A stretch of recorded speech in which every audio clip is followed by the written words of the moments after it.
send any monster from my hand or face-up field to the graveyard to summon Flame Swordsman. Also, when any attack happens, I can reduce one of my Fire Warriors by 1,000 to increase my entire board by 1,000. Okay.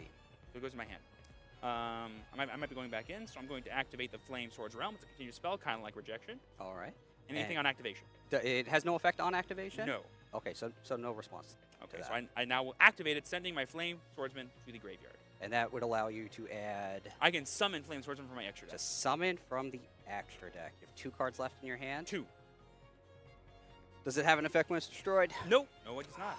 I think I want to use this now. I'll use Glare Beast Charge. I can target face-up cards up to the number of Glare Beasts I control and destroy them. So I'll just destroy the 1 continuous spell card on your field. And because it's a continuous spell card, it does not resolve because it needs to be face-up on the field to do so. But I will activate the effect of Finding Flame Swordsman when he's sent to the graveyard. I can then basically Foolish Burial any Flame Swordsman or card that mentions Flame Swordsman. All right. Okay. I'm going to send...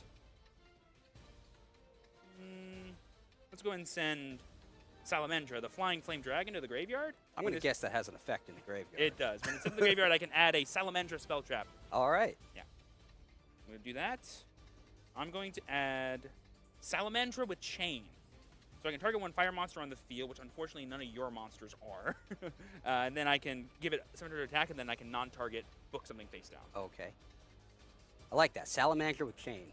Exactly. It's Combination of Salamandra and Kunai with Chain. You'll notice a theme in this deck. It's not just Flame Swordsman, but there's a lot of cards that combine a lot of Joey archetypes together. You saw the metal Red Eyes as well. Yeah, that's awesome. I will set a card face down. You have no idea what this is? It could be anything? It could be. I'm going to enter my end phase. It's probably not, but it could be. I will draw a card. Yes. So Tamer Editor is a once per turn effect, so I'll activate the effect of the first Tamer Editor. That is good.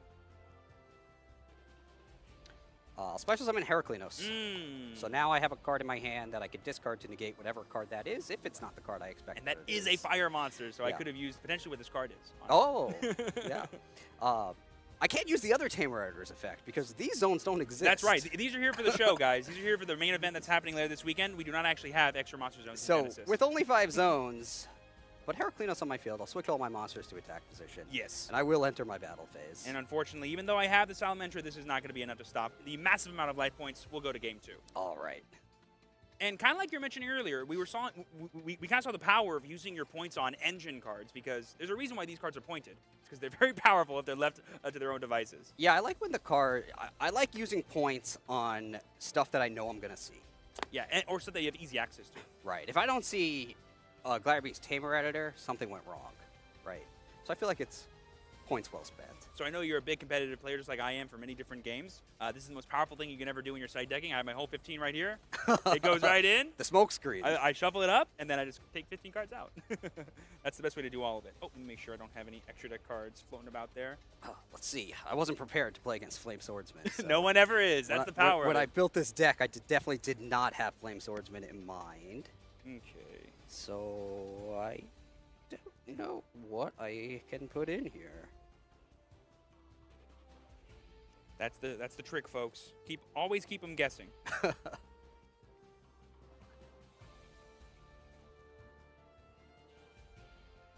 He's like, I don't think I'll get value out of this, but I guess I can try. Know. The answer is, of course, you will not get value out of it. Only my side deck cards will give me value. 3, 6, I don't even know if I should put 12. anything in. Oh, so close. One more card's got to come out. Hey, let's see. I'm not really seeing so much value out of. I'm going to keep my cards as they are. Okay, okay.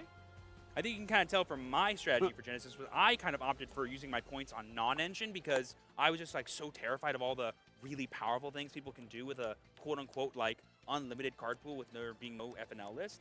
So I just want to make sure that like if anyone tried to do anything too belligerent against me, I could be like, actually, hold your horses. Let's play a good old honest game of Yu-Gi-Oh here. Yeah, I have, you know, I don't know your deck well enough. I have Dark Ruler No More in the side deck. Sure.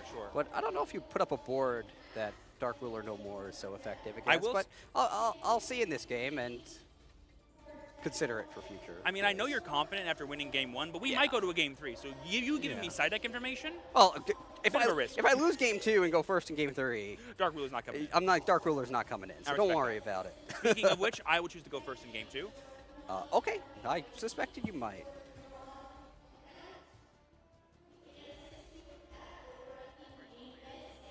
Alrighty, good luck to you, my friend. All right, good I'll luck. be going first in this game too. Thank you, got our Dutch it. staff, for letting us know that it is go time.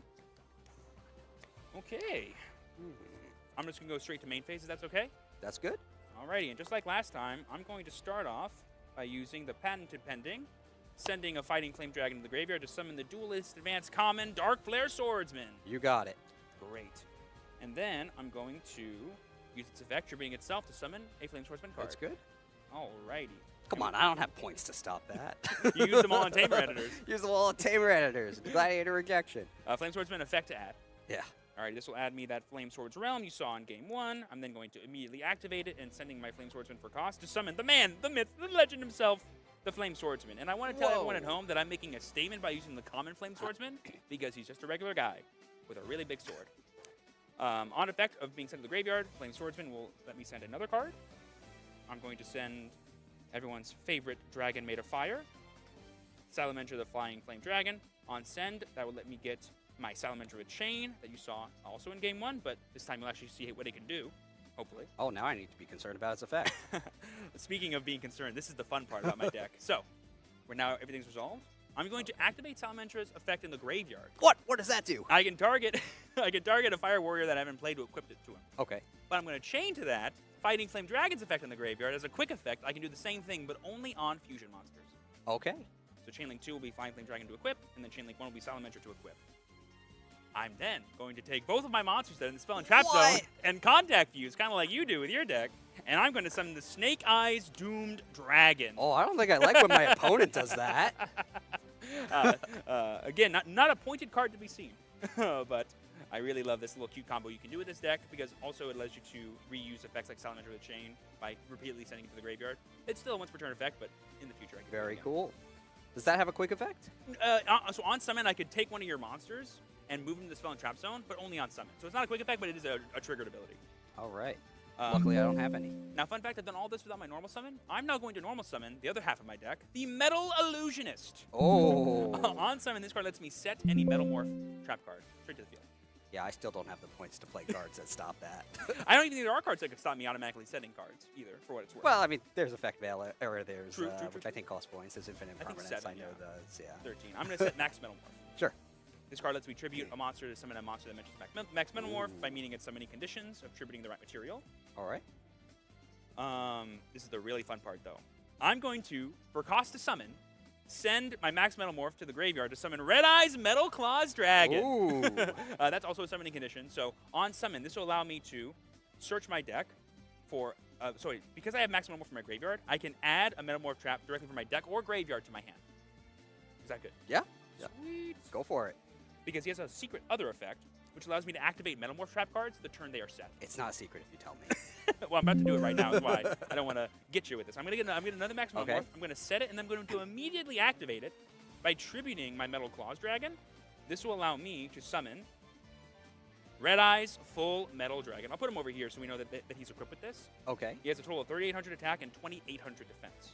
He cannot be the target of your spell cards or monster effects, and he can't be destroyed by your monster effects either, or spell cards. But then, Max Metal Morph can be. Exactly. This card is as weak as they come, but this card is kind of invincible right now. And then he's also a negate for any kind of card you have, and then you'll take damage equal to the highest attack points of attack position monsters you control. It negates any card? Any card. Ooh. Any card. All right, I think I'm done going back in. Yes, so if you want to cut, go ahead and do so. Okay. Alrighty, we got a lot of fun stuff we could do here. So, I'm going to activate the effect of Metal Illusionist. So for the rest of your turn, until your turn's over, he will be an illusion monster and not a spellcaster anymore. Also, it's worth noting that during your turn, he's a level 5 monster. I'm going to set one card face down. I'm going to set another card face down. And I'm going to end my turn. That's it. This is it. That's it? All my favorite Durgans and Man with Sword. That's about it. Okay. Nothing too scary. It just can't be targeted, right? Sorry, I should say, it cannot be destroyed by spell or monster effects. Also, your opponent cannot target it with monster effects or spell cards. So trap cards, all day. But monster effects and spells can't be targeted. I draw. Or destroyed. So like if you like Raigeki, he's fine. Gotcha. As an example. Also, I want to remind you that Flame Sword's Realm has an attack buff modifier. So if you declare an attack, I can reduce my flame swordsman by 1,000 to increase my entire board by 1,000. Only attack points? Only attack.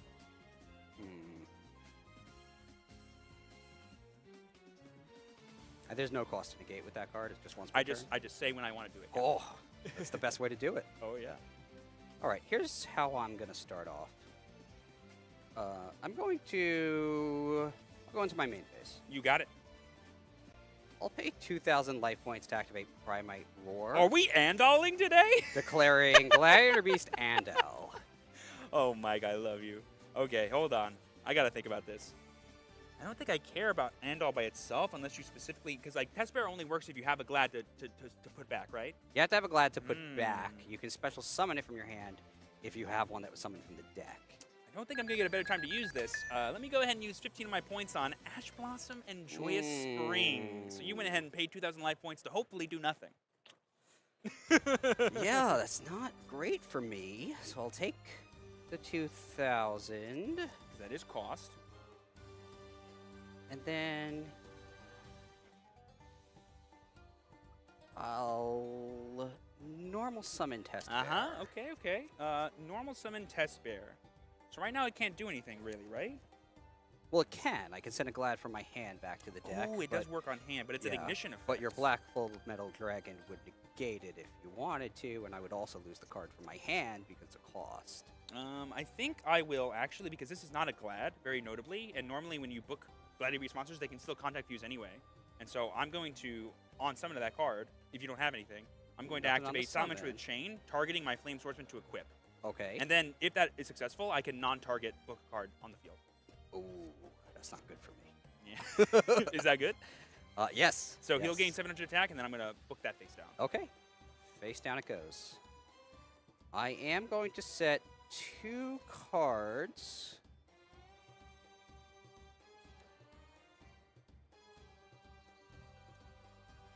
And end my turn.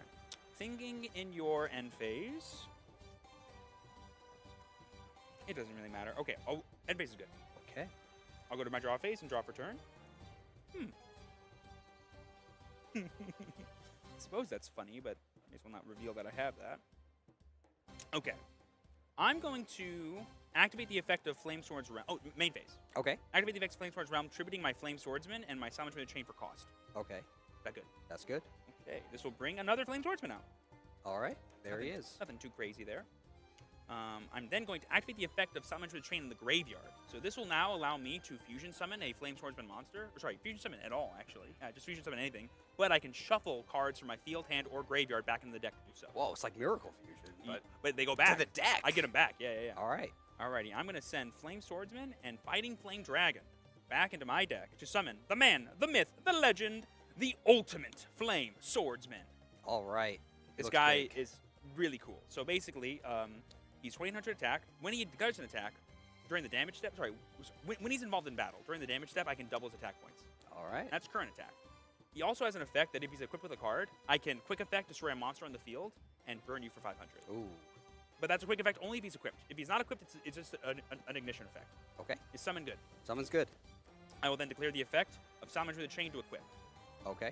To my Ultimate Flame Sword. That's good. So he's now 35, and now his effect is a quick effect like I just mentioned.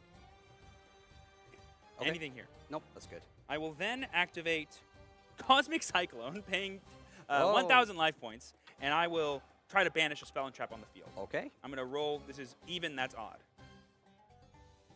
That one.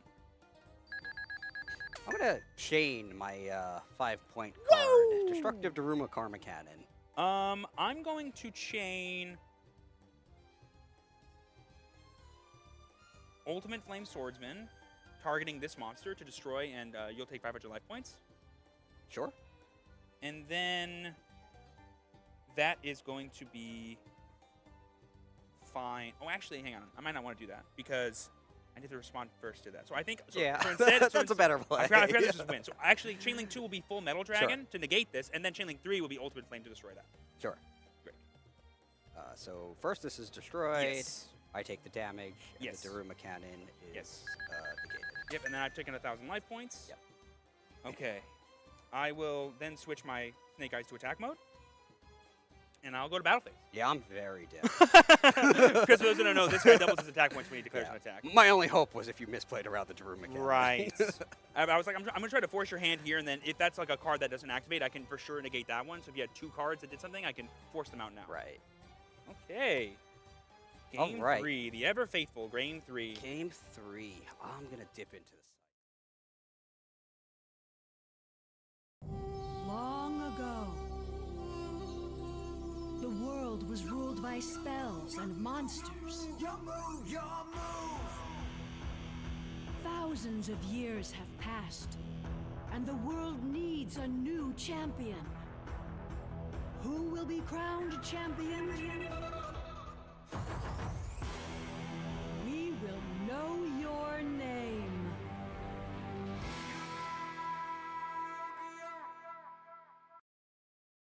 Welcome to the Yu-Gi-Oh! Championship Series live in Anaheim. Today marks the beginning of the 2026 season. Over 1,500 ready to duel, crowding into the convention center, coming from all over the country, some traveling from across the globe.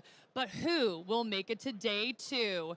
YCS is about so much more than that, though. So many reuniting here, taking part in public events like Yu-Gi-Oh! Genesis, a new way to play with an OG style. We got the Dragon Duels, win a mat. But hey, everybody, I am Jackie Jing. Super excited to be here. We're giving you a live look at the convention floor, and you can see duels already underway. But we got a big day ahead, so let's send it over to our casters. All right, thank you so much, Jackie. It's wonderful to have you here and wonderful to have all these duelists in this room playing the greatest trading card game on the planet, Yu-Gi-Oh! I'm Billy Brake, and I couldn't be here without my good friend, Michael Kahanam. Thanks for joining me here this weekend, Mike. Thanks for having me, Billy. It's always a privilege to do commentary with the legendary duelist himself, Billy Brake. Hey, thanks for hyping me up. You know, I need a little bit of that, a little boost before the morning. And I hope you guys are ready and got a little boost before the morning as well. It gets that coffee, gets you ready. We have a long day of dueling ahead of us. Mike, go ahead and walk me through the format of what's going to be playing out here at the YCS. So we're going to have 9 rounds of Swiss today, and each round will be best 2 out of 3 with 50 minutes on the clock, which is 5 minutes longer than you may be used to in the past. In day 2, we're going to have 5 additional Swiss rounds with 50 minutes on the clock, followed by the top 8, top 4, and finals, which will be single elimination rounds, all of which are untimed best 2 out of 3. This is a brand new event format for North America, so I'm excited to see how it unfolds. Yeah, it's definitely incredible. We're going to have so many rounds of Swiss, cutting down to a top 8, and you know the players are going to have to play a lot more Yu-Gi-Oh! Maybe than they might be used to. I mean, similar with the amount of rounds with the top cut just kind of converting to Swiss rounds, but more opportunities to win, and it kind of rewards the players who do well, gets it off to a good record. Like, you're not going to make that top 64 in first place undefeated and then lose 1 round to the top 64 guy, and then you're eliminated. Yeah, you're going to have that opportunity. I think the new format benefits stronger duelists. Yep, and we're going to have to see who those stronger duelists are going to be, but let's not wait any longer. Jackie is standing by with our first round feature match, so let's go ahead and meet our players. And we begin with the blue corner. Hailing from Louisville, Kentucky, we have Clifton Land. Shouting out his wife, Kat. He says, "This one's for you." Some little cheers there, too. Now to the red corner. Coming from Moreno Valley, California, we have Liam Felipe. Fun fact, this is his first YCS, and he told me he has been playing for only 3 months. The novice versus the veteran. Take it away, casters. Thank you so much, Jackie. That's right, Clifton taking on Liam. Incredible start for Liam. Imagine that. First YCS, you're on a feature match. You're up against a veteran of the tournament scene. Clifton Land is one of those players who we have seen time and time again on the feature match stage. Even going back to just this year's NAWCQ, he was in that point playoff. He was down to just win and go to Worlds. He lost. He was devastated, but he still had the main event, the NAWCQ, with a chance to go to Worlds. And he was once again in that win and in position in top 8, lost there, had another opportunity to win 2 more rounds to make it to Worlds, but ended up losing. But just mere inches away from going to the World Championship this past year, but Clifton is back for more. He's also topped numerous YCS events, gotten close, but has never had that opportunity to walk away with the trophy just yet. But he is definitely a duelist to watch out for here in the 2026 season. Yeah, he's a big name in the Yu-Gi-Oh community, and I think a YCS trophy this weekend might soften the blow of not qualifying for the World Championship and just barely missing out. But his opponent here has a tremendous opportunity to beat one of the titans in the game, after playing for only 3 months. So I think no matter what happens, this will be a very memorable match for Liam.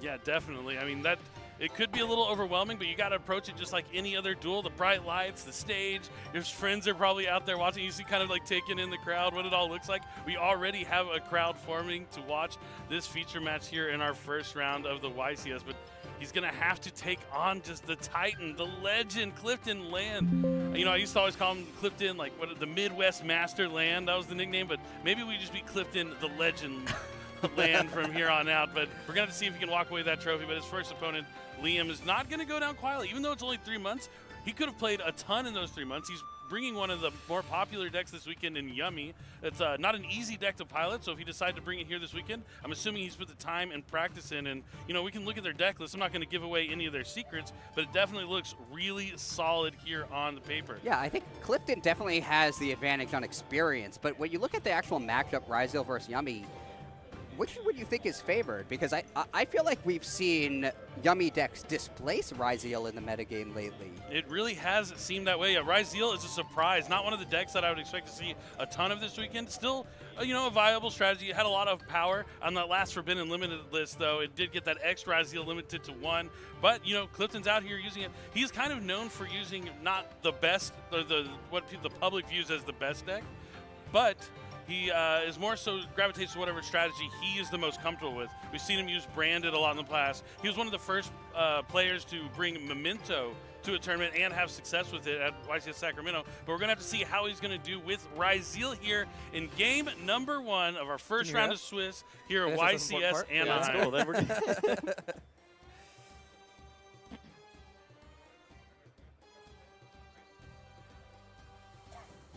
All right. Looks like the duelists are about to begin. I'm just so excited. The last time, you know, I was here behind the desk commentating, it was at, you know, the World Championship, which feels like forever ago now, and we're in a brand new format, new Forbidden Limitless, new booster set came out in Doom and Dimensions.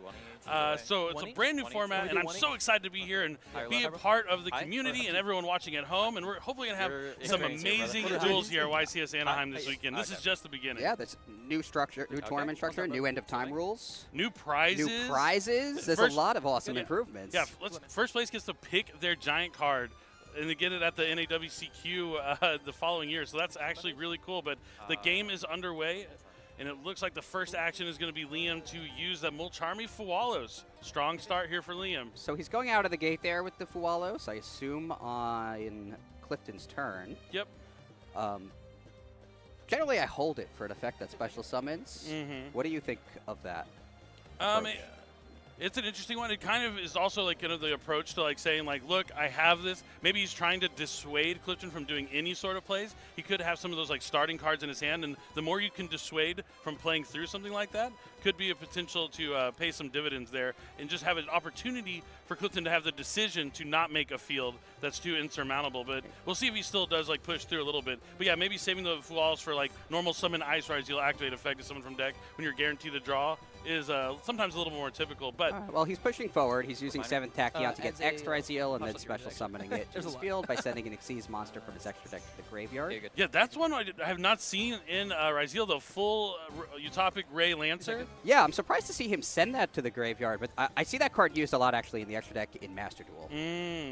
You know, there's a lot of things through Master Duel, like they find a couple of things and then they find their way into the TCG. It might be the case here, but you do see Ice Ryzel coming down here for Clifton, and he is going to special summon from the deck. So despite Liam using that Mulcharmy Falls right away, he's still going to get that draw just the same as he had held it. But Clifton is going to get Star Ryzel. Star Ryzel is going to allow him to access a Ryzel spell or trap card. I assume he'll go straight for that Ryzel cross so that he's shielded against something like a Nibiru once he Xyz summons.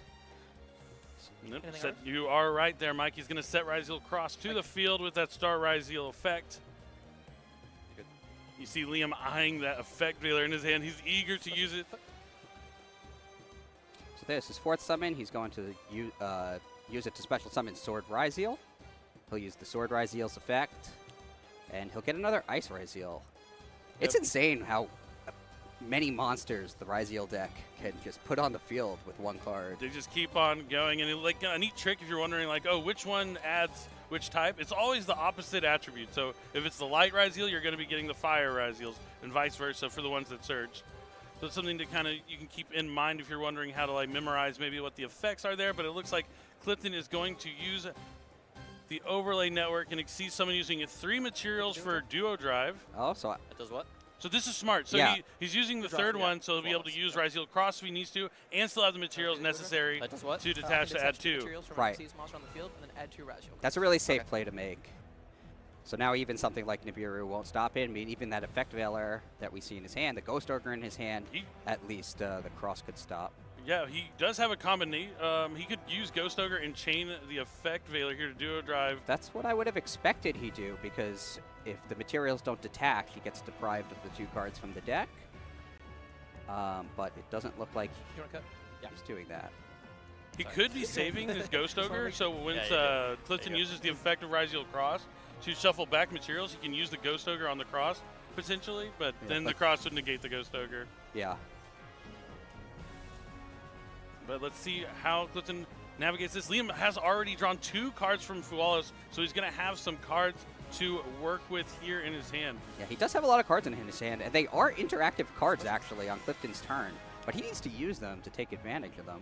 So it looks like he's going to special summon Node Ryzeal here. Doesn't use the effect, just immediately overlays both into another copy, or the first copy of Ryzeal Detonator. He's going to give him another draw. Yeah. He's not using the Detonator's effect. Oh, and he's going to banish 3 to summon Protos. This is probably explains why he was Sorry, what? Activates its effects. pushing through that Fualos because he knew the Arch Nemesis Protos was going to be the end result. I've definitely seen Clifton use this card in other strategies before as well, and now he's going to use the effect. Looks like he's calling Light. I'll pass you. Well, I believe he Draw? just protected Detonator with his own effect. oh, yeah, so he must have called Light. I didn't hear what he called, but you're right. That's the only reason he would need to protect Detonator.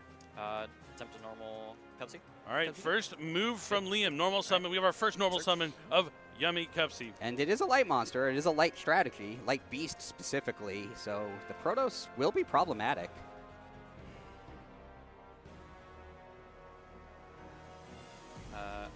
I don't show it, do I? Yeah. I do? Okay. All right. He gets Yummy Surprise. Yeah. Adds a copy of Yummy Surprise to the hand. don't That's a wanna good get card. I too like cute. Yummy I don't Surprise. wanna get Not only too can you cute. use it like offensively, just a special summon back to Yummy to continue your plays. Having it set defensively, like let's say your opponent does something to get your Yummy Snatchy off the field or negates all your monster effects on the field, and you can use Yummy Surprise, special summoning it back. A Yummy Snatchy or something, but you also have just the return your own Yummies to your hand to return your opponent's cards as well as disruption. So all around an excellent card. Light? Oh, dude, you just killed me. Oh, dude, you just... Yep. Looks like he's realizing that without being able to special summon light Okay. monsters, there's Okay. not much he can do. Alright. Yeah, this is definitely a tough position for any Yummy Duelist facing down Arch Nemesis Protos turn 1. He's just going to set a single spell or trap card to the spell and trap zone, and now it play is back to Clifton.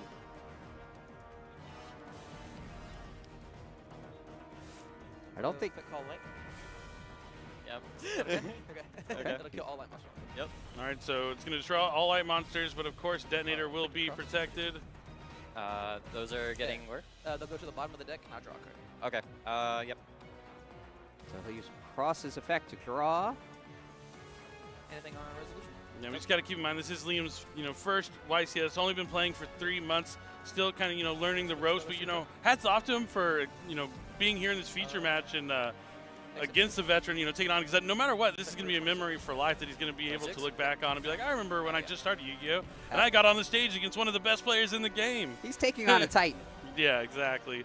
And that Titan has moved to battle phase. He's going to attack with Protos, attack with Duo Drive, and finish the rest of Liam's life points off with that Detonator. Yep. That's match 1. Sure. That'll do it. And Clifton takes First time seeing it. great game 1. You know, Liam had that Mulcharmy Follows, but Clifton, well. seeing that Arch Nemesis Protoss in his opening hand, said, you know what, I'm just going to keep on going and see what I can do to get to that Protoss and hopefully stop your strategy. That makes sense, because no matter how many cards Liam drew, you have to assume the majority of them will be light monsters or cards that special summon light monsters, Sure thing. which the Protoss stops. Mm-hmm. So cards like that can stop Protoss crazy. so Dude, many it's going cards nuts. from being played really help when your opponent is able to draw several cards. Okay, come back. Right, as long as you have like that final condition that's going to you can draw as many cards as you want. If you're not going to be able to special summon them, not a big deal. Yeah, I like Harpy's Featherstorm for playing through the Milcharmies. Oh, you can draw everything you want. I have Featherstorm for your turn. Says our resident Gladiator Beast player. That's That right. makes a lot of sense. Makes a lot of sense. I don't think You it's just a got to bad get thing to like a ask for Heraclinos too. and like a Featherstorm or something maybe, and then you can have that extra protection, so like absolutely nothing can go Yeah, wrong yeah. too. You need the Dragon's really a quest for the win-win Oh, piece, yeah. but yeah. I'm in for just the spell and trap Yeah, light yeah. protection, the negate there.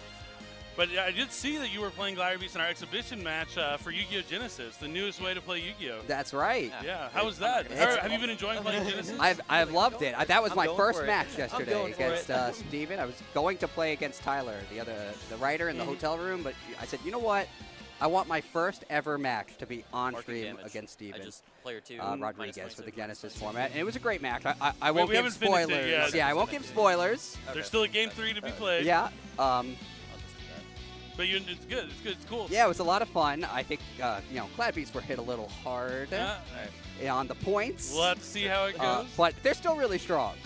Yeah, but the best thing you're talking about, the points of Genesis, instead of having a forbidden and limited list, you have cards that are assigned a point value, and ever so often, pretty frequently, the points will be updated and adjusted, so the format will continue to evolve and be alive. It's the people's format. It's going to be something that's going to be really exciting to be a part of, so I'm really excited that Yu-Gi-Oh! Genesis launched, and we have awesome tournaments for it here this weekend.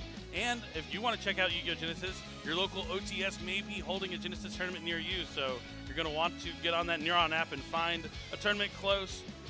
And check out Yu-Gi-Oh! That light- Genesis that for light sure. thing was We also have killing it. articles going up during the week on the blog side. It's a great thing, but that's not here nor there. We are in game number 2 now. Clifton versus I can't help Liam. but Liam feel will like have the kinda through, though. opportunity I had to an go effect. first in this matchup. He will not have to face down a Protoss before he gets to Look, play. start. Let's see yeah, I'll start. how he does it. Okay. Draw. All right. Stand by. Yes, sir. He does have some yummies in his hand. Not cupsy, We but are there's a going cookie to and a lollipop. Delicious. They are delicious. It's kind of like the Mendolce problem. Like when Mendolce's first came out, I would be hungry playing with those cards. Be like, man, these cards are just making me more hungry. Yeah. And Yummies kind of have that same thing. They're Even so- though they're plushes, they still look cute and It's delicious. so adorable. My turn. Definitely. Yeah. That's why I love the new card out of Doom and Dimensions, Yum Yum Yummies, where it's like the crane game, actually like trying to like play to get the yummies out of the crane. Aw. It's so cool. And then there is the crane itself, Yummy Snatchy. Your So turn he starts with the lollipop, You know, your turn and with it the- looks like I was like, whoa. Clifton No, used I'm not passing Wallows. that. So now he got to draw a card when effect, Snacky was link summoned. Or place. And permanent. All right, Liam tried to use the effect of Yummy Snatchy to place a field spell from the deck onto the field. Clifton has the infinite impermanence to negate that effect. Special. Liam's not done just yet. He has the cookie Yummy. He's going to special from the hand since he controls that link 1. Put me in a spot here. He could synchro summon, but then Clifton will draw another card. I'm gonna look at this real quick. The cool thing about the Yummy deck is it can use the Link 1 monsters as a synchro material. That is like the most unique thing. Yeah, those synchros letting you adapt any link 1 to turn into a tuner. Pretty sweet.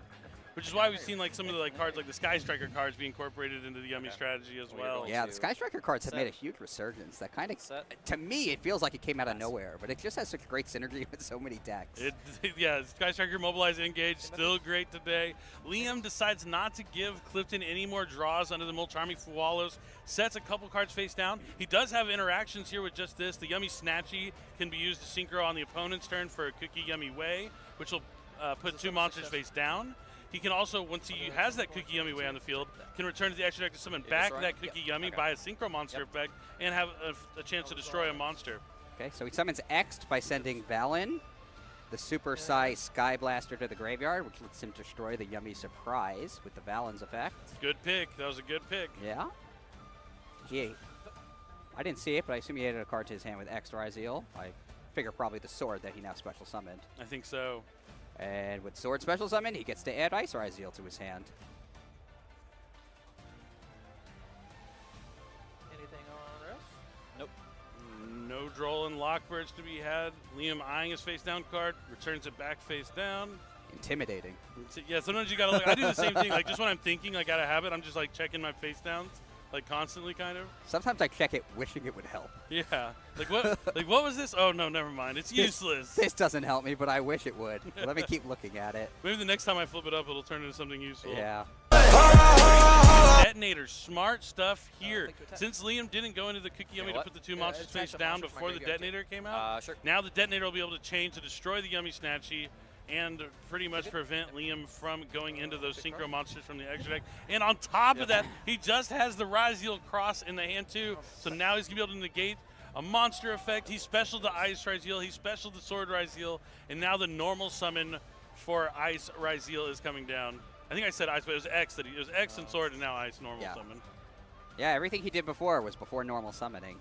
He also got to absorb the Valen as an Ixies material with Yeah, that's fine. Detonator, since Detonator can take non-Ryzeal monsters as well with its effect. Definitely, So which he is might- kind of cool. Yeah, he might get additional use out of that effect once it goes to the graveyard again later in the duel. So Ice is going to special summon Node.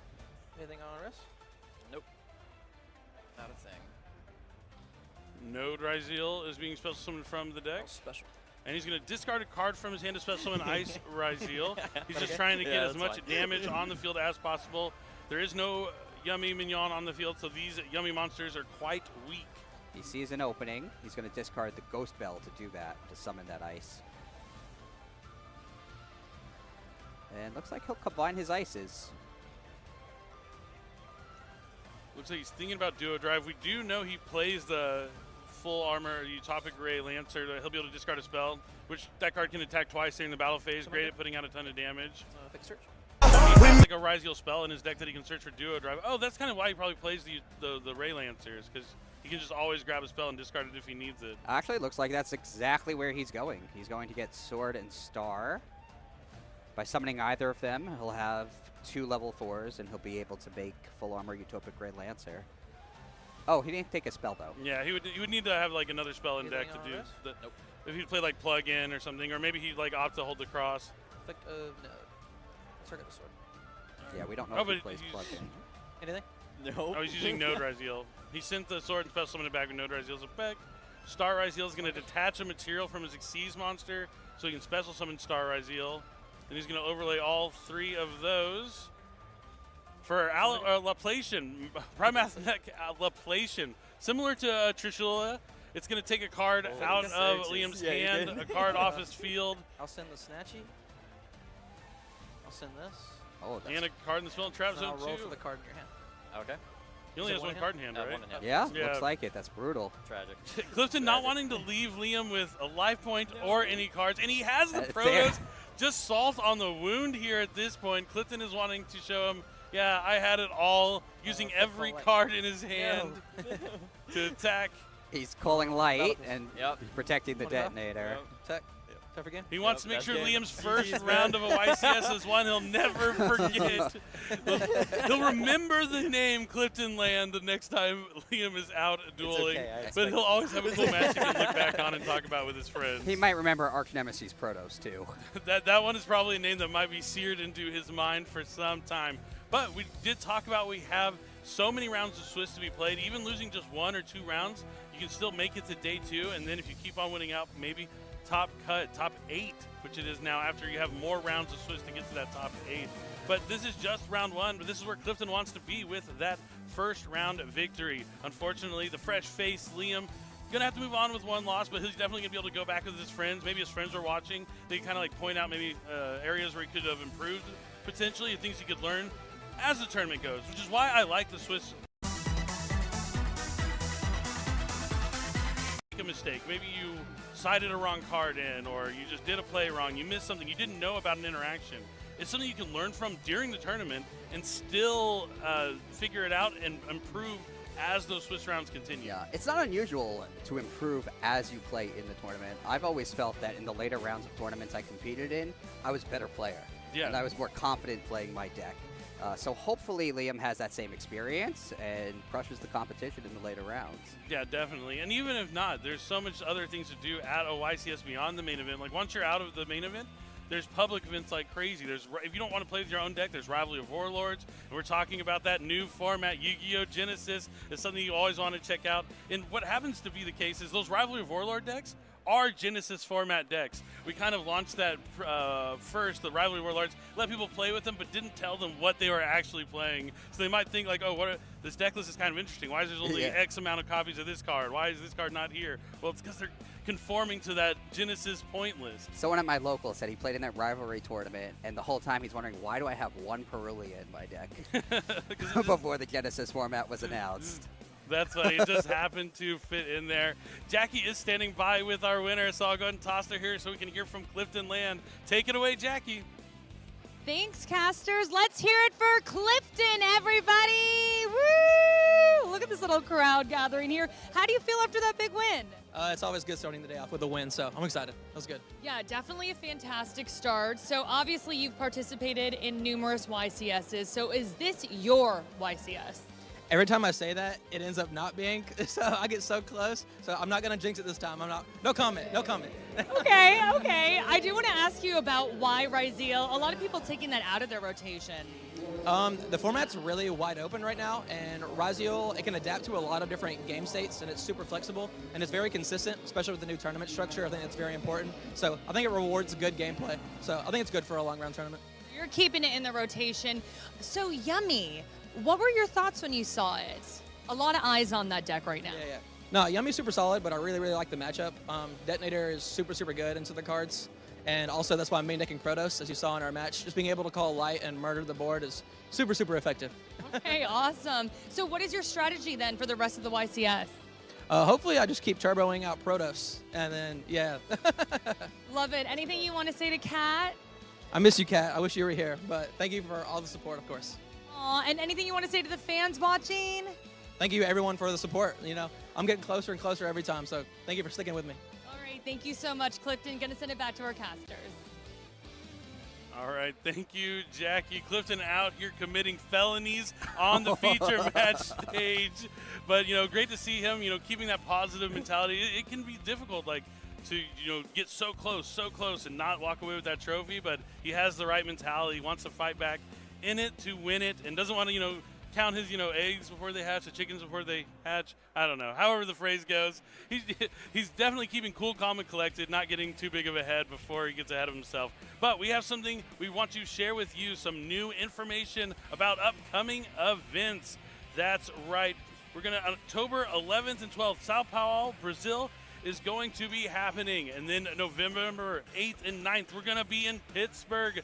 Going to be able to check out that live stream or come and duel in person. And then December 6th and 7th, we're going to be having the remote duel YCS for North America. What a great way to close out the year of 2025. But it's still going to be like the midpoint for the season of the 2025-2026 season. We're just underway. We're just getting started. We're just getting started with this tournament as well. We're going to have a lot of amazing duelists with exciting decks. But we mentioned how you had that exhibition match right beforehand that hadn't concluded just yet. So we're going to jump back into that and find out who wins game number 3 between the Gladiator Beasts and Flame Swordsman. Will it be Mike? Will it be Steven? Stay tuned, and after that, we'll have our second round of Swiss up very shortly. So don't go anywhere.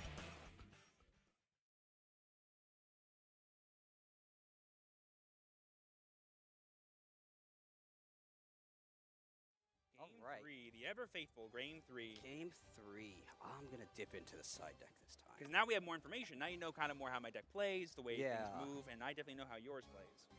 But here we go. My favorite part of this one. It just goes all in, and then we take out the cards I know we're not going to need. Sounds like a good plan. But like you kind of see the vision of the deck. Is I'm playing as many Joey cards as possible, and I'm kind of forcing them into the deck. A huge shout, by the way, to Peeps Yu-Gi-Oh, aka Jordan. He's like the Flame Swordsman master, and I'm merely a student. So if you see me misplaying, it's because he's much better at this than I am. Well, I think you're doing him proud, right? Well, I almost flubbed it there, but that's okay. We got there in the end. And that's all that matters. Well, that one's probably good enough, maybe. But I know these are not good. But this is like what's really cool about Genesis is that even though things are unknown, you can still learn a lot about your opponent's decks, even if you've never played them before because they haven't been around for like who knows how many years. Like Glads, I can't remember the last time I played against Gladiator Beast. But I could, just watching you play the deck, it takes me back. I learned everything, and now I'm knowing the best interaction points as the game's going on. I love that there are some cards also that just wouldn't make it into my deck in the advanced format. Like Test Bear, right? Like Test Bear, and have a place in this format. So it definitely gives you an opportunity to use. Test Bear actually felt very, very strong. I was very afraid of that card. It is very strong. He's a one-card Tamer Editor. I'll let you know a secret. I was not planning to use its effect. I was planning to summon Typhon. Oh, too bad for you. Flame Swordsman's 1,800 attack points, and I can make him stronger, and well, so I can. It would have shut off the full metal. It would have shut off full metal. That's true. That's true. But I had some things to deal with Typhon. Don't you? Yeah, I bet. I bet. Ooh, is that adding to math? Typhon's 10 points, by the way, for everyone watching. Oh, you really do love putting that in your extra deck. Yeah, I love that. I really like using points on stuff that's easy to access. At least that's my philosophy. I mean, it makes so much sense. Like you're saying, like you can always access those cards. I'm using mine on mostly non-engine, as you've seen, and I can't guarantee that I see those cards. I have to draw into them. Right. So that was my philosophy going into this. I don't know. I don't know if that's correct. This being my first match of the format. Yeah, we learn as we go in a format like this because it's literally developing. It's barely a week and a half old. Right, yeah. And you want to build your deck around the pace of the game, right? You want to... Or build around what you think is really fun, like I did. Like my theme, my deck is to summon as many Joey monsters as possible and hopefully have them work. Well, I just always play Gladiator Beasts. That's true. But like, it works out for you, my man. Okay. And then you want us to reset for this one too? Thank you so much. I'm going to go first again, since first seems to have worked out better for both of us. Usually a good idea in Yu-Gi-Oh! I've heard. I've talked to many of the best YCS players in the world. That's what they say as well. But this is a new world. This is a new format. True. You don't know. And also, Gladiator Beasts can tag out. They get to go back to the deck, replace themselves only when they battle. You don't get a battle phase. Yeah, I do think that's like a really big grind game potential, because a lot of the games that I've played in this format have come down to like people like needing multiple counts of engine throughout the entire game, not just like 1 or 2 turns, which can be pretty important. And Gladiator Beasts, you always have access to it. Yeah. Alrighty, my friend. Ooh, 5-card rip. That's a good sign. Oh. Alrighty, good luck to you, my friend. Alright. Good luck.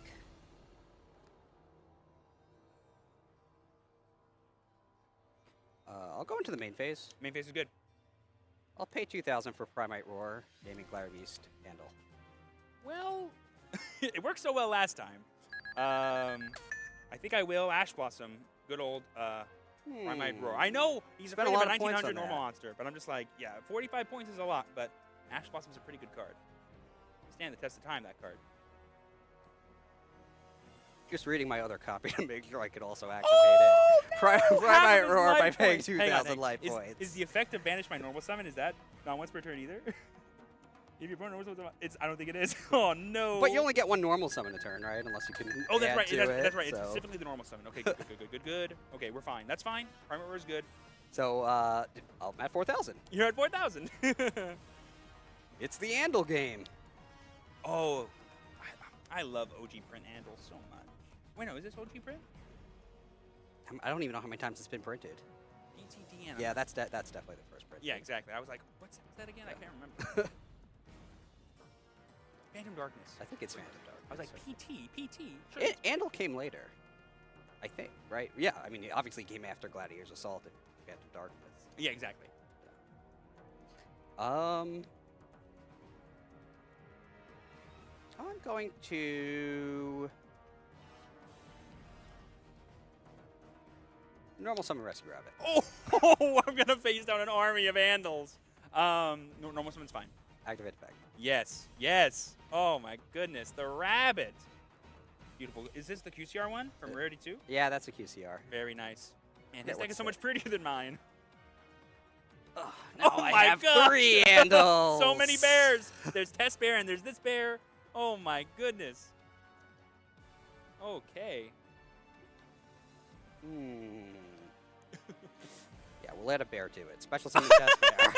I can special summon it since I summoned a Gladiator Beast from my deck. That is perfect. That's perfect. Yes, because it triggers. Yeah. So I'm gonna use Test Bear's effect to send back one of the Andals that was summoned by the rabbit. That's perfectly fine. Well, it's not fine, but it's going to happen. Oh my goodness. Then I'm going The to Glad go Lads with... are in.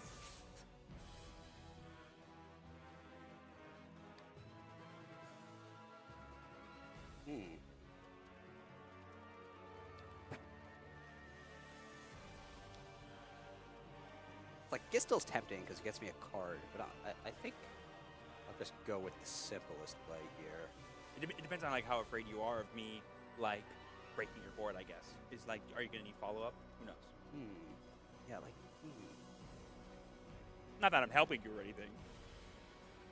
You're the one with all the bears. I do I'm have just a little guy. I'm just a little guy with a sword. I do have a lot of bears.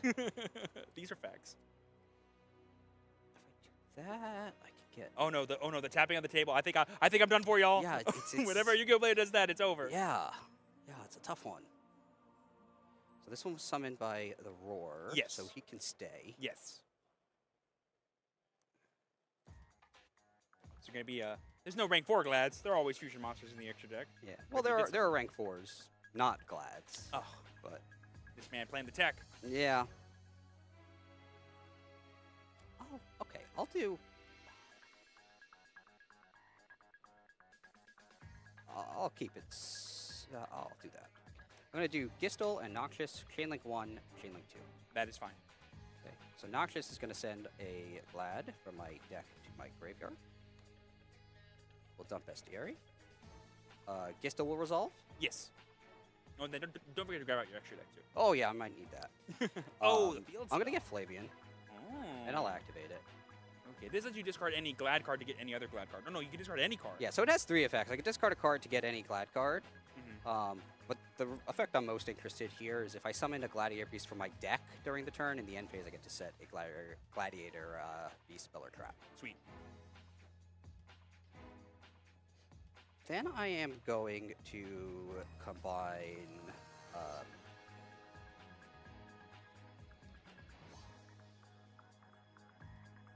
we'll fuse the Andals Yes, you will.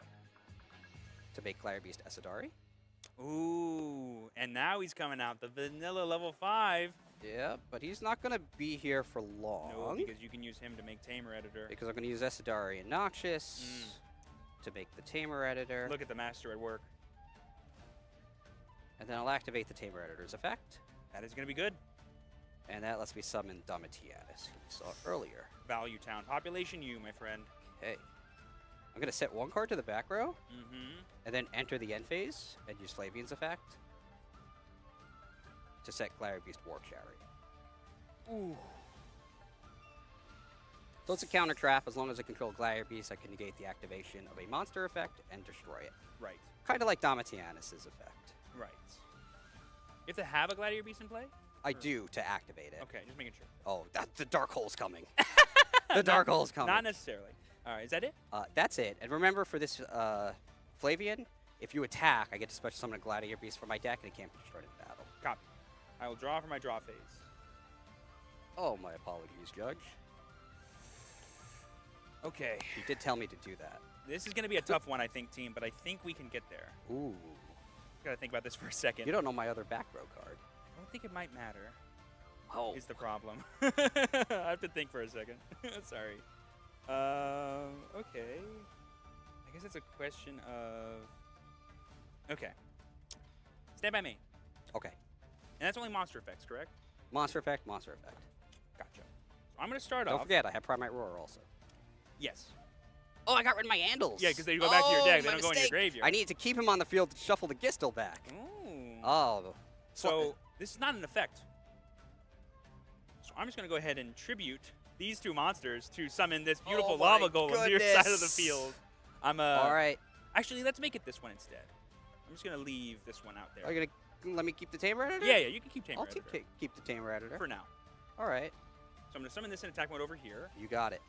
And then I'm going to activate Ultimate Slayer, targeting your Tamer Editor, What? to send for cost this Garuda to shuffle it back into your extra deck. All right. It's back. And now that we have no Gladiator Beasts, oh, and then on resolve, I'm going to draw a You card draw a thanks card. to Garuda. Interesting. And now there's no Gladiator Beasts, hopefully. No, so that's no going to be Glads. gone. I can't use the Chariot. I'm now going to, if I've done it once, I've done it 3 times. Okay. I'm going to summon the boy Dark Flare Swordsman. Oh, man. Anything on summon. Nothing on summon. I will then declare the effect, tributing itself to summon a Flame Swordsman. Sure. Okay. Let's go ahead and get Fighting Flame Swordsman. I will then declare his effect to add a spell trap. Okay. That's good. I'm going to get Flame Sword's Realm. You got it. I will then activate the Flame Sword's Realm, sending this to the graveyard to summon Flame Swordsman. You got it. The OG, the boy, the man, the myth, the legend. He's just the guy with a sword. I'm going to summon Flame Swordsman. There he is. On effect to send. Sure. Let's go ahead and send Salamandra. Effect to add a Salamandra spell trap. Okay. This will add Salamandra to Chain. All right.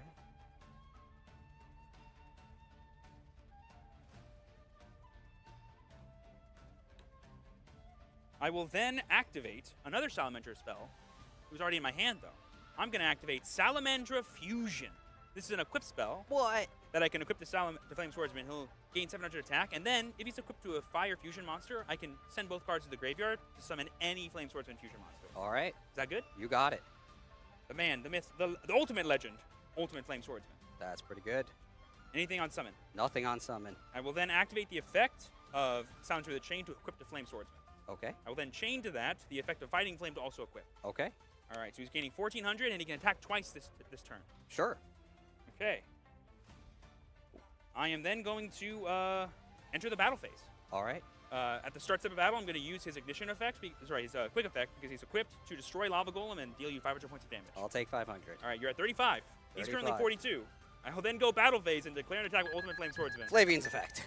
I will activate Ash Blossom and Joyous Spring. No! Points well spent. Oh, you got it. That's Both of my GG's. face down cards need me to have Yeah, a Glad on Gladiator the Beast. beast. Oh Glad my on the goodness. field. I'll let you know that I was probably done for that turn without drawing this Ultimate Slayer. I had the Golem to clear your big fusions, but because of the War Chariot, you could just stop my Flare Swordsman. Yeah, the third Glad. This was super huge of a top deck, and I'm really glad I sided into both of these cards because these are really powerful going second tools that we've always had access to, and there's 0 points in Genesis. 0 points. Really good. So even if you play against really powerful combo decks like Gladiator Beast, you always can have the answers still. Yes. Great match. Absolute pleasure, my friend.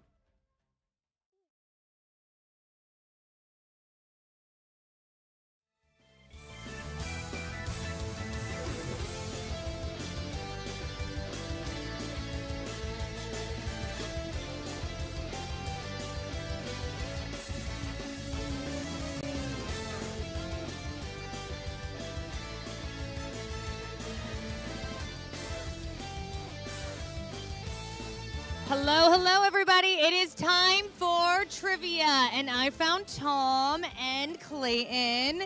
Clayton, you were really excited to do trivia. You're like, pick me, pick me. Yeah, absolutely. Are you going to win? Hopefully. Okay. Not the most confident answer, but okay, hopefully. Okay, so feeling like good about it. Oh, yeah, I'm feeling good about it. Okay, Tom, how are you feeling? I'm going to win. Oh, did you hear that? Yeah, no, he wants to win more. Stop it. More. I simply want it more. Okay, but will you actually win?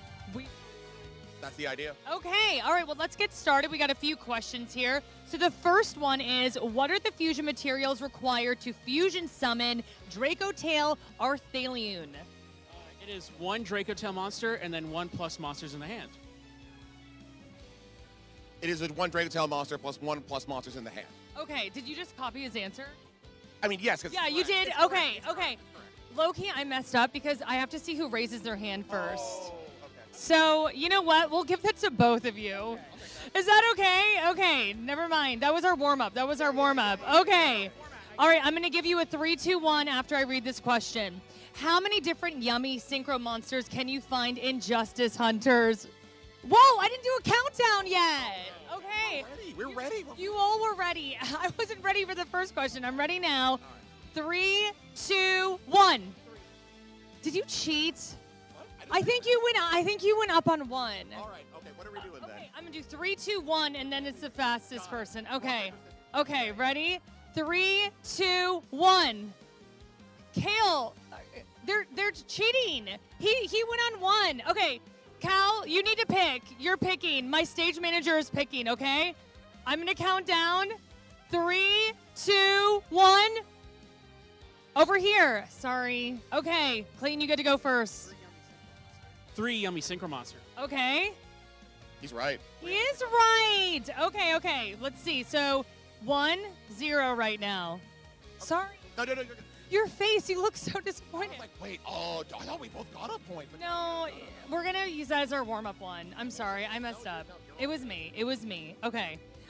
So let's see here. We're going to go to our third question. Fill in the blank for this line found on a case for K9. K9 monsters you control gain blank attack. Not yet, Tom. During any turn in which your opponent has activated a monster effect in the hand or graveyard. Okay, I'm gonna do a countdown. You're ready? You're picking, okay? 3, 2, 1. More confidence over here. Who you pick? What are you saying? 900 attack. That is correct. Okay, my producer corrected me and said, no, that first one wasn't a warm-up. So now you have 2 and you have 2. We are tied, okay? All right, we're going to go to number 4 now. When you activate K2 Draco Tail, you add 1 Draco Tail monster. Then if your opponent controls a monster, you can do what? Okay, marinate on that. Ready? 3, 2, 1. I think Tom. Okay, what's the answer? You can fusion summon a spellcaster or dragon fusion monster using monsters from your hand or field as material. Correct, Tom. Fusion summon. All right, so 3, 2. Okay, 1 question left. If Cookie Yummy is normal or special summoned, it targets and makes it lose 1,000 attack. But what can it do instead if it was special summoned by the effect of a synchro monster, okay? Percolate on that. 3, 2, 1. You're it. Target 1 monster on the field and destroy it. Destroy that monster. Okay, you win, Tom. Were you apprehensive on that one? I just didn't want to preempt the 1 count, but I mean, I think the case for K9, I didn't know the right number. So wait, are you saying I got in your head? A little bit, yeah. Is it my fault? Oh, no. You're so sweet. You guys are both fantastic. All right, everybody, let's hear it for Tom. Woo! Let's hear it for Clayton, too. Yay! All right, we got some more games ahead and some more YCS Anaheim fun. We'll be back in a little bit.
Polymerization.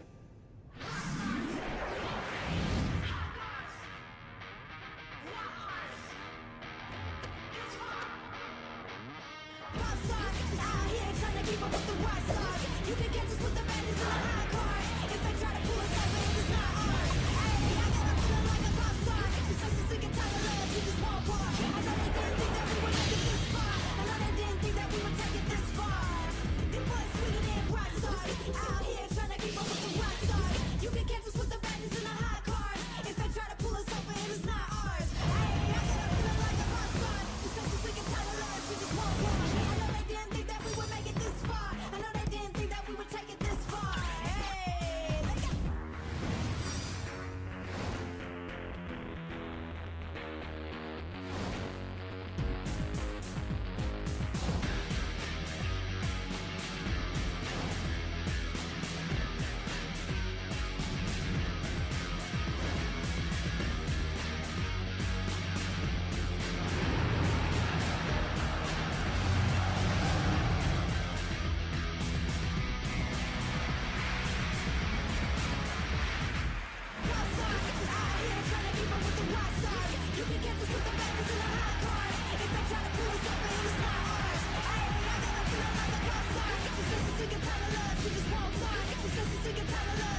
time to do it.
And welcome back to the Yu-Gi-Oh! Championship Series. And Anaheim. It is great to be back, isn't it, Steven? Oh, it's always a pleasure to be here in my backyard playing the wonderful game of Yu-Gi-Oh, Steven. Really is. And I got to say, the energy here is really electric. The crowd is still pumping because of how many people are here.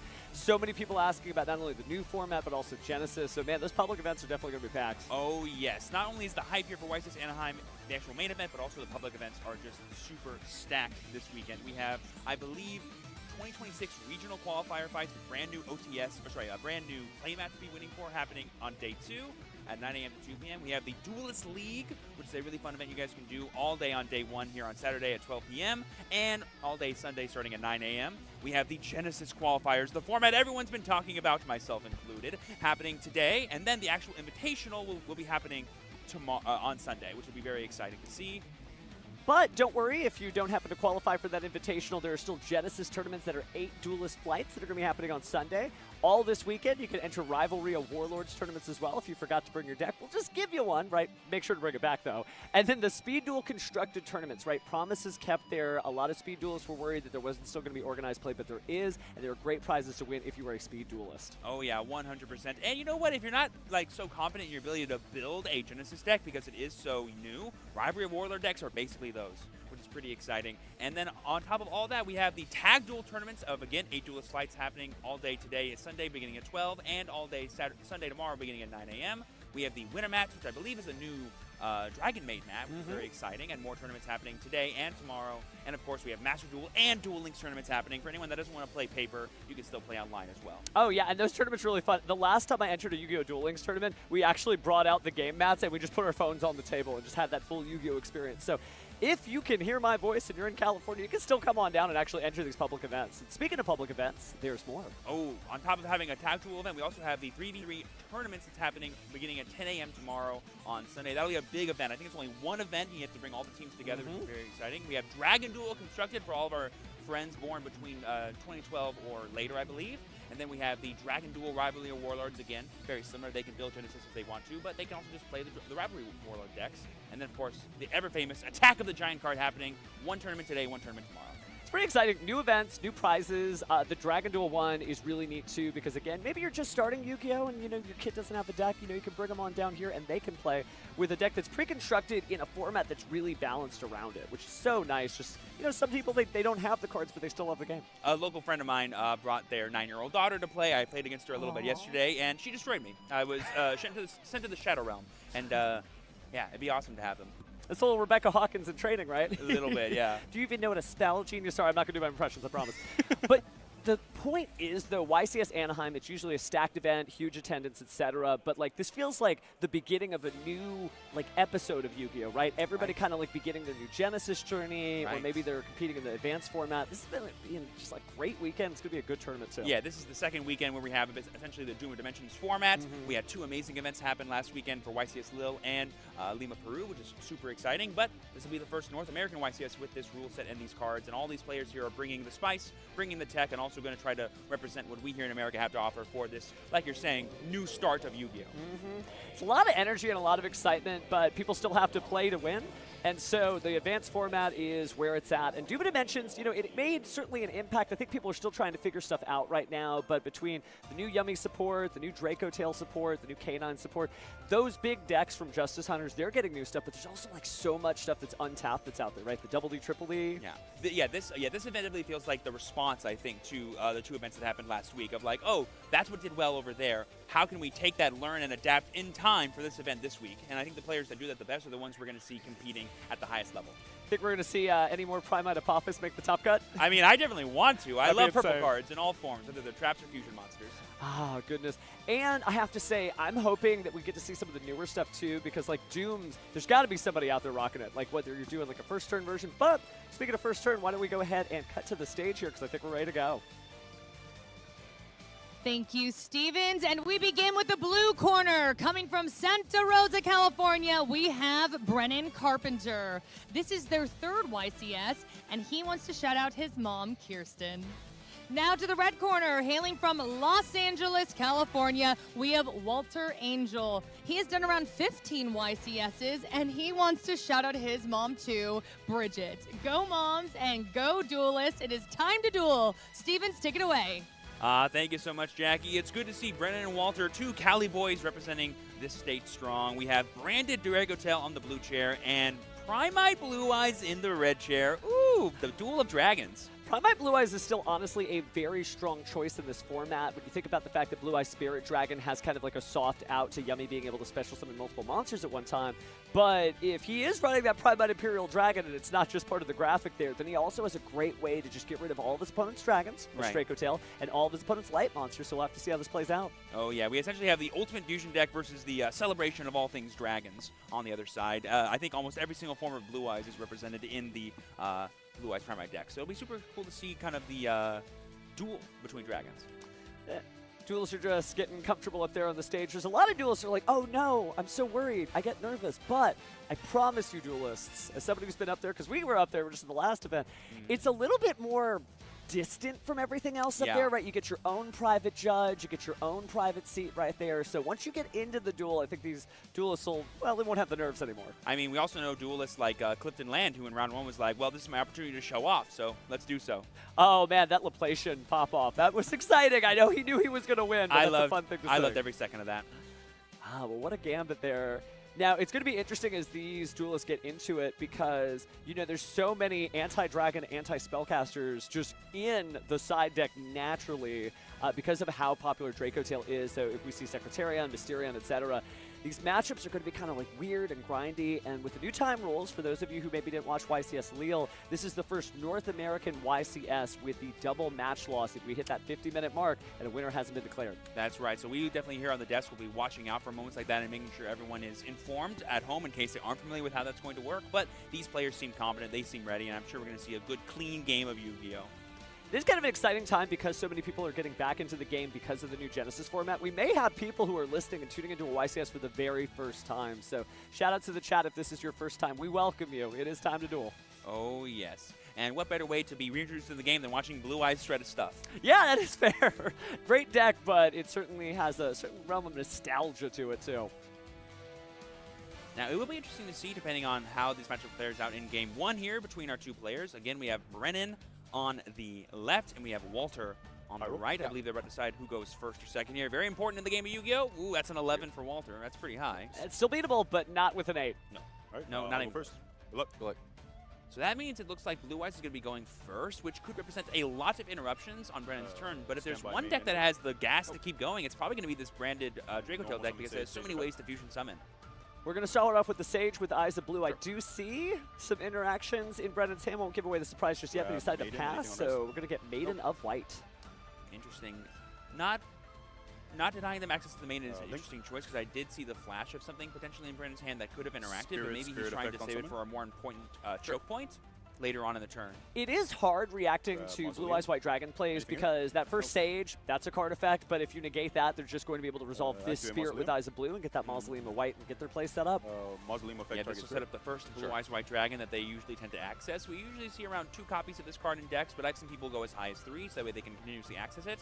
And there we see the, I don't know which artwork of Blue Eyes that is, but it's awesome. Certainly a gorgeous card there for sure, but looks like we're going back into the deck. And you're right about the Blue Eyes conversation. You know, it depends on whether you're running Kaiba Man the Legend, who rewards you for running the correct number of Blue Eyes, 3. But there's a lot of very good duelists out there like, nah, I can wing this with 1. I'm going to go Grandpa style. So we were just double-checking, Brennan, how the effect of Spirit works. I believe it is cost to tribute, and then you summon from the graveyard. We're going to get the Blue Eyes back out. Still maintaining the true light access. Because of this Maiden of White being in the grave, we'll summon that back out, giving us access to a Synchro 9 play. Looks like we're going to be going for that tune-up right now. I think it's got to be the Blue Eyes Spirit Dragon. Got a little bit of a peek there. I did see Lightstorm Dragon. I think that's really a good idea considering how many spell and trap-based decks are out there. Office, like we were talking about earlier. But speaking of spells and traps, set 2 and pass. And there we see an end of main. So main phase is still going on. Activate the effect of Dracotail Thymina to allow you to fusion summon. Looks like we're going to be sending Mululu and Urgala from our hand to the grave to fusion summon here. This copy of Arthalion, because we have 2 monsters being fusion summoned from the hand, we'll also be able to bounce 2 things. So the chain's going to be a little crazy here. We got Urgala, Mululu, and Arthalion going on the chain. And not really a lot of points of interaction that you could activate from Walter. He's already set those cards, so... 3 Arthalion. Ooh, and this is a really heads-up play here from Brennan, making the Arthalion Chainlink 3 so that way the Spirit of Ice Blue cannot respond to negate the effect on the graveyard because it's responding to a Chainlink 3 on the field rather than in the graveyard. Yeah. Spirit Dragon's certainly good, but not so good that it can avoid the rules of the game. So Brennan doing a great job ordering those cards so that he cannot respond. But we got something. A fun interaction that we that's Ghost Spell going to be targeting, I believe, no, that's fine. And I'll the Urgula effect probably because that would add I believe that would have added back the Fimina. But if I recall correctly, I think Ghost Spell still has to respond the same way, so maybe it's negating it's the Arthalion. Draco Tail. Yeah, it's the Arthalion. Because you get cards from the graveyard, of course. Which is really good. Ghost Spell has been so good this format. I feel like starting from Justice Hunters, it started to creep its way back into decks. First as an Earth, right, for K9 Vanquish Soul. But that's really heads up, just being able to have that last piece of the puzzle to stop his opponent.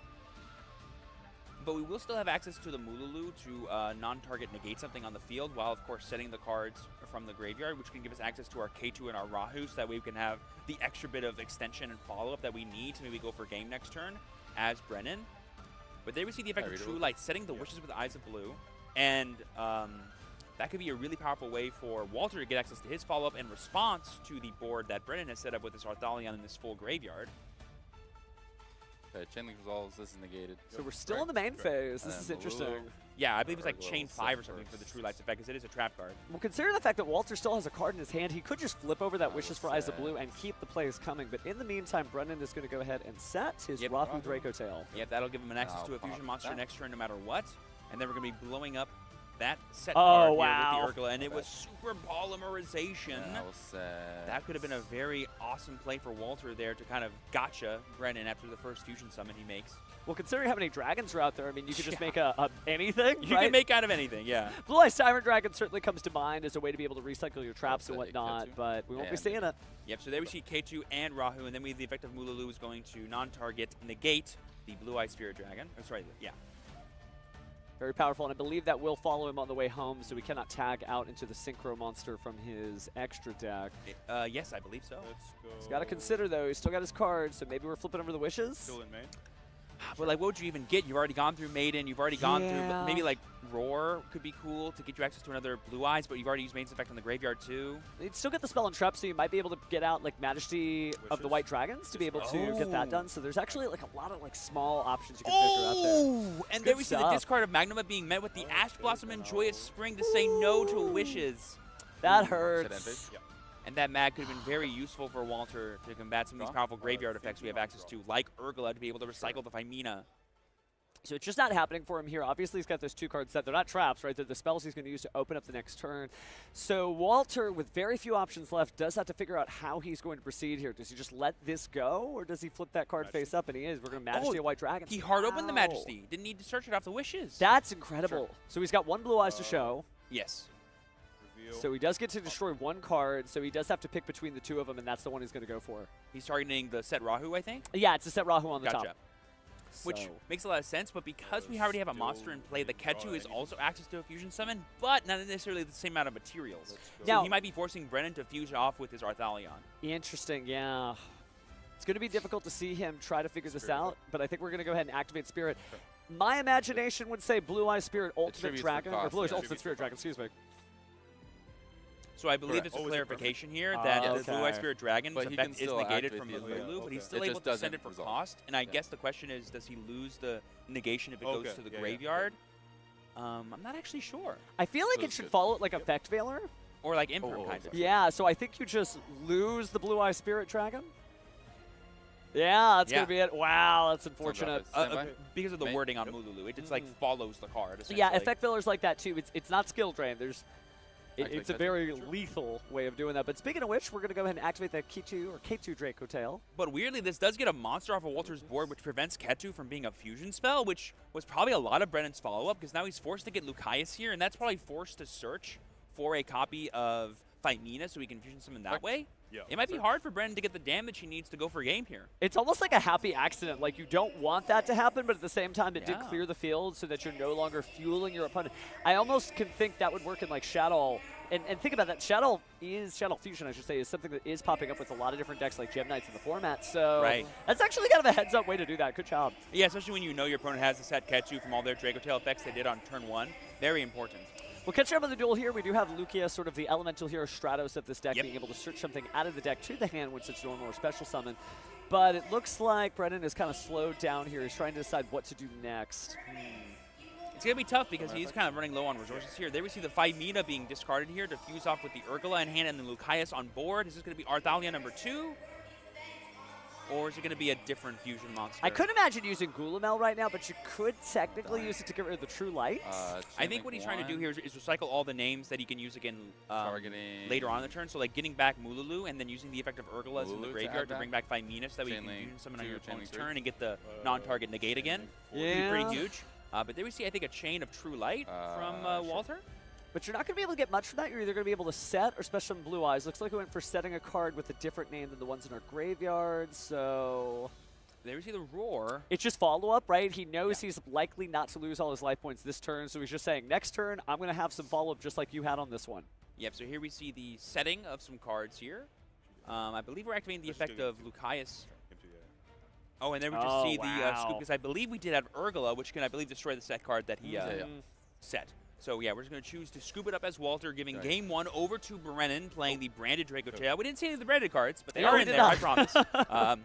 And I'm excited to see, kind of like you said, how this matchup's going to shake out, because we did see some layered interruption for Walter, but because of the power of Draco Tail's ability to use Engine during your opponent's turn, we were able to stymie all of that by getting rid of that super polymerization with the blind Urgula pop. Super huge.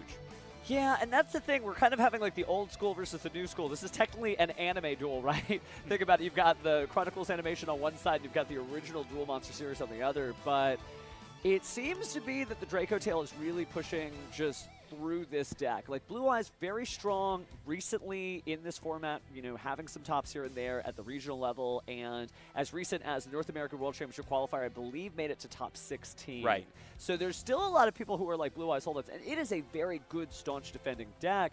But as you can see, Draco Tail is able to kind of push through it, and if we didn't see that super polymerization get destroyed, there's not really a lot of other ways that Walter has out of this, so we'll have to see. And you can see Walter's face. He's just kind of locked in, thinking, okay, how am I going to get through this? I'm about to go first. What do I need to see? What do I need to do to prevent my opponent from just pushing through me? Yeah, for me, I think the thing that's going to be the big make or break for Walter here is access to the Primite cards, because those cards interact very well with the Draco Tail cards, because a lot of the big power cards of the Draco Tail archetype are the spells. And not many things right now in this format can negate spell cards, except for Primite Drill Beam. Well, speaking of negating spell cards, though, there is an in-theme access point for Walter to be able to stop that, or excuse me, Brendan to be able to stop them with his Draco Tail cards, right? Right. So it is weird that, like, dragons equal spell negate? Is that the name of this format? Okay, whatever. Magic doesn't work on them. Yeah, oh, that is true. They're ancient beings. They're not afraid of spellcasters. The anime taught me everything. But jokes aside here, Brennan off to a good start here, but not letting his heart on his sleeve. He's just kind of locked in the same way his opponent is. Yeah, this may be round 2, but you can tell both these duelists are taking every single round seriously because of the new Swiss rules and time rules. Every win matters. You got to know your strategies, know what you're going to be doing, and just get it done. That's the way I think a lot of duelists are thinking this weekend, and you can totally see that from these two duelists as they prep for game 2. No, Brennan, very thorough there, just clarifying with the judge in advance there, like, you know, how am I going to be shuffling, etc. A lot of debate there, but judges tell him, hey, stay focused, you're in the game. It looks like we are about to get into the next game. I'm excited to see if this goes the distance or not.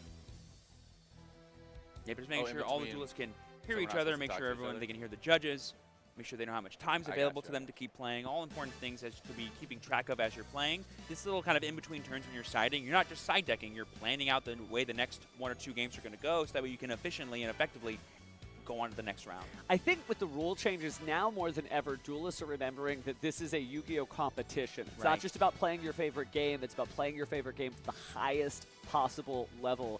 And Brennan off to a good start. Let's see if he's able to take the next game as we enter game 2 here, or if Walter is able to bring it back with Blue Eyes White Dragon. That's right. Walter is going to try to break Swerve here, I think. Make sure that he can come back and get that nice run back 2-1 victory.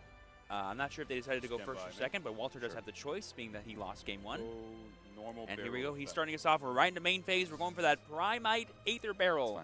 Yep, I think it's going a little bit better, just like you talked about. You have a lot better access here, so he's going to set that Primite Lordly load and probably get the Primite Drill Beam pretty fast. Yeah, just making sure that the effect resolves correctly, that Aether Barrel does set cards directly from the deck to the field, so he's kind of hard to interact with. Very well designed, doesn't trip off things like Ash Blossom and Joyous Spring, which is very nice.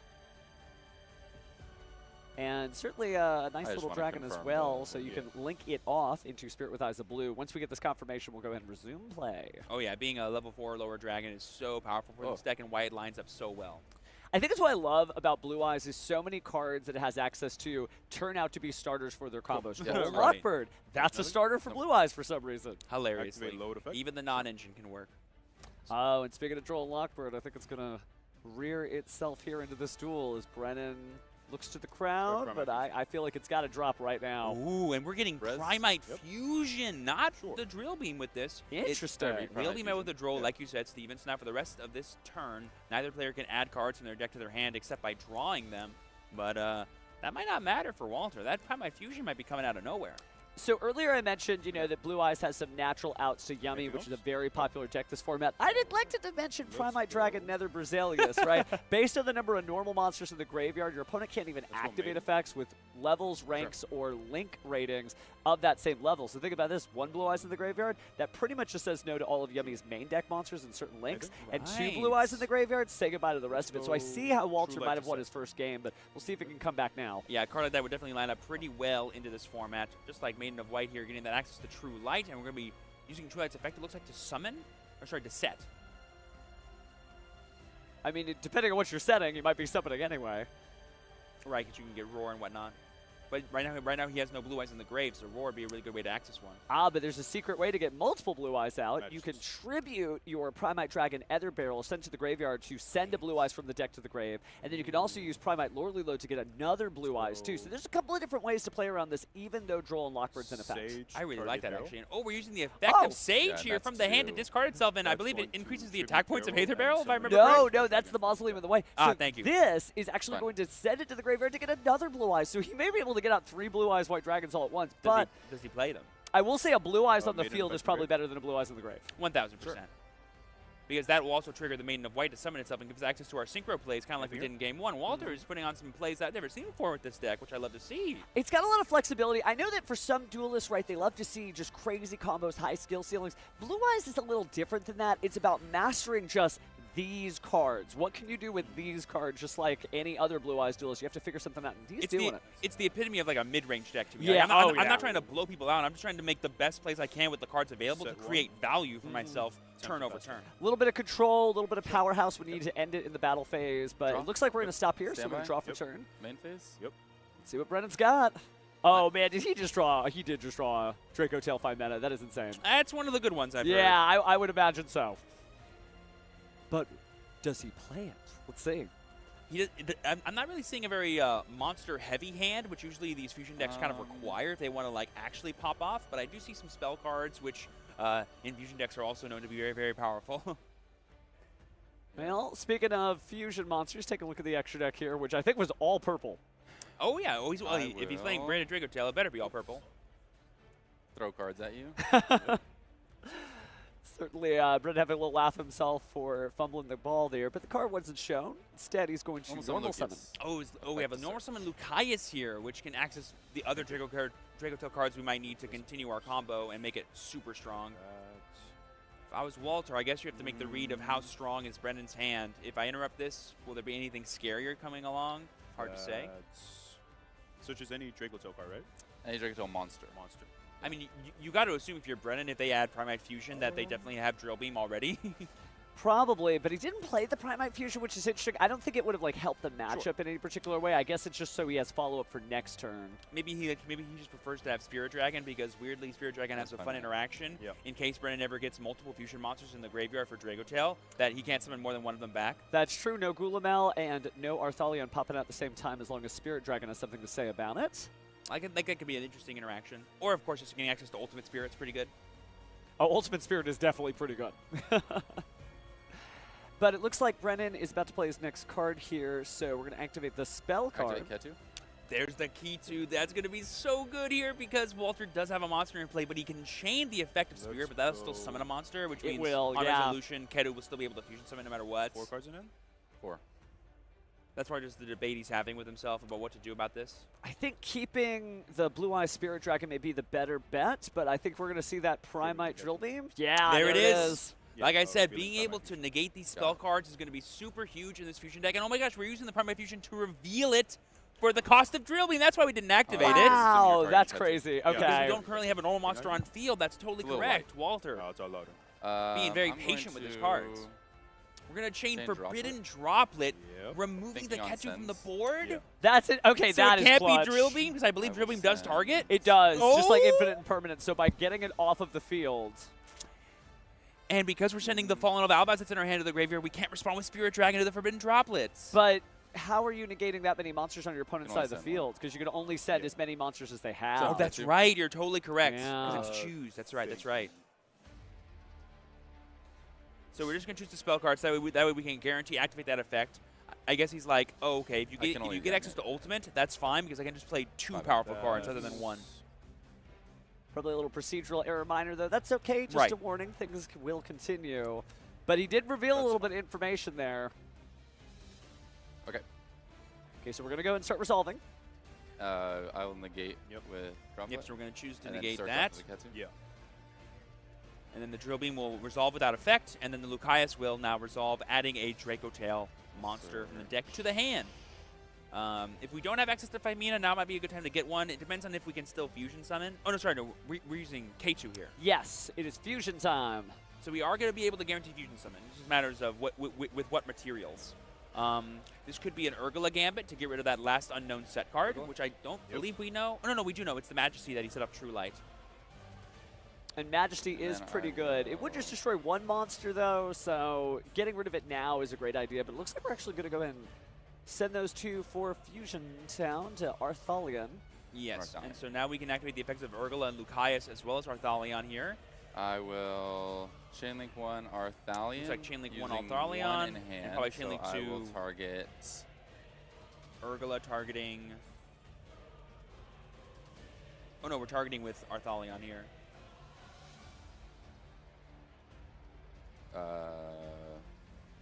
This is an like for me, the hardest thing about playing Draco Tail as a deck that I really love in this format is like what order do you place all the effects? What kinds of non-engine are you playing around? What kinds of things are you trying to make sure a guarantee happens? Slash, what are you trying to like interact with your opponent and deny them the opportunity to kind of chain in a favorable way for them? I think the Justice Hunter wars continue because when Justice Hunters came out, obviously everybody, was picking up all these new decks, whether it's Draco Tail like we're seeing here, Yummy like we saw last round, or Canine. But I feel like we're starting to see a major shift from competitive players to Draco Tails. It'll be interesting to see if this is Draco Tails YCS. Maybe it's Brennan's championship. No. So there we see the Majesty as I believe Chainlink 4 here in response to it being targeted by Urgula. Sure. This will allow us to, like you said, destroy some monsters. 5 True Light. I believe only 1. Oh, we're going to True Light as well. So this will get rid of our Arthalion, which is pretty important because that's another body that we have to potentially fuse off with, a big body that we can attack with. All right. Walter going to go ahead and put the Blue Eyes back on the field. Oh, we're also chaining with True Light, it looks like then, too, to summon it. And then effects here resolve, so this will be... Now, the only issue is, though, first, if that True Light goes, all of a sudden you're about to lose some monsters. Yeah, because remember, the Spirit is negated, and I believe Droplet also works like Mululu, to where even if you tribute it, you still won't be able to summon. And I will pop True Light. Okay, so True Light's gone. And the True Light's effect should activate, and you can't negate it with your Blue Eye Spirit Dragon because Blue Eye Spirit Dragon is negated. Kind of a fun thing you could do as a Blue Eyes player. Oh, so we used Urgula to get rid of True Light. That makes a lot more sense. And then Walter just chose to go for the Majesty to have it in the graveyard to protect his monsters from being destroyed. Oh, no, they're still getting destroyed. Okay, I lied. Is that me? Sorry. Yeah, you're unable to protect yourself if your Blue Eye Spirit Dragon's negated. Yep, but there we see the Rahu. This will allow us to fuse from our hand and from our deck. We're going to be fusing off the Phimina that's in our hand. So when you think of different sort of metaphors for Draco Tail, I feel like Draco Tail is just like the Fusion Blast, right? It just activate one card, a bunch of big things happen. And what we're seeing is it's able to basically just punch holes through the defense of Blue Eyes White Dragon, and even though it's got some natural ways to protect itself, it's just not happening in this duel.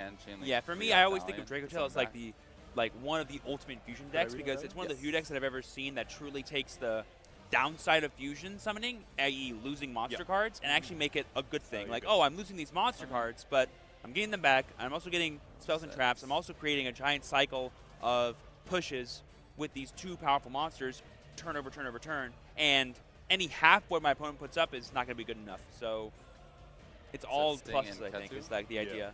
Well, I will say Frightfur and Fluffle might have a word with you about that, about the only fusion deck to do that. But it's still good, and it's interesting to see that players are starting to pick this back up again.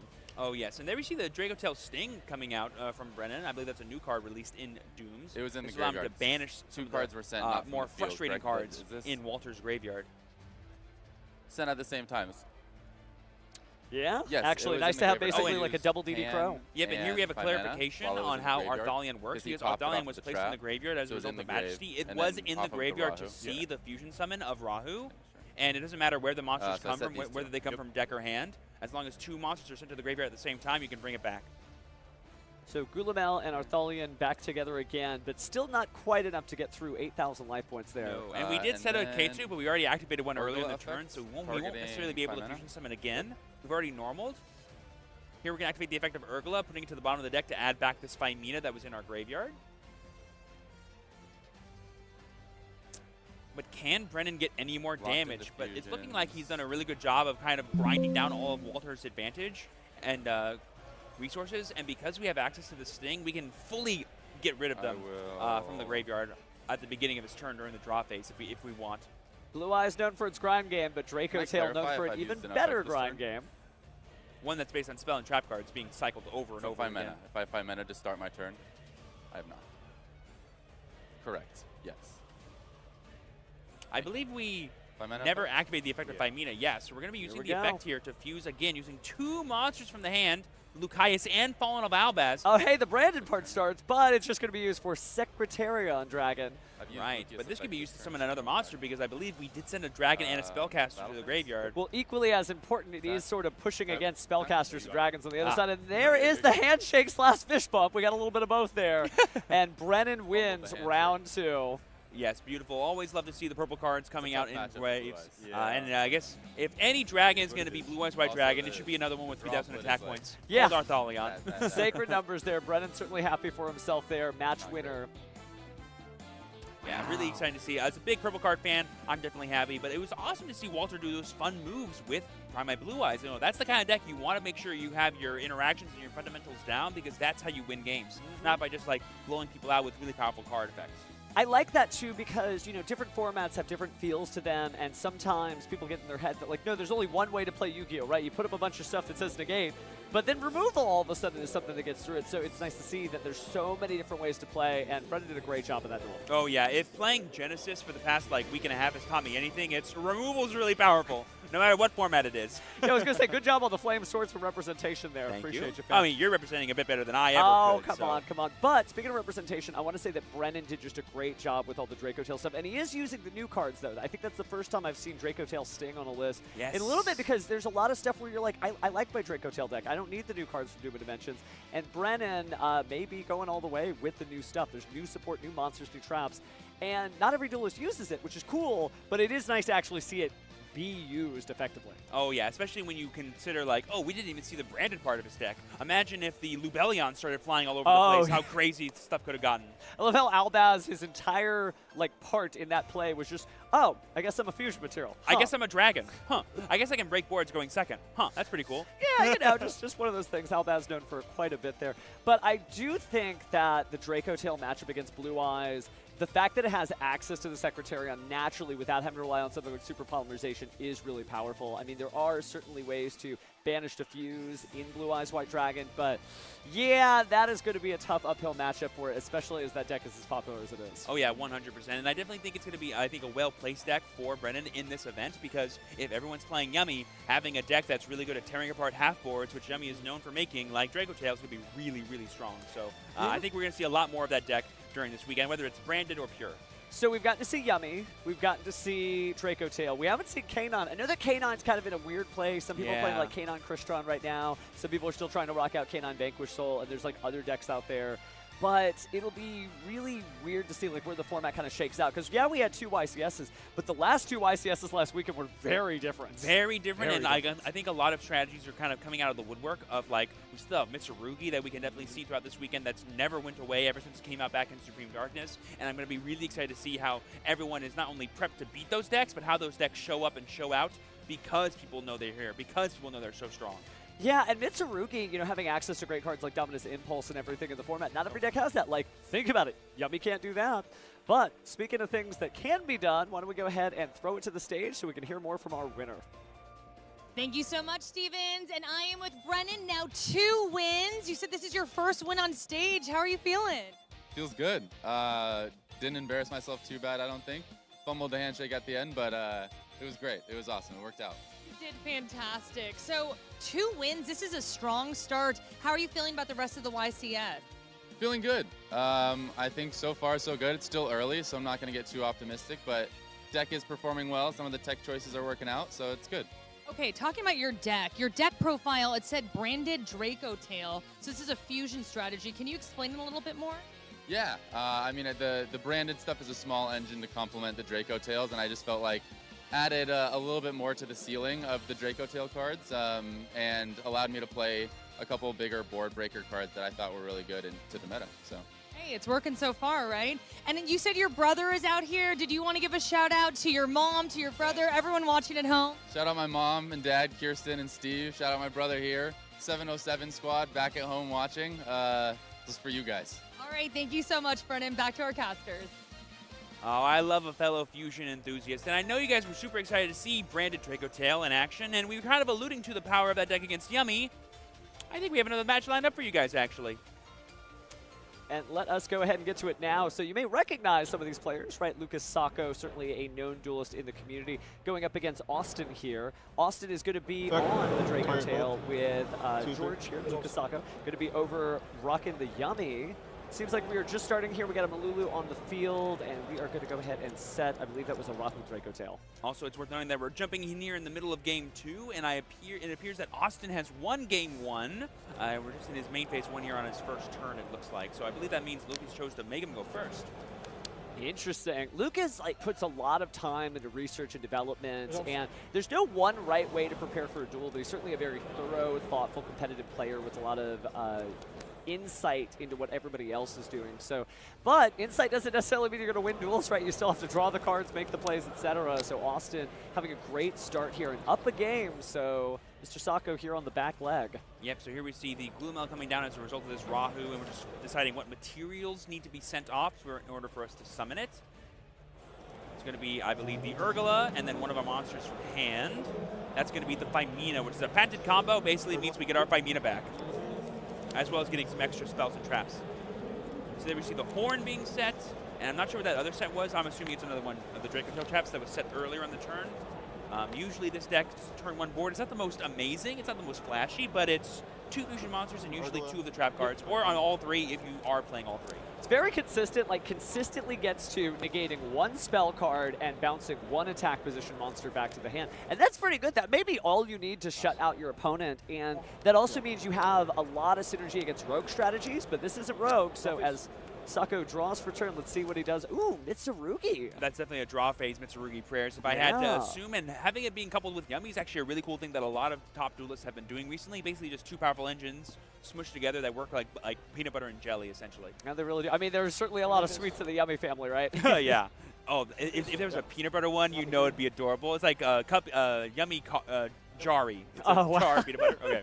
Give him time, give him time. But speaking of sticky situations, looks like we're going to have Saji appear on the board briefly and then get tributed off with the effect of Habakiri. So good to see that deck is still working the way it's supposed to. Ooh, and there we Ash see, Blossom. There we see the Ash Blossom stopping the touch effect to get the spell cards. And now we're going into main phase, it looks like. We're going to be normal summoning the Yummy Cupsy. There it is. The cat on everyone's radar, the most beautiful demon I've ever seen. Well, it is true that both these decks do so well because they can kind of keep playing. There's a little bit of restrictions, between the fact that you got to have your light beasts, but order of operations, you're not really hard locked into either side of the deck. So if your Mitsurugi doesn't work, you'll be like, cool, I brought another deck with me. It's in my main deck. Yeah, it's definitely one of those decks that are like, oh, if you can stop one thing, that's fine. If you can't stop either, oh, you're in trouble. kind of reminds me of like the benefits of decks like Branded Draco Tail or Ryzeal Onomat. But what's different about it is both these decks kind of play like a Tearlament side. Speaking of which, well, Tearlament's knows to fear Ghost Bell and Haunted Mansion. Yes. That's the one thing about the Draco Tail cards that are interesting, is that they're all really strong and they create so much advantage, but they're all so interactable. Like almost any kind of non-engine people could be playing interact positively into all these cards because they all draw cards, they all interact with the graveyard, they all shovel things back. It's all so easy for people to have counters to them. That way in games 2 and 3, it's really challenging for a lot of players. It's certainly a well-balanced and fair deck, but it's very consistent, so in the hands of a right duelist, man, they can get it done. But right now, Sako deciding what to do next here? I guess we're deciding the chain for Mululu. I think we're fusion summoning. No, we are going to be panning. And then we're going to be... yeah, I think we are fusion summoning with Mululu is what's happening here. Because then we chained the Gulamel's effect to pop the Cupsy. Okay, great. I understand what's happening now. So yeah, Gulamel pops the Cupsy, and then Mululu here is going to allow us to fusion summon. Okay. Mostly gas in Sako's hands in terms of how many cards he can play. I mean, it's really just pushing the duel forward, which is what this deck is known for. He just plays and plays and plays. But he doesn't really have any way to stop Austin at this point, so he's just kind of holding on to his hand and watching things happen. All right, so we're fusing off the Gulamel that's in play, as well as the Pan that's in hand. Okay. Not going to be saving the Pan's fusion effect to destroy an opponent's monster here. We're going to bring out another Arthalion. And then using the effects of Cupsy, which is going to resolve now to Search. Okay. Yeah, that's the thing about Draco Tails is the chains can get a little wild. Definitely Shades of Tearlament, just taking your time. And then finally, oh yeah, it is my turn. My bad. Search it for whatever effect. Yep. That was a yummy surprise. So maybe trying to push his opponent back into the extra deck. Maybe not. Maybe just using that to special summon a card from the graveyard. 3 great effects, but he's only got to be able to choose one. So. Yep, so there we see the effect of Pan to draw as the last part of the chain there. And there we see the Draco Tail Sting going to be banishing, I believe the Prayers was the target? No, yeah, the Prayers and the Cupsy were the target. Yeah, it's going to be 1 Spell or Trap and then 1 monster, which is huge in this format. Yep, and then we're going to return the Horn to the bottom of the deck to draw a card using the effect of Sting. Yep. Cupsy comes back out. Cupsy number 2 comes back out, I should say. Trying again. Yeah, it's like you're saying, like, this deck just keeps going and going and going. But Austin can just be like, I'm going to keep stopping and stopping and stopping. There's a lot of strategies historically that are like that. I can think of, like, Tearlament is not the obvious example, but, like, Lightsworn, where your deck isn't designed to do something. It's designed just to keep playing past your opponent and eventually win. The extenders are crazy, yeah, essentially. But we're possibly thinking about fusing again as we look through the extra deck here. Yeah, it's worth noting that the extra deck for the Branded Draco Tail deck is very vast, and the amount of fusion monsters you have access to are crazy. And there we see Sanctifier Dragon? No, there's no way that's Sanctifier Dragon. No, it looks like Philia Regis, actually. Thank you. Another, yeah, even Sako's gonna be like, what? Another big, beautiful white dragon. I was like, wait a second. I always hear her referred to as an honorary dragon maid. Sure. Just because of the cool appearance and everything. Oh, and there we go. Lucas is scooping it up. The Philia is going to be more than enough to stop him. And Austin is, I believe, the winner of the Branded Draco Tail. We saw Branded Draco Tail win not once, but twice on Feature today against 2 very different decks. Well, this may be the deck to beat this weekend, as a well-known duelist is not sent home. Remember, with those 15 rounds of Swiss, you can always curve out of this roller coaster in a way you never could before to get to top 8. Yes. But it is true that Yami Mitsurugi, you sometimes just have to be that guy in order to make it work, and unfortunately, just in this duel, it just didn't happen. But still shows you the format is wide open. There's a lot of different decks out there. And there's a lot of intricate ways that players can, like, one-up each other, like the ordering of your chain links and whatnot against the Draco Tail matchups. I think there's a lot of room that even if decks are maybe more powerful than yours, there's always a little bit of room for you to sneak in there and get the win anyway. Gotta say, the Draco Tail Sting, I think, is just an excellent card this format, and not everybody's running it, but maybe this is like just the commercial, like, hey guys, you want to win like these duelists? Maybe consider it, because it's doing some good work. Oh, yes, it is. And speaking of doing some good work, if you guys are here this weekend and want to do some good work with the eFootball promotion that's going on with Yu-Gi-Oh! To get your very own Rescue Rabbit and Neymar Jr. promo, you should definitely be sure to do so. Duelists who download an eFootball game are eligible to receive a promo pack containing those promo cards, and it's pretty exciting to see. All you gotta do is complete the in-game tutorial and then participate in any OTS store, either here or at your own locals, to get one. And then for YCS attendees, same deal. You're going to complete that in-game tutorial and just show a staff member in the venue to claim the free promo cards. Promotion is going to also be running at YCS Sao Paulo, so if you're in Brazil, just make sure to say obrigado to your favorite OTS. Oh, who knew the perfect combination of stuff like Yu-Gi-Oh! And football would be a fun mix, but I love to see a good old Rescue Rabbit strutting his stuff. Oh, yeah, dude, and that token, too. I know there's a lot of people. Some people are into football, some people aren't, but, man, that token is sweet. Oh, yeah, I definitely want to summon that off of Nibiru, I'll tell you that much. Well, I did download the app, so I'm going to get mine. You got to do the same. All right, you got it. I will be a striker. You can be my guard. Okay, fine. Well, speaking of passing the ball, that's probably enough out of these clowns, right? We're going to go ahead and take a break, but we'll be right back after this.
Welcome back to YCS Anaheim, and I have two contenders for trivia. I have Darian and Jaden.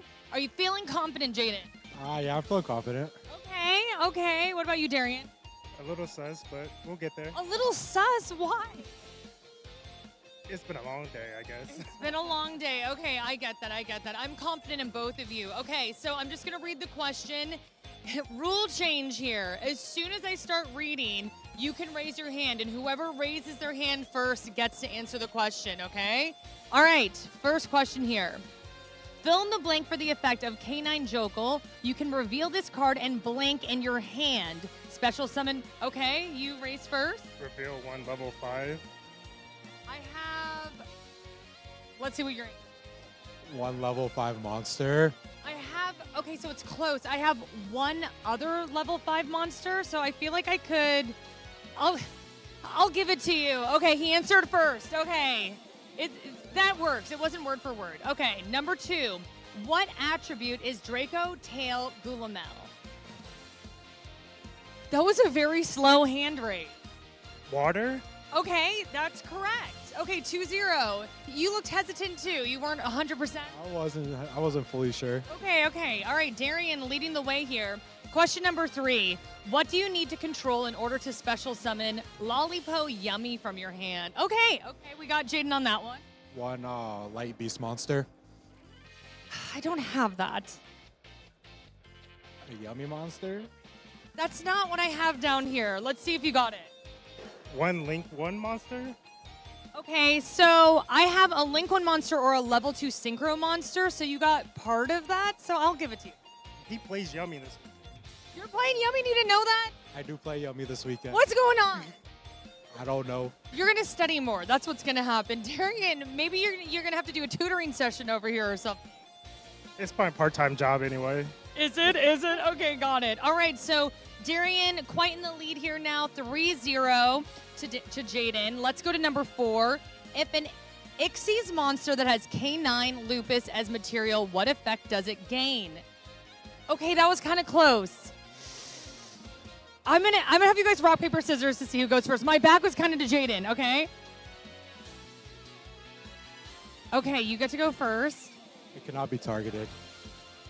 Yes, your opponent cannot target this card with card effects. There we go! Jaden's on the board! I got one. Let's go. Okay, so 1-3. So even if you get this one, I think that you're out. But you know what? It's fine. We're still doing it. Question number 5. Name one of the 2 Yummy Field spell cards from Justice Hunters. Okay, you're up first. He's playing Yummy. Okay, let's hear it. Yummy Amusement Mignon. Okay, that works. Or I thought you were going to say both. Do you know the other one? Yummy Amusement, a Croaky. Okay, so I'm going to give you 1.5 points because you said both, but it's still not enough, unfortunately, Jaden, to beat Darian. So, Darian, you are our winner. What do you want to say to everybody? Shout out my main testing partner, Honorable Nils, Sweden, and all the other guys that we came here with. My first win of the weekend. Let's go. Hey, a win's a win. We'll take what we can get, right? That's right. I got to get a win somehow. Aw, okay, well, you guys are fantastic. Thank you so much, Darian and Jaden, and we'll be back in a little bit. Say bye.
Hello, everyone. Billy Break here at YCS Anaheim. We're eagerly awaiting the start of round 3, but while round 2 is finishing up, I found someone you might be familiar with out in the crowd, and that's Aditya, former NAWCQ World Champion, World Champion, National Champion, basically, NAWCQ runner-up, and you've been at Worlds the past 2 years. How was Worlds this past year?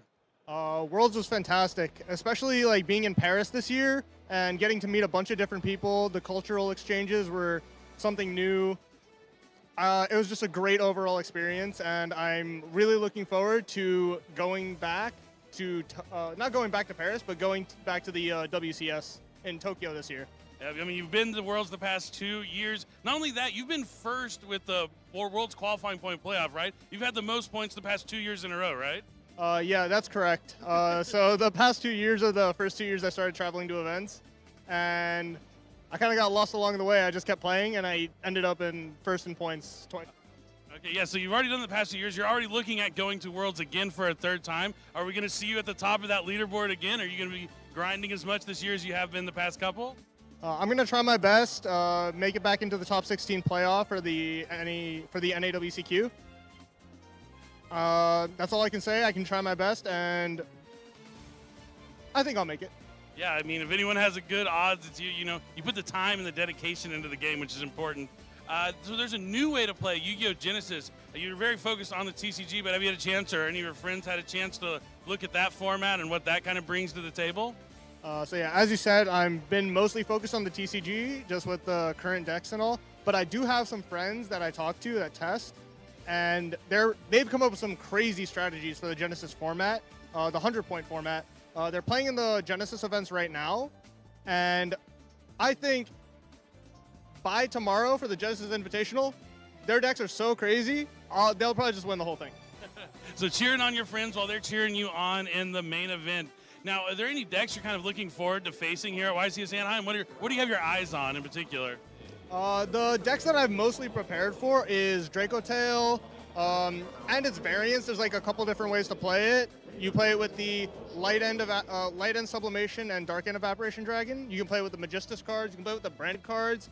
And then there's also different variants of Yummy and Mitsurugi. I think it's a really, really wide format, and this is probably the most I've had so much interaction in my games that every game feels like a game. I always get to play. Yeah, that's what it's about. Those are the moments that are the most fun, is when you're having to decide, do I use this here? Do I save it later? And then trying to bait your opponent out and stuff like that. Seems like what you're enjoying for this format. So is there any advice you want to give to anyone that maybe is at home watching? Maybe they're too nervous, they have never been to a YCS. Any words of encouragement for those players?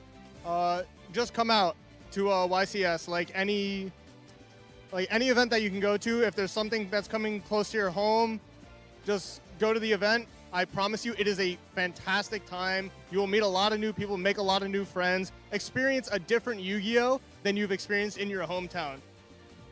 Yep, and then that's the one way to grow as a player, is to play against players from all around the world. And, you know, you've been all around the world. We'll have to see if you're going to go back to the Worlds for a third time in a row this upcoming year. But first, you got to win YCS Anaheim. So good luck in the rest of the tournament. Hope you do well. Stay tuned. We're going to be back with round 3 very shortly.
here at YCS Anaheim at the Anaheim Convention Center. I'm gonna find some duelists and ask them the hard-hitting questions. Let's go. Hello, I'm with Brian and Reckner right now, and my first question is, how many YCSs have you been to? This will be my third. Third, okay. This will be my second. Your second. Okay, so relatively new. What do you love about YCSs? I think just the level of competition and how wide the competition is. Okay. I agree with that statement. So describe the atmosphere for me here. Like, what is it that's so attractive? Is it about being with friends, meeting new people, the community events? Like, break it all down for me. Well, for me, it's I don't really travel much, so it gives me an excuse to go somewhere else I haven't been before. This is my first time in Anaheim. Last YCS was 250th, so both of them were pretty fun. Just trying out like different food that I usually don't have. Hanging out with friends that you usually see on a weekly basis, but you know, you get to hang out with them in a different scenario, which is always fun. I love that. Where are you guys traveling from? I'm from Mountain View, so that's kind of Mountain View, California. Okay, so not too far, but a little traveling. Okay. What about you? What do you love about YCS? Well, partly the same thing, the community aspect. I get to hang out with my friends, just long road trip. The other part is I get to plan out something a little bit more competitive. I knew this was coming out months in advance, so I started prepping for it, going to tournaments, and getting ready for that. And I think both of those parts is something I really enjoy. Okay, great. So fun question now. Favorite card and why? Favorite card, Magic Cylinder. Okay. I love Magic Cylinder. Good answer. So the reason in high school, that was my favorite tech card. I like to play against my opponents. Yes. And it always came up. That is the best to have and the worst to see, right? Yeah. Unless you got something up your sleeve. But okay, what about you? I love Elemental Hero Stratos. Yeah, okay, why? Well, the first competitive deck I built when I first started playing 2013 was Heroes. So that just has a nice place in my heart. Nostalgia. Got it. Okay. If you could be any Yu-Gi-Oh character from the anime, who would it be and why? Seto Kaiba? Yes. Tell me why. Because the rules don't apply to him because he has money. And I quote. We'll take that answer. Okay, what about you? I don't really have favorite characters. What? Say something. Something. Have you seen the anime? It's been a while. I saw the Duelist Kingdom as a kid, and that's about it. Okay. Can you help him out here? Who does he remind you of? You remind me of Pegasus. Oh, okay. What's a good Pegasus impression? Mwahaha. That wasn't bad. I was expecting Yugi Boy, but we'll take it. Come on, give me Yugi Boy. Yugi Boy. What do you think? I'm surprised. Do we approve? Yes. What about our Seto Kaiba impression? Oh God, no. Nothing's coming up right now. Come on, don't do that to us. I forgot what he says actually. I'm like, Besides the iconic line. Give the iconic line. No, I don't remember it.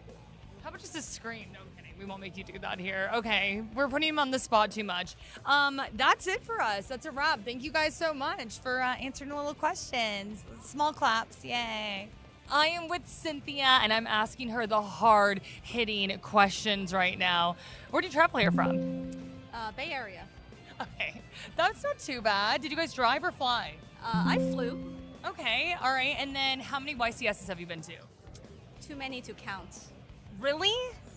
Rough number? Over 20. You are kidding me right now, right? No. Over 20? That's so cool. Do you remember what year was your first one, or around what time? Yes, I was an undergrad, so this must have been in 2014, 2015. Yeah. Oh, wow. Oh my gosh, so how did you get into Yu-Gi-Oh then? Oh, I've always loved Yu-Gi-Oh. Did it start with the anime, or did you have entry through the card game? Yeah, both. I mean, anime, card game. I grew up in that generation. So did you find it on TV? Don't worry, girl. I'm almost 40 here. So I'm like, did you find it on TV, or did someone introduce it to you? You know, it was all the rage when I was in elementary school, and oh gosh, I'm really dating myself now. So I was. Us young girlies here. Okay, well then, what's your favorite card? Blood Mephist. Okay, tell me why. Because Konami will never print it again. So it's special and it's just unique and it's like desirable. Is that right? Kind of, yeah. Just to be contrarian here. No other reason. To be contrarian, I love it. Okay, do you have like an underrated card in mind? What do you mean by underrated? Like maybe like people overlook it and you're like, you shouldn't sleep on that one. Yeah. I think the Necros cards are all very underrated right now. So, Okay. What are you playing with right now? Necros. Okay, there you go. Why do you love this deck? It's a very special deck for me. I have been playing Necros since 2015. Oh, wow. So familiarity for sure. Yep. Okay. Was there anything about its dynamics or strategies that you really like? Yeah, I like the ritual summons. I like how you can just send your extra deck to the grave and you don't really have to rely on the extra deck monsters. There's definitely over-reliance on extra deck these days. Okay, Cynthia, just dropping it, being so real right now. I love it. Is there a mainstream character you really like? In which series?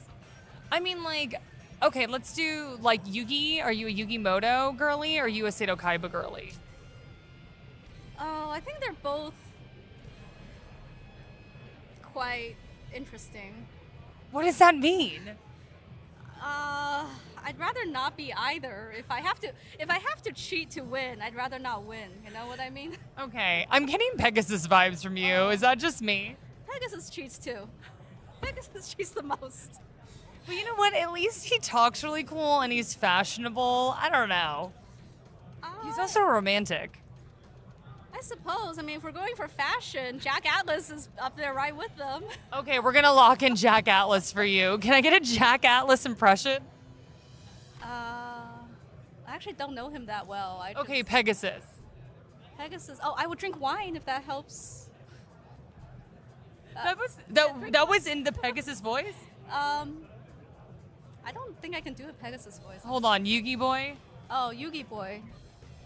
Cynthia, you're killing me here. We'll take it. Thank you, Cynthia. Yay.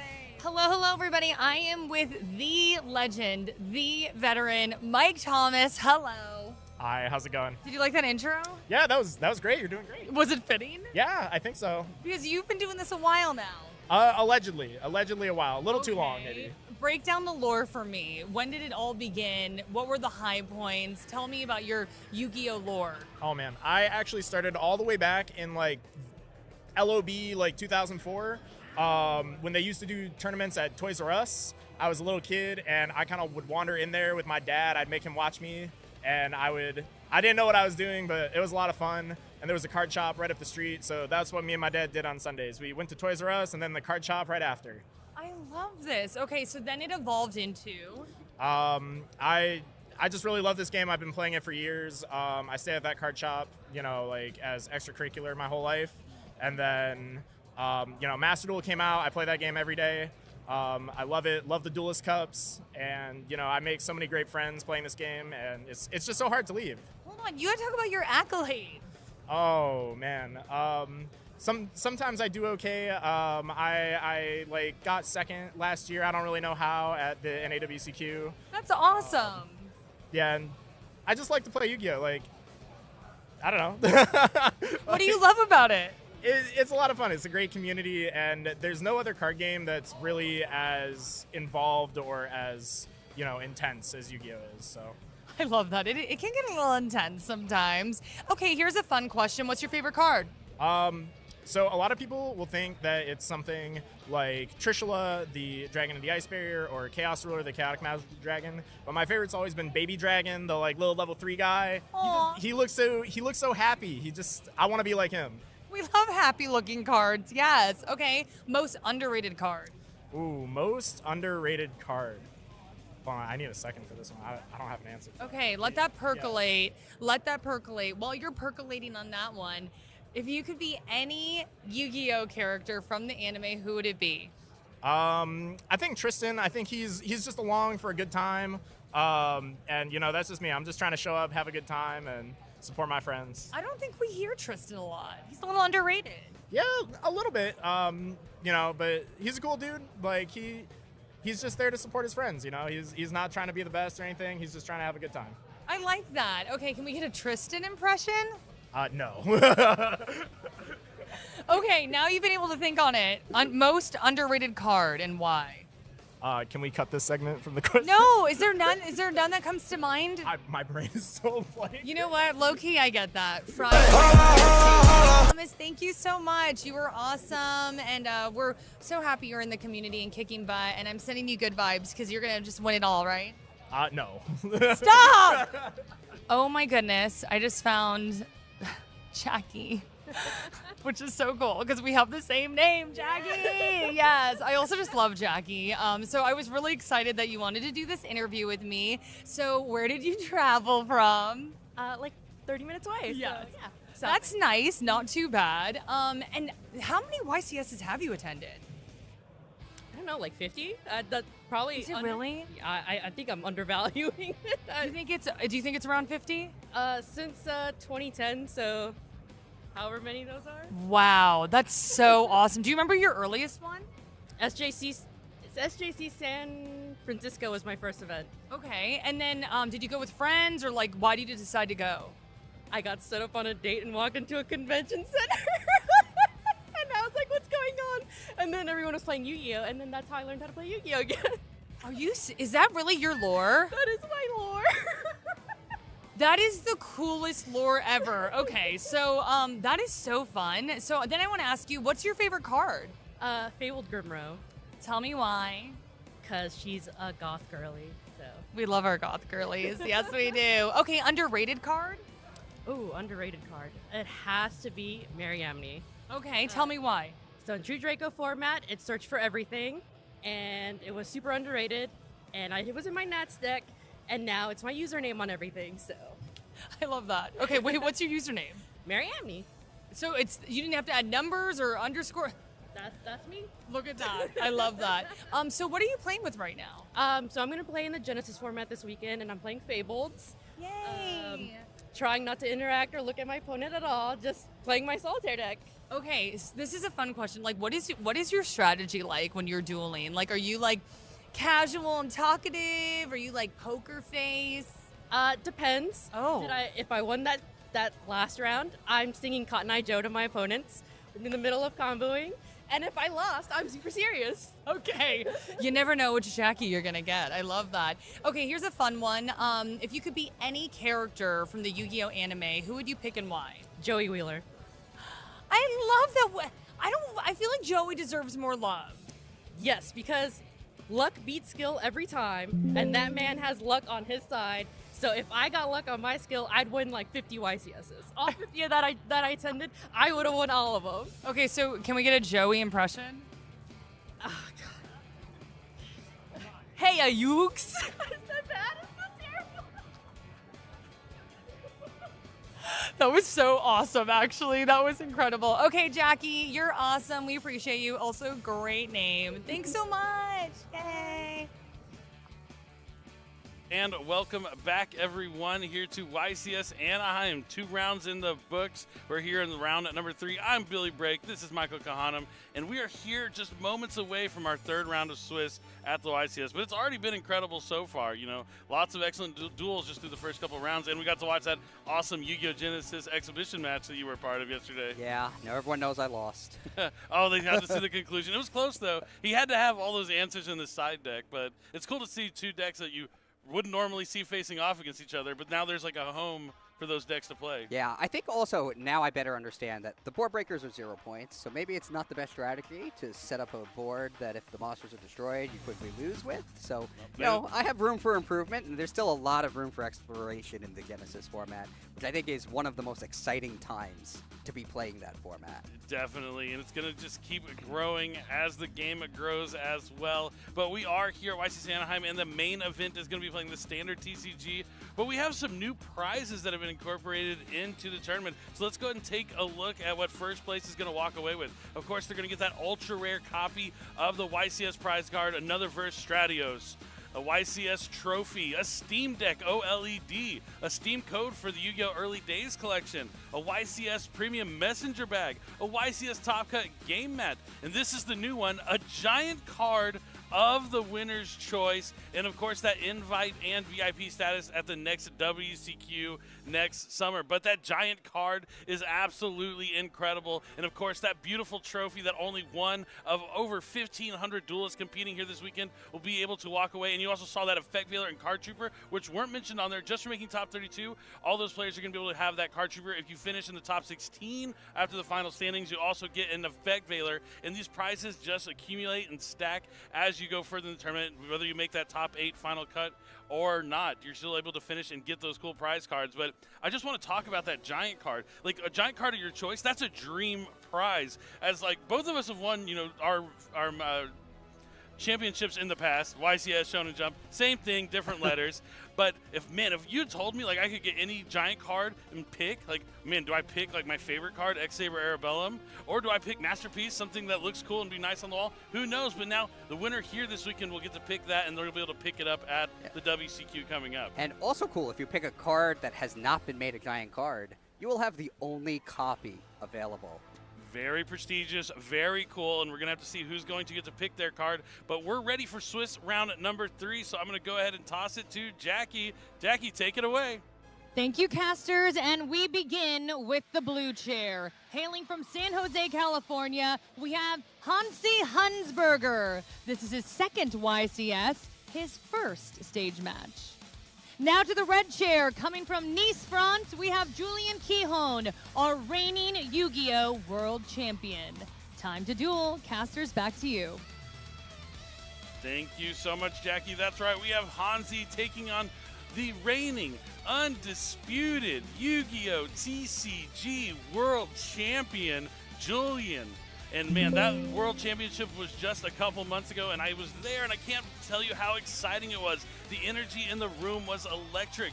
Now, the deck he decided to bring here this weekend was actually a deck that wasn't at the World Championship at all. The 27 duelists who competed there, it's kind of its own format where you combine the OCG and TCG Forbidden and Limited list together, but none of those duelists brought Draco Tail, so it's not something we really got to see too much on the live stream. But Julian now switching from that K9, Vanquish Soul, not V9. That's kind of combining the letters. There's a lot of letters for that together. But now moving on to a new deck, and one of the decks that a lot of players have brought this weekend. Branded Fusion did just go to 2 on that last Forbidden Limited list that we've had since the World Championship. And his opponent, Hansi, is going to be playing a pure Mitsurugi strategy, which we've also seen have a spike in popularity since that last Forbidden and Limited list update. Yeah, Julian has proven that he's not afraid to change up his decks, and he's extremely proficient with a variety of decks. He understands the game very well, and I think that Julian actually might have the greatest accomplishment I have ever witnessed in the Yu-Gi-Oh! Trading card game, having qualified twice for the same World Championship, the 2025 World Championship, once by winning the points playoffs, and then again the next day by making the top 4. And then winning that World Championship. If there's any way to prove that your World Championship victory is not a fluke, that has to be the way to do it. I definitely agree with that. He is on fire right now. He can't be stopped. I mean, yeah, you mentioned the double qualification there, which is incredible to see, but it kind of like goes to show you that if you're like one of those players that has the top 16 most points, because we have that world's qualifying point playoff every NAWCQ, and then the 16 players in the region that have the most points get to play on their own single elimination tournament on the Friday of the NAWCQ to get that invite. As you mentioned, Julian was one of those 2 players to do so. That also means you've probably been playing more than anybody else for the previous year.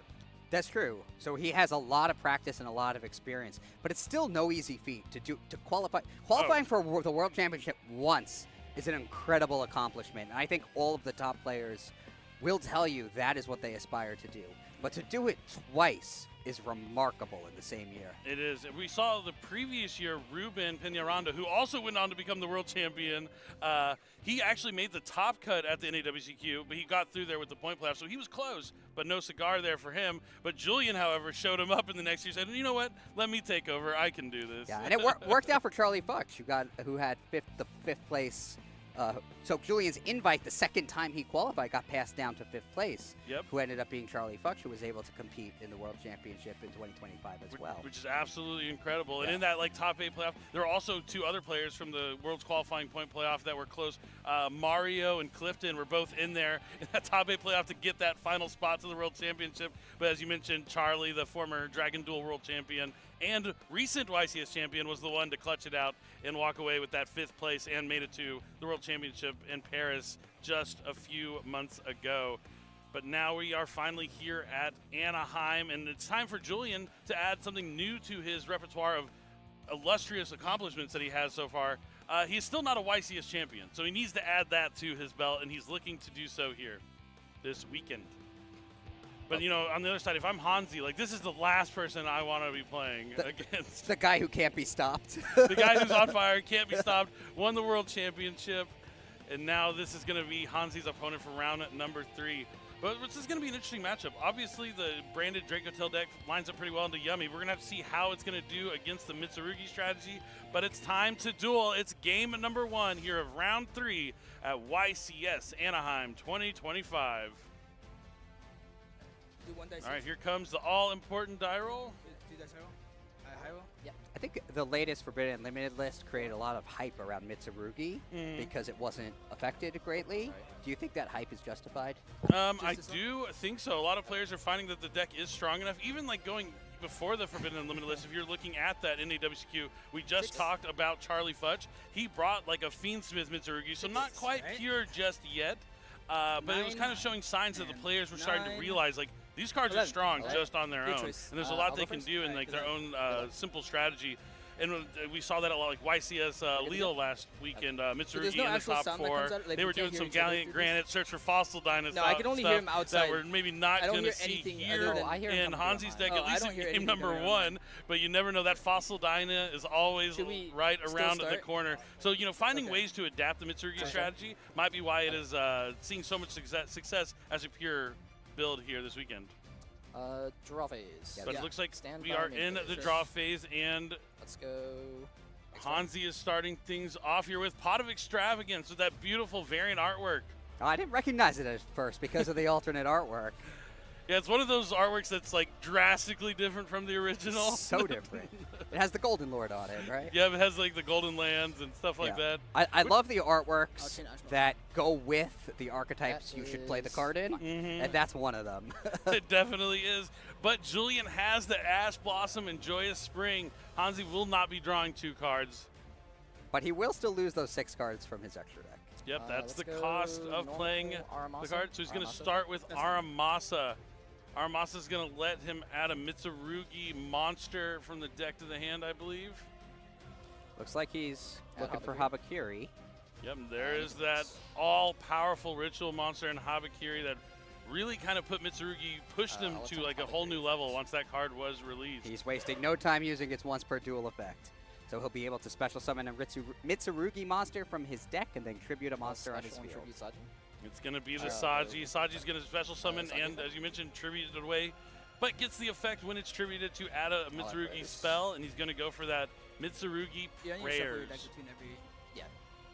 We've seen these Mitsurugi cards for, you know, they've pretty much been on the scene since they were released, but really getting the second wave of cards pushed them to a whole another level where they're able to be played like in a pure strategy like we're seeing here now. And Mitsurugi Ritual is going to use the effect to summon a ritual monster from hand by tributing the materials from the deck. And here comes the I'll Habakiri. use Night Sword from deck. And he needs to send 2 4s. Oh, he's going to do 1 from his hand. He has the New chain, Kusanagi in his hand. A lot of times the Kusanagi, players one target only ritual play 1 spell. copy. Night Sword Serpent's going to special summon itself, and the Kusanagi can add back the Saji from the graveyard. He's just going to add back the prayer or the Mitsurugi Ritual.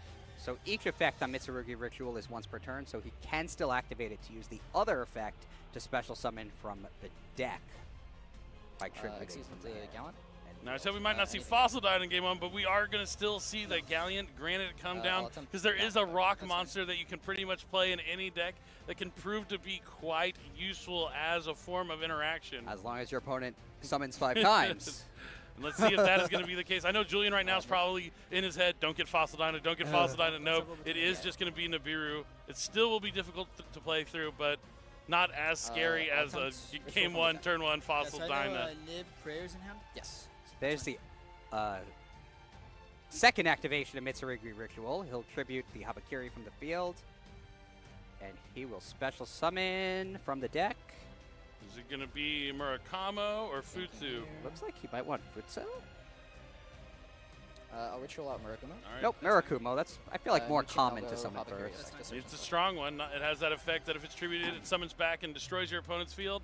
But it also can force your opponent to have to discard a card from the hand if they want an effect to resolve. Very powerful Mitsurugi Ritual monster. And now he's going to add Mitsurugi Mirror with the effect of Habakiri as it summons itself back to the field. He can do that since he did properly summon the Habakiri and then tribute it from the field. Thinking here. A lot of times players tribute the Mitsurugi Ritual monsters from the hand, and then they can't come back with their effect because they weren't summoned properly. They weren't, yep, definitely. You got to be careful of that to know what can be summoned and what cannot. And now he's going to use the prayers, tributing off the Ame no Murakamo Mitsurugi. I'll search for Futsu. Now here comes the Futsu to the hand. He has the Mitsurugi Mirror in the hand already if he wants to find a way to get the Futsu onto the field. Futsu has a cool effect. If your opponent like summons a monster, you can just keep special summoning back those reptiles from the grave. Yeah, once per chain. Yeah, once per chain. Not per turn. It can get pretty overwhelming very quickly. It looks like he is paying the 800 for prayers. Well, not paying. It's like effect damage that you have to take, I believe. Yep, there's Murakumo's effect. Again, since it was properly summoned, he can bring it back to the field, and he also gets to use its effect to add a Mitsurugi card from his deck to his hand. Yeah, I think Mitsurugi definitely has a target on its back this weekend after how well it did at the 2 YCSs we had last weekend in Peru and Lille in France. And so I was wondering if going into this weekend, if players were going to be main decking more copies of Droll and Lockbird. It was a really popular side deck choice last weekend, but I'm wondering with those results if Droll and Lockbird will be key in a lot of players' deck. And there's a chance Julian has them in his main deck, but just perhaps didn't draw them. Or maybe it is still going to be something that is more locked away into the side deck for players this weekend. Droll and Lockbird is very effective against Mitsurugi. We've seen how many times they've added. Probably my top choice for side deck cards against Mitsurugi. I think so too. Now Mitsurugi Mirror is a ritual spell that'll let him summon Mitsurugi Ritual from the hand, more along the lines of like a regular ritual spell. But the key part about Mitsurugi Mirror is it includes the names of all the Mitsurugi Ritual monsters, so you're able to use cards like Pre-Preparation and Rides to get it to your hand. That's important. It also has an effect where it can return to the deck, right? So you can use it again. So that's kind of cool. It just goes kind of with the theme of recurring cards. All special Futsu. Swords turning into reptiles, big scary snakes. Why does it always have to be snakes? And we're seeing this excellent field here from Hanzi going first. Futsu, Ame no Murakumo, set one and I'll attempt no Mitsurugi, and IP Masquerena. One card face down, which we can assume is going to be Mitsurugi Great Purification, which can also negate a face-up card. But at the end phase, Julian's been holding Nibiru, the primal being. End of the main phase. Yeah, into the main phase. As we're trying to proceed to the end phase, he's going to try and tribute off. That's fine. Hanzi's going to use Ame no Murakumo, and is Julian going to discard? He's just going to discard the Nibiru itself. Oh, that's incredible. So everything gets tributed, but nobody gets a token. That's actually, that helped him. Search and special. I think that was helpful, right? Kind of, just a little bit. I can hear him through like the outside. Yeah. Now it looks like the Futsu still has not been tributed yet, so he's going to be able to add prayers. You know, I forgot it works like that, but it's the old Nibiru Stovey Torby trick. Yep, the same kind of thing. Like, once it's activated, it's still going to, unless you negate the effect, it's still going to resolve and tribute everything off the field. It doesn't have to summon itself in order to tribute, which is kind of cool. Very cool. Especially when you're having to you don't have to discard anything extra for that Ame no Murakumo. But thanks to the Futsu coming back, Hanzi will still have that Great Purification, and he was able to add back the prayers and set that since, as you mentioned, we were still in the main phase there. All right, now play is to Julian. He had a couple of interactive cards. I see more interactive cards in his hand, but does he have the cards he needs to get started? The cool thing about Draco Tails is even when you draw those effects from hand that you use, you can just use them as fusion materials because the Draco Tail fusions just require a monster in hand. So some cool stuff there, but it looks like he's going to start things by activating Rahu Draco Tail. I believe. Yeah, it looks like Hansi is considering negating it. I'll Ash this. And, yep. And yeah, Ash Blossoming Joyous Spring to negate it. Nothing else.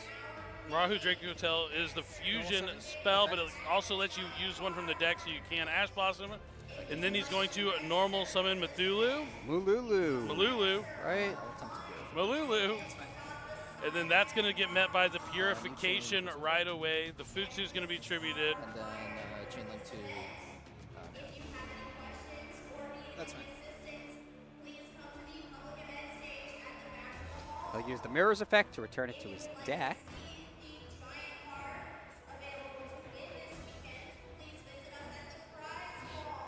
Julian waiting patiently to see what happens.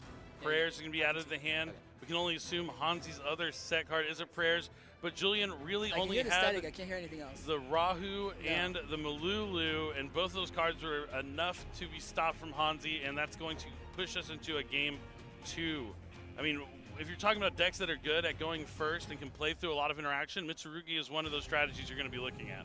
Yeah, I mean, it looked like he got hit pretty hard by Nibiru, but it turned out it wasn't nearly effective enough. Yeah, he was still able to get you just 2 interactions, but those 2 interactions were just enough. I mean, yeah, if Julian maybe had something like Ketu Draco Tail, a copy of Branded Fusion, more Draco Tail monsters, like we know he didn't have something like Find Minma or something he might have wanted to use on his opponent's turn, so he was already playing kind of down. It's kind of like when you don't draw Find Minma and Draco Tail, it's almost like not drawing Holly Sue and Vanquish Soul or Izuna and K9. Like the games are drastically different where that card's in your hand versus when it's not. He needed more cards to build his field because the Mululu and the Raihu Draco Tail both got stopped. Yep.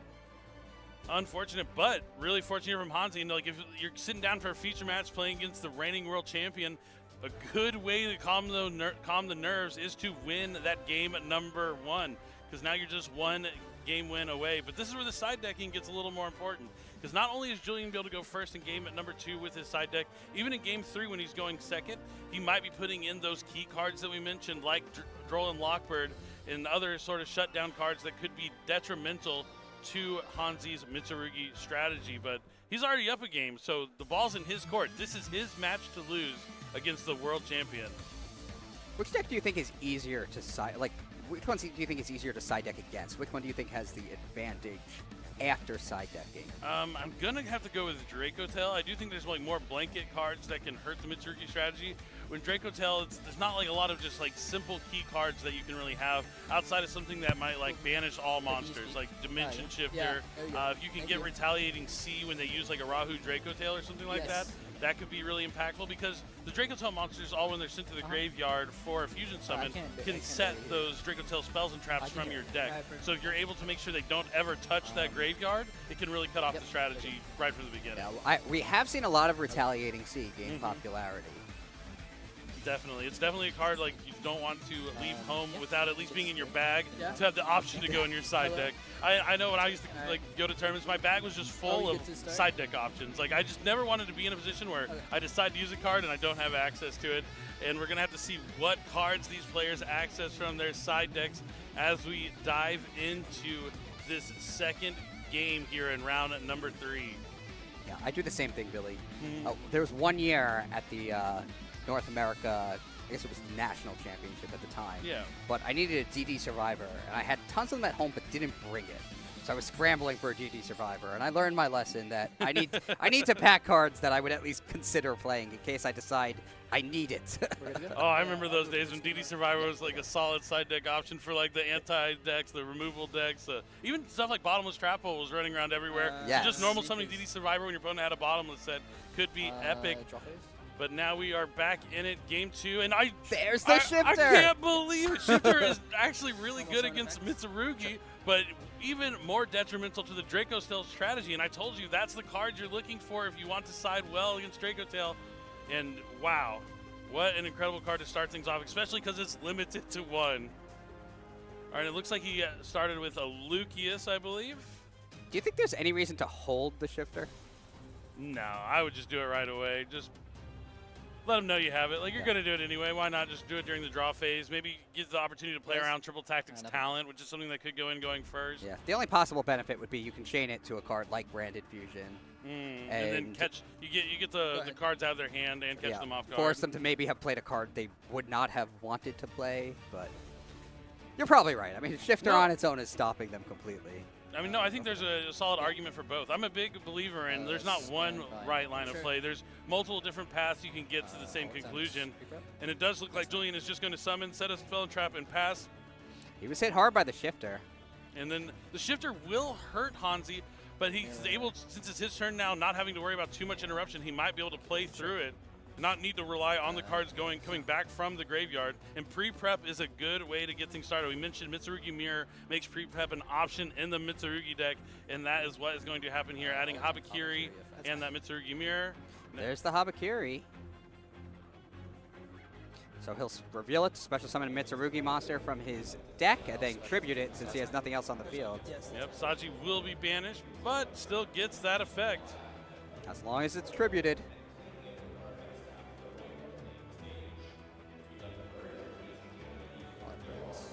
He'll add prayers to his hand. Hansi really showing the power of Mitsurugi here in game number 2. I'll attempt Ritual from that. Next up, Mitsurugi Ritual, but Julian has a key card. He says, you're going to try and shut me down with Dimension Shifter. I'll do you one better. Dimensional Barrier, you know, excellent against extra deck monsters, but can also call Ritual. That is a risk of playing a pure Mitsurugi strategy, because all of your big monsters are ritual monsters. Yeah, and if you were playing something like Ryzeal Mitsurugi, you'd still have that opportunity to like normal summon Ice and then go into Right. the But with pure Mitsurugi, yeah, you're dedicated to those rituals. Yeah, that was the thing. Like with I felt that with Fiendsmith Ryzeal, if they Dimensional Barrier the Xyz monsters, then at least you can still link summon. You can link Infusion, you can have Desiree, yeah, definitely. But when you're playing pure Mitsurugi, if you can't ritual summon, you're kind of stopped. And I think that is what Hansi is experiencing right now. Yeah, that is a great answer to that Dimension Shifter. And he ended his turn with nothing on his field. He can't, yeah, I mean, he can't summon anything. That's absolutely incredible. And, you know, Julian just being patient now plays back to him. He knows he won't have to play through a Shifter. He's going to start off with a Find Mana right away, discarding it to Fusion Summon. And it's going to be met by Dominus Impulse. No cards on the field, but Julian does have that Lucius. And now Impulse is going to negate Find Mana. Julian's going to set a back row, and then that's it. Doesn't seem to even go to battle phase. Maybe playing it safe, it just passes right back. Does he have another copy of Dimensional Barrier set? He's going to need something. He just hasn't had any of the right cards he needed. He really needed that 5 minute to resolve to be able to Fusion Summon. It doesn't seem like he has any other Fusion spells or any way to get to him. I can see the Urgola in his hand as well. Now Mitsurugi Prayers is going to be the first activation for Hansi. Julian's deck just not working for him right now. He's going to need something from his side deck face down. It could be another barrier. He might be waiting for the activation of any sort of Mitsurugi I'll go spell. Habakiri 1, Kusanagi 2 targeting a ritual spell. Sure. All right, so he's use using the effects of both Kusanagi and Habakiri. He's bringing back the Mitsurugi Ritual. We'll see what he gets with Habakiri's effect.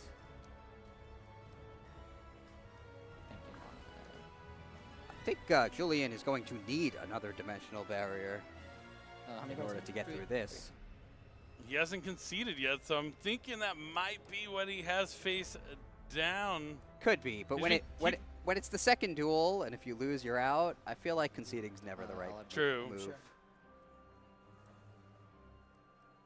We'll see if that is what it is.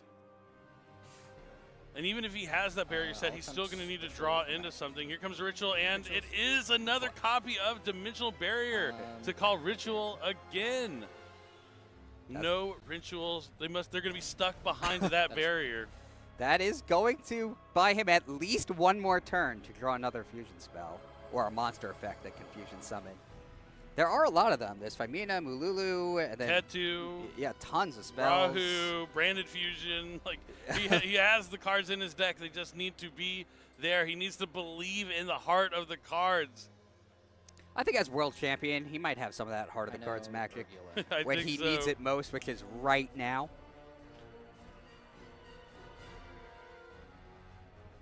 I have to imagine that Hansi doesn't have much more, since he didn't have much last turn after he got barriered. Just taking a moment to check his extra deck. If there's any Xyz monsters he might be able to make if he can get another level 4 onto the field. But he has to be careful. He doesn't want to. Yeah, it looks like the judges are talking to him. He might get a slow play warning here just a bit. Sure. Well, normal summon the Fualos. I guess he's not getting much more use out of the Fualos than just a normal summon from it. Oh, but Guska's not bad. Sure. All right, that'll not bad. That'll definitely slow things down. He's a terribly tired Tapier, and now every monster that is summoned is going to go to defense mode, and monsters set in defense mode can't activate their effects. But he does have another 5 mana in hand that he's going to use during Hansi's turn to fuse the Urgula and the Lucius. Oh, that might be the breakthrough that he needed. I didn't see he had the Femina in hand. He just couldn't use it on the previous turn because he had already used a Femina's effect on the previous turn. So maybe he was in better shape than I was giving him credit for, even without the dimensional barrier. Yep, now he's just going to still have to deal with this Baguska somehow. He's going to set the Ketu Dracotail and Rahu Dracotail since he did use the monsters. And the Urgula is going to destroy the face-down super polymerization. That's a good one to take out. That super poly would have been pretty detrimental, but that is good. He just does need to solve the Baguska though before Hansi can come back.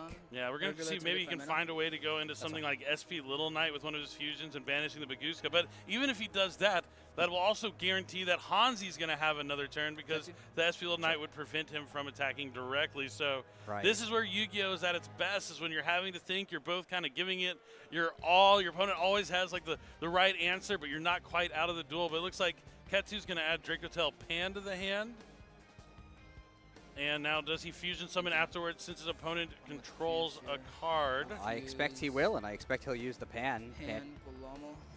Yep, and he is going to use the Pan. And Pan will be able to take out this Baguska. Yep, so that's what we're going to see happen. The monster is summoned first, so it does come in defense mode, thanks to Baguska. Oh, and he's setting Dracotail Flame. I believe he summoned Secretarion Dragon. Targeting Lucius Pan. Which is going to gain, some attack points because of all those banished cards from the Dimensional Shifter. But Hansi's seen enough, and Julian fights back after getting shifted game 1, kind of reminiscent of the World Championship Finals, where in game number 2, Julian was the one using the Dimension Shifter, but ended up losing that game because he didn't have enough steam or gas to push past that out, even if he was able to stop his Lunalight opponent with that shifter. He also lost the game he did, so now we're going to see him diving into the side deck, and I saw some cards he's putting in. One of the cards that I thought was going to be really popular in the side deck this weekend, we saw it all over the place at the YCS Lille in Paris, France last year. Like, I'm not going to say that specific card, but we just saw the Super Poly. That's another card that was really popular. But I do think there are some meta trends that we're going to see from YCS Lille that are going to carry over into this weekend. Yeah, without a doubt. I feel like every YCS event impacts the next one. Oh, definitely. The format's always growing, always changing. Even when there's like a deck that everyone thinks might be the best deck, which I don't think there is one right now in the current format that we're playing in. Even like the little text, the little things you can do to get an edge and evolve from just learning from what most people are playing from the last event is huge. Look at Retaliating Sea. I mean, that's a card that has gained popularity because of its prominence at the top cut of the recent YCS. Yep, definitely one of those cards. And then the card also that Julian could be siding in. There's so many different ones, but Mitsurugi in particular has kind of brought some other cards back to the forefront that used to be used. I think a big one, where if we look at like the Psy frames, if you're able to use like Psy frame Gamma, right? It's limited to one, but it's something you can put in. There is another Psy frame that's pretty useful if you're going to want to put in Driver. That's Psy frame Delta. It's able to negate a spell card. And a lot of the times, as you saw that first play where it's like trying to ritual summon the Habakiri from your hand, if you can use Delta on that first Mitsurugi ritual to keep the Habakiri in hand, it doesn't get tributed. It can actually be quite devastating to the Mitsurugi opponent, but we're going to have to see if that's one of those key cards that Julian might be putting in. And, of course, we talked about Droll and Lockbird. I acknowledge how powerful the Psy-Frame cards are, but I think I'm like a magnet to the driver, and I always draw it.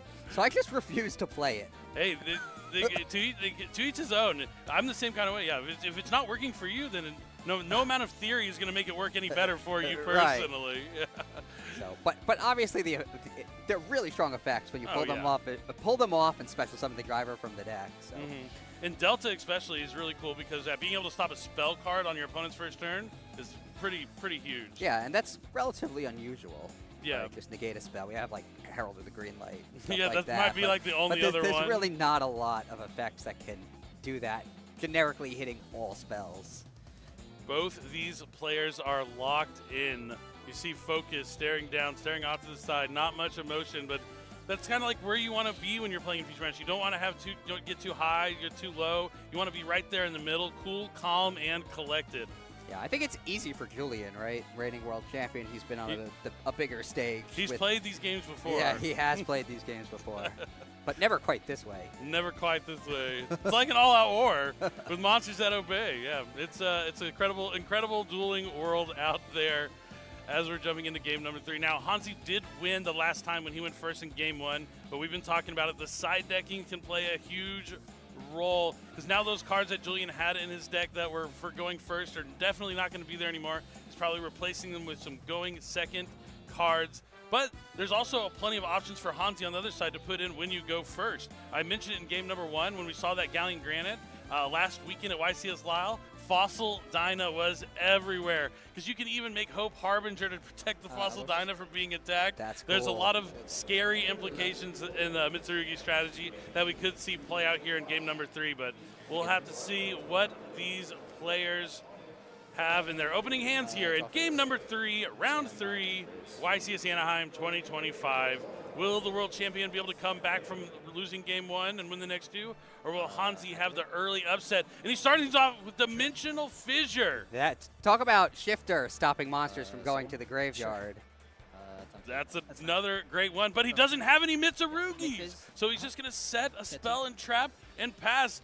Julian's going to draw and immediately activate his Ketu, Draco Tail, and Hansi has the Ash Blossom. The Ketu gets to go to the graveyard still. Yep, just monsters. Not as bad as Shifter. Or Macrocosmos, which would hit all of them. Indeed. But what is Julian going to be able to do with that Dimensional Fissure up? How does Dracotail get rid of the Dimensional Fissure? Unless it put in cards like Lightning Storm to do so.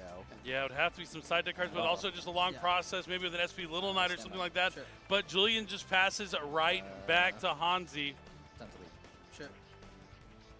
And another pass back. These decks both known for being pretty consistent, and it's another pass back. Your turn, your turn. Hansi draws. This is what you want to see from your opponent when you have nothing to play. It's at least a somewhat even playing field, but now the tides have turned. Mitsurugi Ritual is being activated, and it's to summon from hand by tributing monsters from the deck, but they will be banished. Even so, I think this is going to break his deck open. Yeah, he's the first one to get a big monster on the field. He's going to tribute Kusanagi and Saji. And it looks like he's going to use the Kusanagi to try and add back the Mitsurugi Ritual. But Julian has Dracotail Sting, I believe, which is going to banish that ritual out of the graveyard. All right, it allows him to return his Dracotail card in the graveyard to his deck to draw a new card, giving him some hope for the next turn. Yeah, that's really key. We're talking about the difference between macro and dimensional fissure. Getting those Dracotail spells and traps into the graveyard is huge since they continue to recycle themselves and give you fresh cards out of your deck. I guess Hansi didn't use the effect of Murakumo to make him try to discard or negate. I don't believe so, no. Well, no.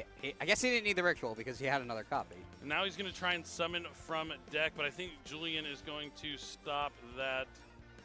That's fine. Nope, he's going to let it go. He's going to let him tribute off the Murakumo.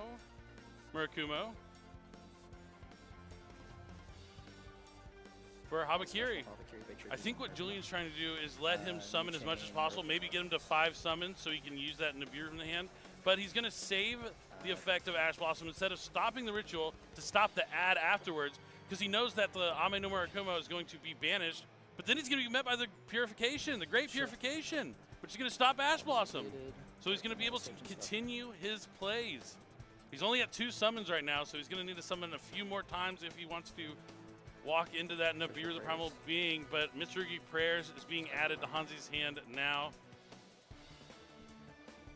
New chain, Habakiri effects. Now it looks like he's going to be using the Habakiri effect. So he'll add another Mitsurugi card from his deck to his hand.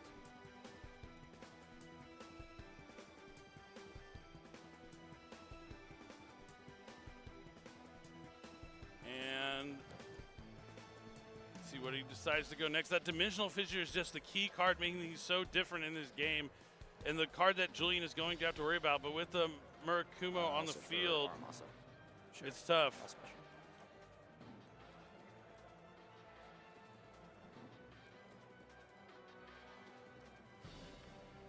And the rituals, yeah, just summon themselves from, even though they're banished, it just says they special summon themselves when they're tributed.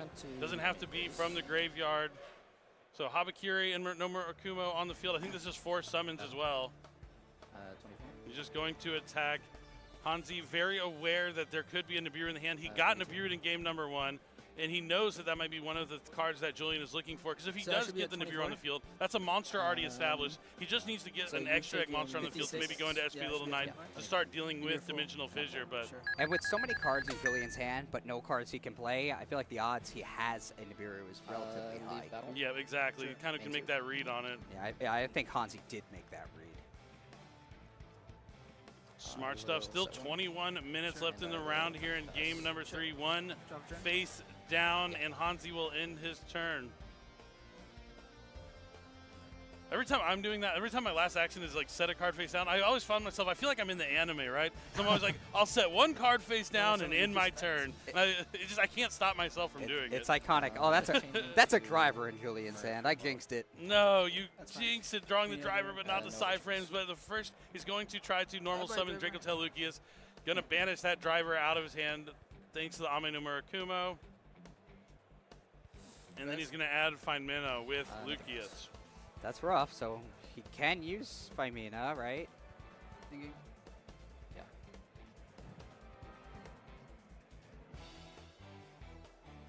Faimina's discard to activate, not send to grave, right? I believe so. We'll pull up the text to double check, make sure it doesn't have to go to the graveyard, but he won't be able to get any of those effects at minimum. Is it just discard? It is discard, so he can legally activate the card, but as you mentioned, he won't get the effects of the monsters that only trigger when they're sent to the grave because they'll be banished instead when he fuses them. All right, he's going to go for it, though.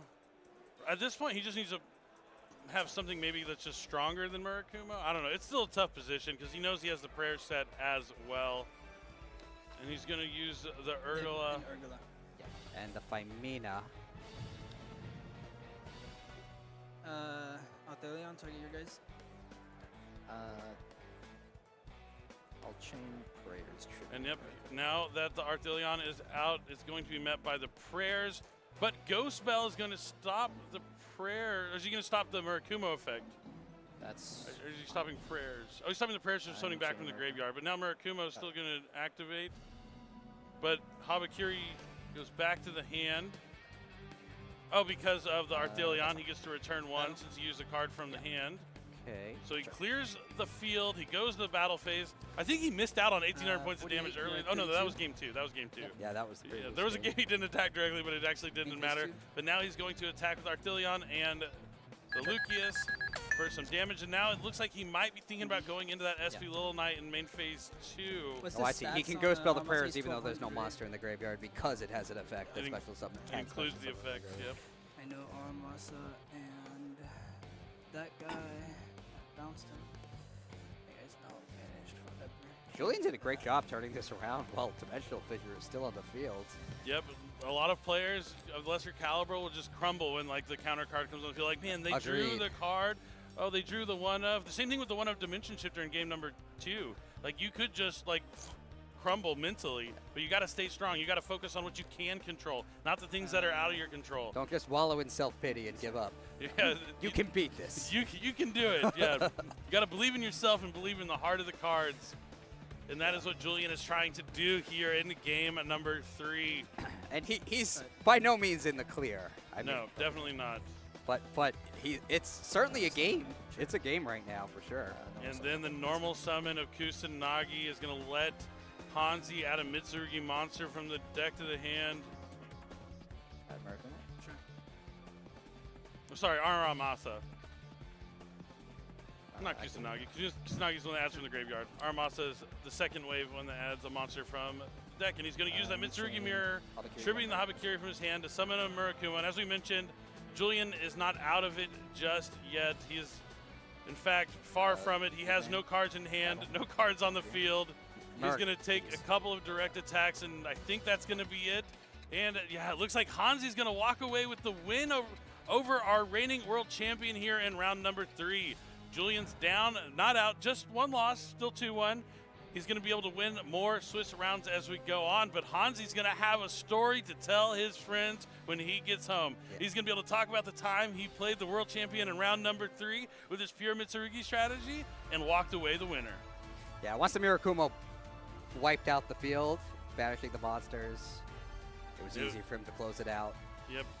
I mean, just on the backs of those side deck cards, we talked about how important side decking is in this format in particular. You want to have cards prepared for when you go second, cards prepared for when you go first, and that Dimensional Fissure, despite not having a great hand, was just enough to slow Julian down, so he wasn't able to get anything going, and after a few just Mitsurugi off the top, I mean, you're eventually going to draw the cards that you need.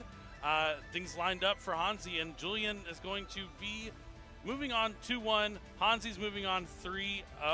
Yeah. And as you mentioned, it's a new tournament structure. There's going to be tons of rounds of Swiss. We have 9 today, 5 more tomorrow before we cut to the top 8. So it's going to be a long journey for Julian to win his way back to try and find his way to top 8. But plenty of opportunity. Plenty of chances to do so. And this is one of my favorite phrases. I always talk about it. Luck is when preparation meets opportunity, and that's when you can get lucky. But, you know, you got to congratulate Hanzi here. I mean, that's a scary thing. Not only getting a feature match is intimidating. You have the bright lights. Everyone's watching you. Your friends are cheering on you. You know they're going to give you a hard time if you do anything wrong, which is completely okay to make mistakes. We all make mistakes throughout, you know, every game when we're playing Yu-Gi-Oh! It's just a lot more vibrant when everyone can see it. But the important thing is to learn from them, yeah. Whether everyone can see them or not. Exactly. It's always better to learn from your mistakes, but he'll be able to brag to his friends like, oh, did you see my feature match when I took on the world champion and won? And he's going to have those bragging rights, but we're going to hear from him and see how he actually feels. Jackie is standing by with our winner, so I'll let her take it away. Thank you so much, casters. Congratulations, Hanzi. 3 wins now and just defeated the reigning world champion. I can only imagine what's going through your head right now. Yeah, it's honestly incredible. I've always looked up to Julian, so it's been an honor to play him against him in a feature match. What was it like sitting across from him? What was running through your head? It's honestly pretty nerve-wracking. This was my first, actual feature match to be on stream, so I was very nervous, but, I'm here to play Yu-Gi-Oh! And that's just what I did. Yeah, I was going to say, second YCS, first time on stage. What has your mindset been then? How are you staying composed and collected? It's honestly kind of surprising to me, too, because I've always entered a kind of like, I guess, a flow state when I'm playing Yu-Gi-Oh! And everything else kind of just fades away and I'm just playing the game. I love that answer. Okay, I got to ask you about Dimensional Fissure, though. Just explain to me. Yeah, so, I mean, that was a kind of a meta call at this event. My first 3 rounds were all against Draco Tail, and it's come up in every single one of them, so I have nothing to say, but I'm sorry. Were you feeling confident throughout, or were there times where it felt rockier for you, or were you like, I really feel the momentum? Just, like, take me into the duel. So, honestly, as soon as I won the die roll, it felt pretty good, because, going first is always a nice thing to have. But in that second game especially, it was a little bit rocky. He played really well. I mean, of course, he did. So I was a little nervous, but, we were 1-1 at that point. I was confident going into Game 3. The hand in Game 3 wasn't the best, but, part of my strategy was adapting to the meta, and the Dimensional Fissure helped kind of adapt to that. So. Okay, great. And I really just want to ask you for the last question, anything you want to say to the fans out there? You guys had a giant crowd watching. Thank you everyone for watching. Shout out to my friends Stanley and Jaeyoung. They're 2 of my only friends that help me play Yu-Gi-Oh! So. We see them waving and cheering. Hi, everybody. All right. Well, thank you so much, and congratulations again. Gonna send it back to our casters. All right, thank you so much, Jackie. That was awesome to hear from our winner. You know, kind of what we expected to hear. Nervous, excited, wanted to do it for his friends. Really cool to see. A match he'll never forget. Definitely not. But we have some exciting stuff we want to share with you. There's going to be something coming up where you can meet either of us. Mike, let them know about it. That's right. New York Comic-Con is set to take place at the Jacob Javits Center in New York, New York. And Konami will be in attendance during all 4 days of the convention from October 9th through 12th.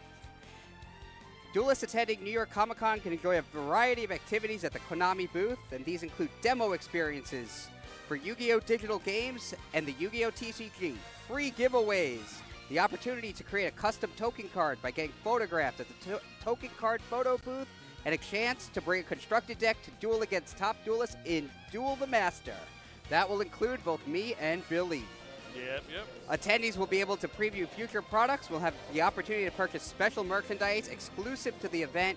You can see that awesome game mat right there on the screen, available only at New York Comic-Con.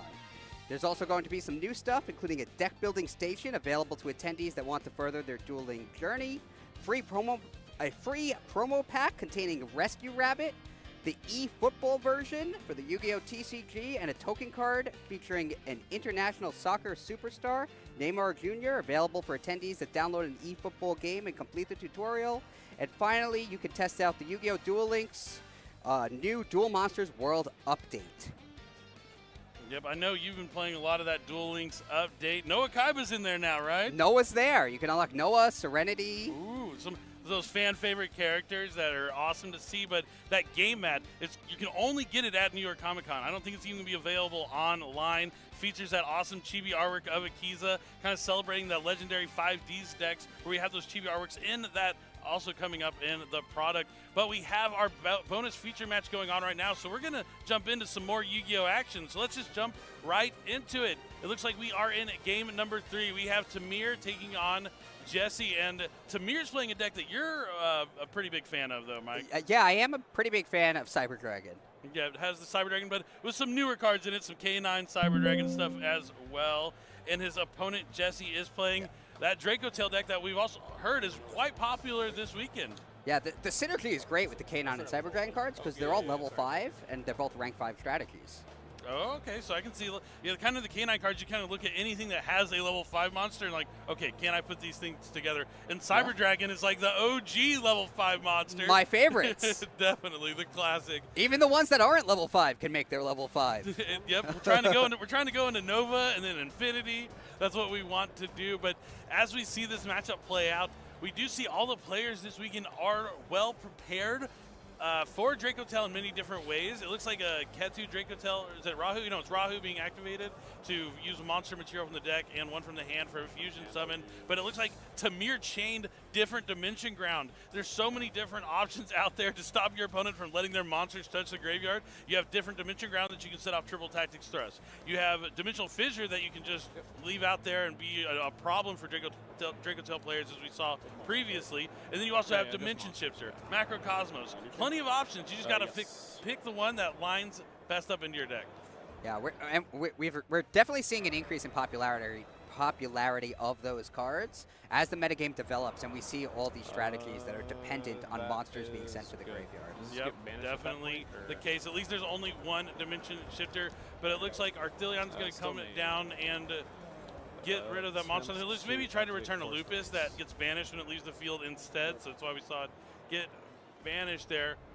And now it looks like we're going to see an activation of the K9X Forest release to rank up the Ripper. The Ripper there's a full moon and is now transformed into a werewolf. I do like how the cards work like that, where it's like, oh, here's their transformation time. It's kind of cool. Very cool. I really like those quick play spells that upgrade the Ixies monsters, but I see a lot of players not even using them. Yeah, sometimes when you combine the K9 strategy with others, you just have to make decisions just to fit everything into a deck. But they're incredible cards. Yeah, they're so strong. And you get to add it for free pretty much if you haven't included it in your deck, which is always nice. But maybe it's just they don't want to drop it. You see 2 set cards here from Jesse. Just another one of the Draco Tail players out here feeling the pressure.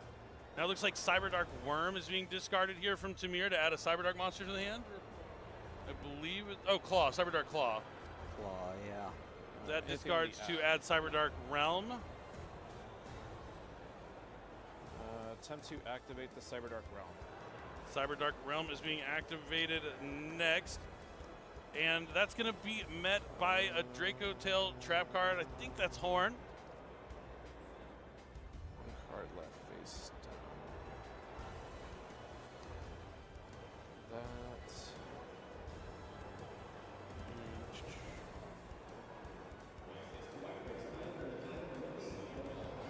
Oh no, that's not Horn, it's Flame. It's Draco Tail Flame that is being activated. That's the one that can target a face-up spell in the field and negate its effects. And that's what he's trying to do to the Cyberdark Realm before it can resolve. And then he's going to return a Draco Tail to the bottom of the deck to draw a card. I can do it just to be safe. Makes sense to cut off the realm now. That'll prevent him from getting the Cyberdark monster from his deck if he successfully destroys realm. We'll go activate Lancer. I guess it didn't resolve. Realm is still there. I maybe just resolved without effect, but I feel like if you chain it would still go because it never resolved fully. But either way, it's negated, I believe, for the turn. Now it looks like Izuna is coming down, and then he's going to send something to the, or is that Lantern? Sorry, we have like a little bit of a smaller screen. That's kind of been a thing for the bonus feature match. We don't have the usual big screen we're looking at, so I'm trying to like make out the cards as we're doing it here, but you can see it at home better than we can. Izuna? So yeah, it looks like the Lantern's adding Izuna. I guess yeah. Okay, so yeah, Lantern brought back Jokul, and he's getting Izuna. Okay. That's another case for K9 from the deck to the hand. That's like an epic card name. A case for K9. It is. It's really cool because they're on the case. They're going to sniff out any sort of mishappenings, misbehavings. All right, now it looks like Jokul is going to be activated, revealing another level 5 monster to special summon both of them from the hand. Werewolf goes into attack mode. The field is clear. Tamir is going to attack, attack, attack. He's not going to stop until Jesse has no more life points remaining. And Tamir's, with his Cyberdark, Cyber Dragon, K9 strategy, is going to take down the branded Draco Tail deck that we've seen a lot of this weekend. But really cool deck here from Tamir. Even though we only got to get a snapshot here at the end. And we didn't get to see too much Cyberdark action. He had a Solemn Judgment also. But at the bare minimum, the Cyberdark's at least forced out the spell negate, so you could go on to the K9 cards. And when you're using like 2 different themes together in a lot of decks, sometimes you're using one of those themes to kind of play through the interruptions, force out the interactions from your opponent, and then that's when you hit them with the other theme that you're playing. You're like, oh, now that you don't have anything, here come the K9 cards. Yeah, that's one of the main benefits of running multiple themes, so that you can bait out all of that disruption with one. Yeah, definitely. It's really cool to see. So how do you feel like seeing like Cyber Dragons here? They were both 2-0. So now Cyber Dragon's moving on 3-0. I think that's awesome. That makes me very happy to see. I really like Cyber Dragon. Yeah, Cyber Dragon is also another one of those decks that I think people are looking at in Yu-Gi-Oh! Genesis as well. Even though they lose their Link monsters, you can't play Links or Pendulums in the Yu-Gi-Oh! Genesis format, but you can still play Cyber Dragons. They have a lot of good Xyz monsters. People like me are looking at them in the Genesis format now. Yeah, maybe that's where you're going after the Gladiator Beast. I definitely want to have more than one Genesis deck, so that's the I best can part. alternate between them. Yeah, and you can also just keep changing your point values of your cards to kind of try different things out. That's one of the greatest parts about Genesis. But let's go and talk about YCS Anaheim here this weekend. Every YCS, before the tournament starts, we have 10 players that we pick as a bounty. And those players, as they win, will accumulate more packs. And when they're defeated, their opponents get to take all their packs from their stacks. So let's go ahead and take a look. We have Aditya, who was 2-0. This is going to be before round 3, after round 2, as you see it there on the graphic. But Aditya and Steven, both 2-0. Stephen K, though, 1-1. Another Steven, what is this, Team Stevens? This is our casting crew, I'm not certain, has 2 wins. Elise sitting there with 1 win. Forbes and Willie. Hey, shout outs to Willie. I didn't know he was going to be here this weekend. That's our NAWCQ champion. Charlie Futch also sitting on 2 wins. And Luis, 2 wins as well. And Sebastian, 1-1. So a lot of our bounties off to a good start, winning the first 2 rounds.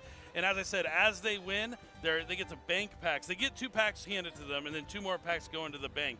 And every round you kind of do that until the end of the tournament. And after all the Swiss rounds, you have all these banked packs. Maybe you can open like basically a booster box worth of packs at the end. Or if you get defeated, you get to watch your opponent open all of your booster packs.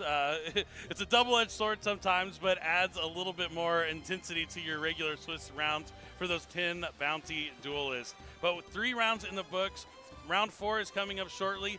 Will we continue to see Dracotel be met by these anti-graveyard cards, or will Dracotel rise to the top? Is Mitsurugi going to be met by Droll and Lockbird?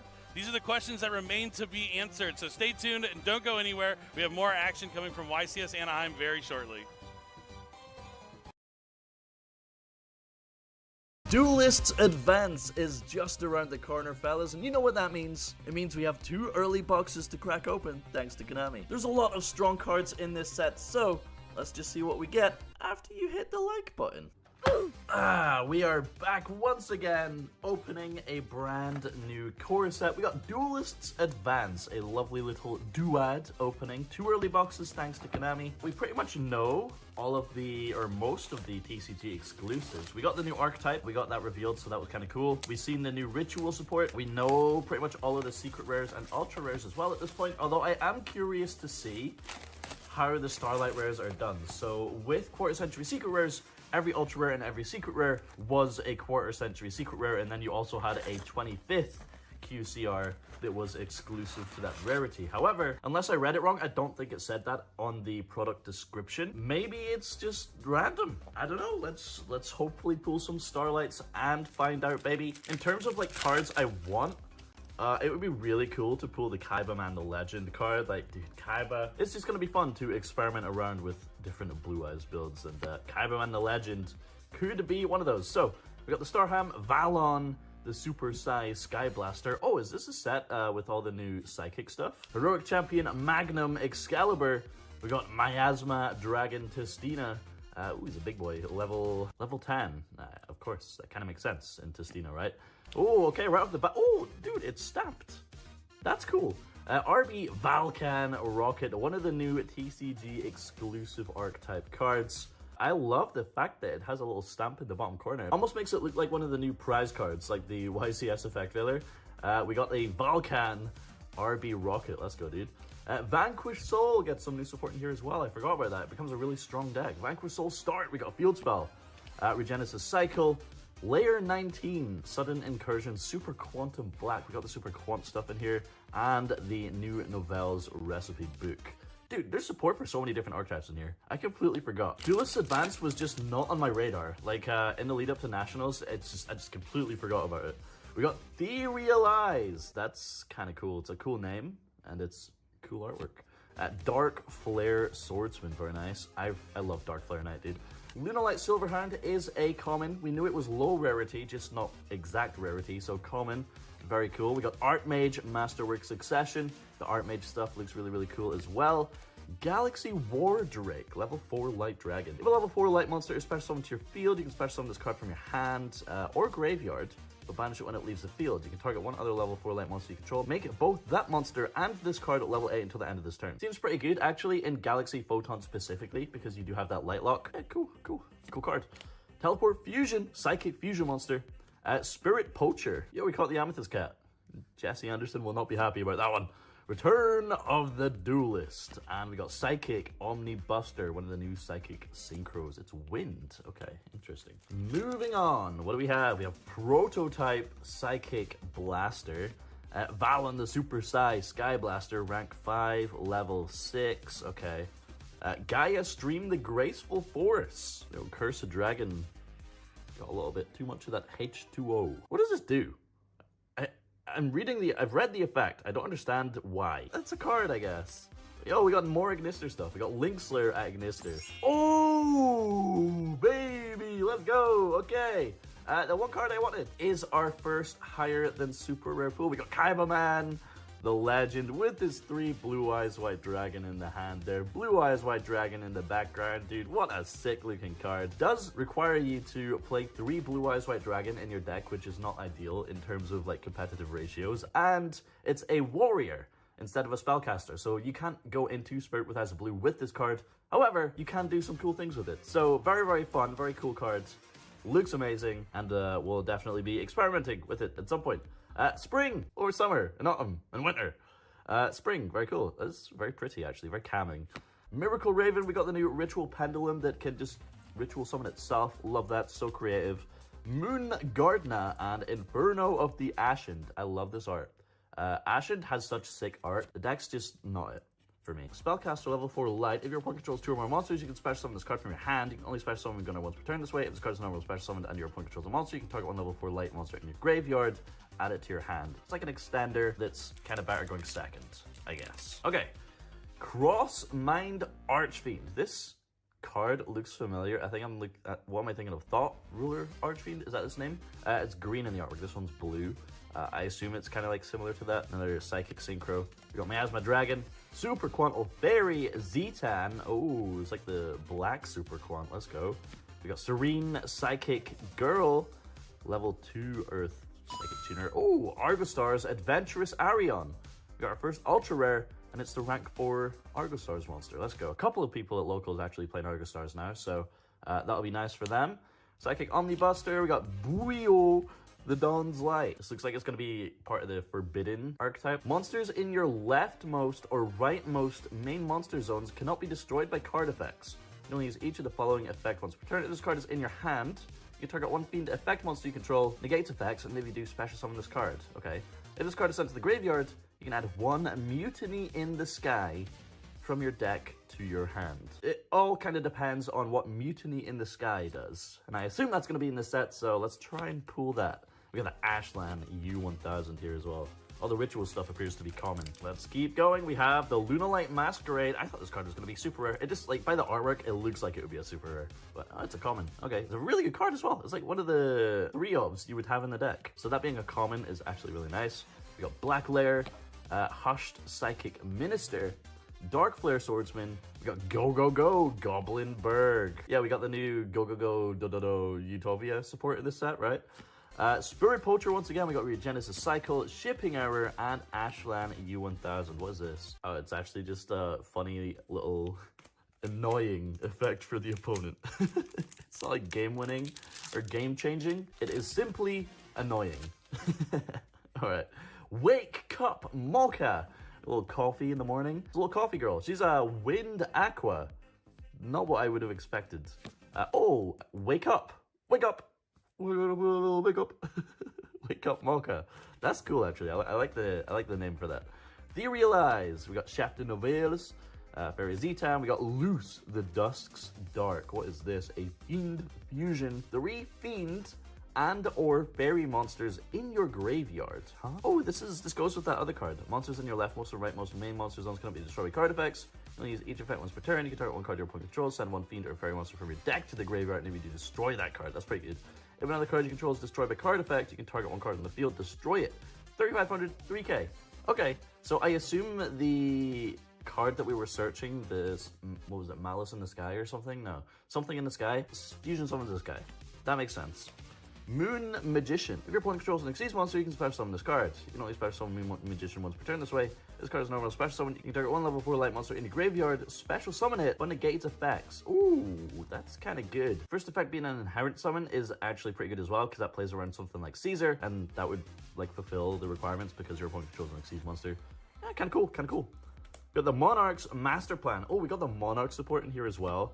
Yukano Mitsune no Tamayura. Beast level 3 light tuner. If you control a level 4 or lower light beast, plant, or fairy monster, you can special summon this card from your hand. A monster that was synchro summoned using this card as material gains these effects. Gains 500 defense.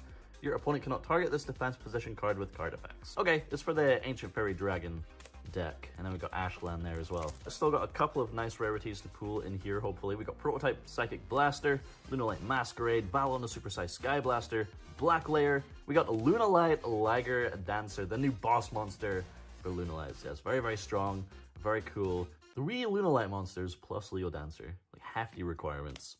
Archmage Pact Awakening. Dude, the art on this card. Wow. That's cool. It's so nice. Inferno of the Ascent. More great artwork. Spring. And we got Ashland once again. Gaia Stream, the Graceful Forest. We have the Realize, Leo, Wizard of the Dark Fiend. Oh, this is like an old card. This is a retrain, but I can't remember what his name was. Chef de Nouvelles, we have Burst of the Dragon Lords. Is this also like a super poly target? 3 normal monsters instead of 2 this time. Whoa, must be fusion summoned. You can only control 1, cannot be destroyed by battle, and is unaffected by other monsters' effects. Once while face up on the field, when a spell, trap card, or effect is activated, you can destroy all spell and traps on the field. That's pretty cool, actually. Really sick looking monster. Regenesis commands. We've got Spirit Poacher, Moon Magician, and Archmage Pact Awakening. Alright, coming up on the halfway point of this first box, we have Vandalism Assault for the Archmage, Black Lair, Absolute Axon Kicker, big Psychic Fusion, holy. Chef de Nouvelles, we have Sky Striker, Special Maneuver, Lemnis Gates. Target an equal number of Sky Striker Ace monsters and Sky Striker spells in your graveyard. Shuffle them into the deck, and then for every 3 shuffled, you can return up to 1 card on the field to the hand. Non-targeting, quick play spell. Very, very nice, especially for late game as well. Yeah, new Sky Striker support. We love that. We love that, dude. Is this from the animation? Like this exact frame? Can't remember for sure, but it looks really cool. We got another recipe book, Miracle Raven, Sudden Thunder Swamp, and Return to the Duelist. Very nice. All right, so we're at 2 Ultras and 1 Secret.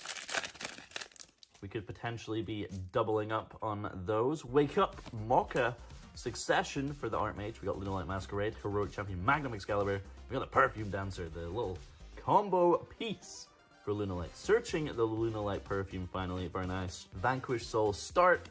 Novelle's Recipe Book, Exceesley, and Commands. Equip monster gains 200 attack for each Exceed material on the field. Once per turn, you can activate the following effect based on the equipped monster's card type. If it's an Exceed, you can detach 2 materials from a monster you control, set 1 Exceed spell trap from your deck. Or if it's not an Exceed, you can special summon 1 monster with the same level as the equipped monster from your hand in defense position, but negates effects. Meant to be for the like Utopia deck, right? We got another Yukano Mitsune card, No Onari. Beast Light Link 2, 2 light monsters, including a beast monster. Okay, this is once again for the Ancient Fairy Dragon deck. Kind of curious on how that deck plays, to be honest. We love Ancient Fairy Dragon. Ancient Fairy Life Dragon is really, really cool as well. Chef de Nouvelles, we got the Starham Hushed Psychic Minister. We got Vanquish Soul Rocks. The rank 4, 2+ level 4 Vanquish Soul monsters. Super rare, very, very cool. For the Vanquish Soul deck, Return of the Duelist, Moon Magician, Steel Stringed Sacrifice. We got guitarists on the pitch here, on the baseball pitch, giving us a little solo. Let's go. There's cards in your hand or graveyard. You can reveal 1 level 5 or higher monster in your hand and then activate one of these effects. We can only use each effect once per turn. During the end phase of this turn, lose 1,000 life points if you did not normal summon the revealed monster or a monster with the same original name after activating this effect. Okay, and the 3 effects are special summon this card from your hand, add this card from your graveyard to your hand, banish this card from your graveyard, and if you do, add 1 level 5 or higher monster from your graveyard to your hand. Yeah, if it's in your hand, it special summons, and if it's in the graveyard, because you can activate it while it's in the graveyard, you can add it back or banish it to add 1. Actually, not a bad card. Vanquish Soul Start. Final pack, and then we're halfway through this first box. Taking a bit longer than I expected. We got Silverhound, Power Patron, Archmage Power Patron. We got the Owl with crossed eyes. Let's go. The Starham, Absolute Axon Kicker, and we have a Parallel Teleport. Tribute 1 Psychic monster with a level. Special summon 1 level 7 or lower Psychic monster from your deck or extra deck. Then if the original level, the attribute monster is different from that of the special summon monster on the field, you lose life points equal to the difference times 1,000. Oh boy. Okay, that's a easy way to lose a lot of life points. It does special summon from the deck though. Awakening, then we got Unbreakable Exceed Barrier and Shift Counter. Oh, a Counter Trap. Wow, when a spell, trap card, or monster effects activate while you control an Exceed monster, negate activation, then you can detach 2 materials from a monster you control and then destroy 1 card in the field. That's actually not a bad Counter Trap. Like, sometimes you don't want to hit the first thing your opponent does, so you can let them set up a little bit, stop 1, and then pop whatever they have on field. That's really strong, dude. Archmage Vandalism Assault. We got Heroic Champion Magnum Excalibur, Succession, No Onari. We got the Psychic Blaster MK11 or MK2, depending on which way you want to look at it. He's blasting, baby. Earth Psychic this time, so they all have like different attributes. Steel Stringed Guitar Man. We got Unbreakable Exceed Barrier, Inferno, and Miracle Raven. All right, still potentially like 2 ultras and a secret in this box, so let's get to them. Gaia Stream, Lunalight Masquerade. We got the Starham. Here we go. We got the RB Stage Landing. Secret rare for the new RB deck. Special summon one RB monster from your deck or extra deck with a different name than the cards you control. Simple as that. Effects aren't even negated. Pretty strong card for a new archetype, so very cool. Buio, the Dawn's Light. We got, Novels and Moon Gardener. What ultra rares do we want to pull in here? I don't actually know, dude. Darkfire Swordsman, Leo Wizard. Ooh, we got Silverhand, the Monarch's Revolt. Normal spell for the Monarchs. The Monarch artworks are so dark in this set. Spring. We got Mutiny in the Sky. Here we go. Here's the card we search. Fusion summon one Fiend or Fairy Fusion monster from your action deck by shuffling Fiend and or Fairy monsters from your graveyard into the deck as material. If this card is in your graveyard, you can send one Fiend or Fairy monster from your hand or face up field to the graveyard. Add this card to your hand. Okay, so we're just constantly fusion summoning. The artwork is so sick, bro. And it is pretty much just like a polymerization. It's more like a miracle fusion, I guess, right? By shuffling back. Very cool, actually. Okay, Boyo the Dawn's Light and Spirit Poacher. Moving on, we have Serene Psychic. Oh, let's go, dude. We got Starlight. Oh, yes! At this point, I had forgotten Starlights were even in here. Okay, what do we want? I don't know what we want. Maybe the Sky Striker spell? That would be cool. Serene Psychic Girl. We have Ethereal Eyes, Link Slayer Agnister, Miasma Dragon Testina. Okay, is it going to be an Ultra or a Secret, or is it just going to be like any card in the set? Let's find out. Secret Rare, Starlight Rare spell card. We have Archmage Varnish Alteration. Honestly, I'm pretty happy with that because it's like the big lore archetype. So this is probably going to be a very, very nice Starlight Rare. Oh, it looks so good, dude. It looks so good. Look at that. Hell yeah. We haven't pulled that, so I assume it's like Ultra or Secret in the set. I'm not actually 100% sure. So maybe it is just every Ultra and Secret gets a Starlight. Woo! Let's go, dude. Hell yeah. Moon Guard now. We got Ashland, Sudden Thunder Swamp, and Guitar Guy. Okay. Well, you know the drill. Let's get a Starlight in both boxes. Succession. We got Darkfire Swordsman, Silverhound, Leo Wizard. We got RB GA10 Cutter. This one's stamp is at the top. They're not all at the bottom, so they don't all look like prize cards. Psychic Omnibuster. We got Awakening, Shipping Error, and Teleport Fusion. A couple more Ultras, I think. Heroic Champion, Gaia Stream. We got Serene Psychic Girl, Crossmind Archfiend. We've got another Psychic Blaster here. And yeah, we've seen all of those commons at this point, so we can pretty much just swing on past those. What do we have? Ultra Rare. Oh, number F0 Utopic Future Zexal. And just as I say, we can skip past the commons. We pull the Angry Burger to go alongside the Hungry Burger. Next up is going to be the Hangry Burger. Number F0, dude. This kind of looks like reminds me of Exostag Beetle for some reason. I think it's just the coloring. No, I'm pretty sure it's like the Golden Beetle, right? Kind of looks like that for some reason. Or is it Master Key Beetle? I don't know, dude. I don't know. We pulled a big, shiny Utopia card. Let's go. Ultra Rare. Mutiny in the Sky. Very nice. Let's keep it going. We got the Hushed Psychic Minister into the Archmage Litera. She's got a little instrument as well. I mean, I wouldn't call it guitar. It's more like a harp, banjo kind of thing. Main deck monster, though. Very nice. Super Rare Teleport Fusion. We got the Miracle Raven. Okay. Couple more packs. And then into box numero dos. We have another Ultra Rare Dodo Warrior. Let's go. A lot of Utopia slash Dodo slash Gaga slash Dodo slash Gaga support in this set, dude. Oh, okay. And then the last three packs should have some very nice super rares. We have Primite Fusion. Forgot there was Primite support in here. The Fusion Monster, what rarity is a Fusion Monster? Based on the fact we haven't seen it yet, I want to say Ultra Rare. Gaga Utopic Tactics. Let's go. Xyz Tactics was always a card you would like want to consider. Like just draw a card every time you see someone. Seems pretty good, right? Maybe this is like similar to that. Do you draw cards actually? I'm just looking for the word draw. I'm not reading the full thing. I don't see it. Okay. We got Archmage Power Patron. We have Super Rare Tessera, the Primal Squire. This guy looks really cool. I've seen Water, Wind, Fire. Oh, it's Monarchs. Oh, it's Monarchs. Oh, okay. Monarch stuff. Right. We got Starlight in box number 1. We pulled the Kaiba Man. So I'm happy. We can pull nothing in this box. I'll still be happy.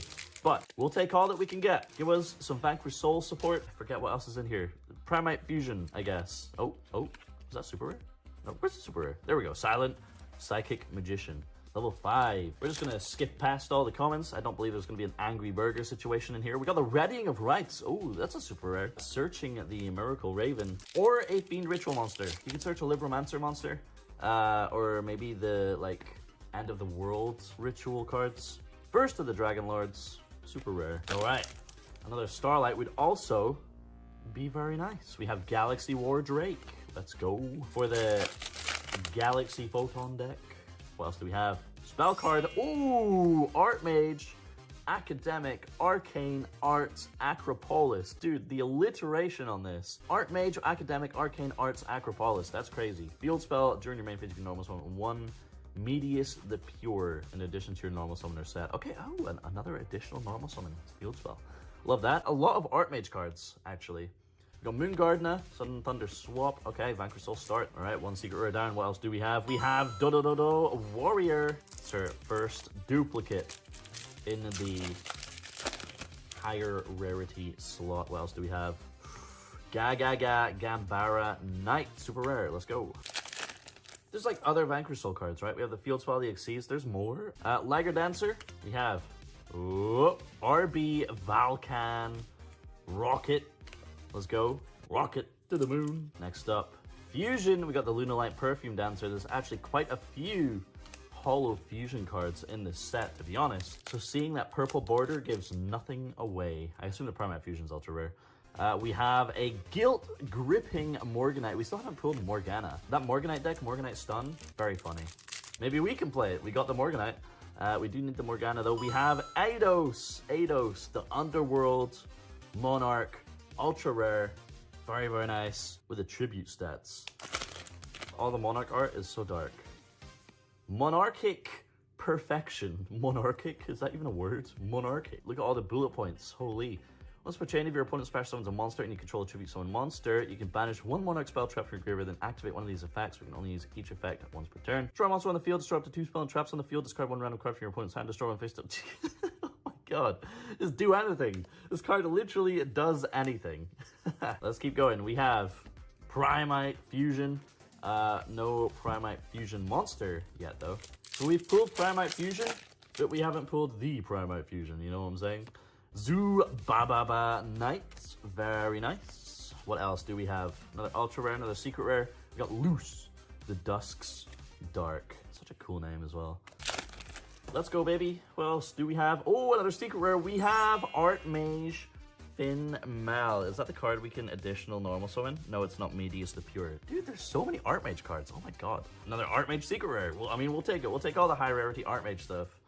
Yeah, a bunch of commons. Couple more ultras, I believe, still to come in here. We have Sky Striker Special Maneuver. We're doubling up on the Sky Striker spell card.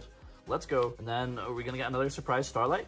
Not yet. Not yet. Not yet. It's coming. It's coming. Don't worry. The Parallel Teleport.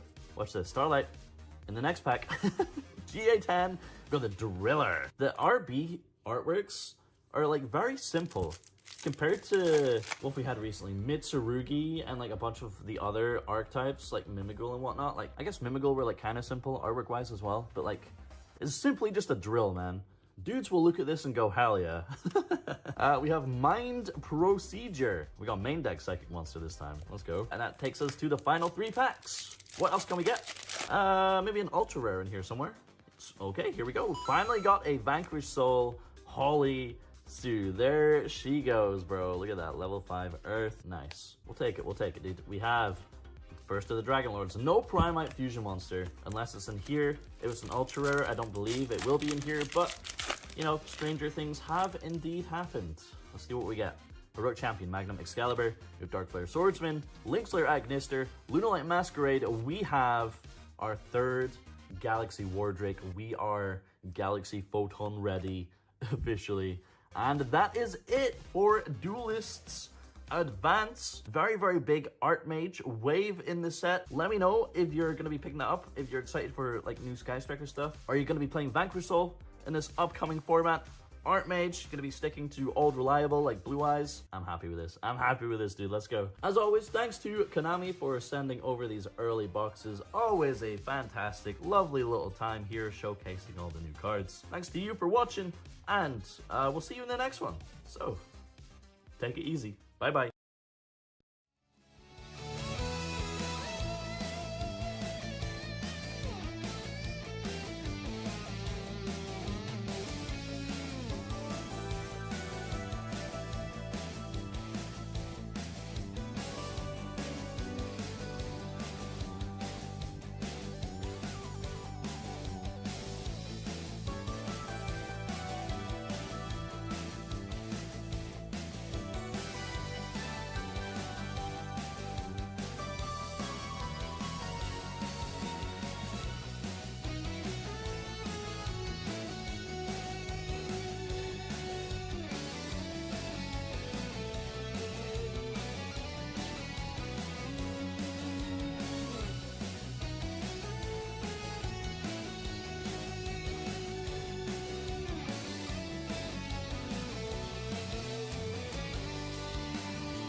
Welcome back, Duel fans, to YCS Anaheim. As always, my name is Steven. His name is also Steven, and we are here to talk about the Genesis rules. That's right, the brand new format that was released about a week and a half ago that all the Duelists are talking about.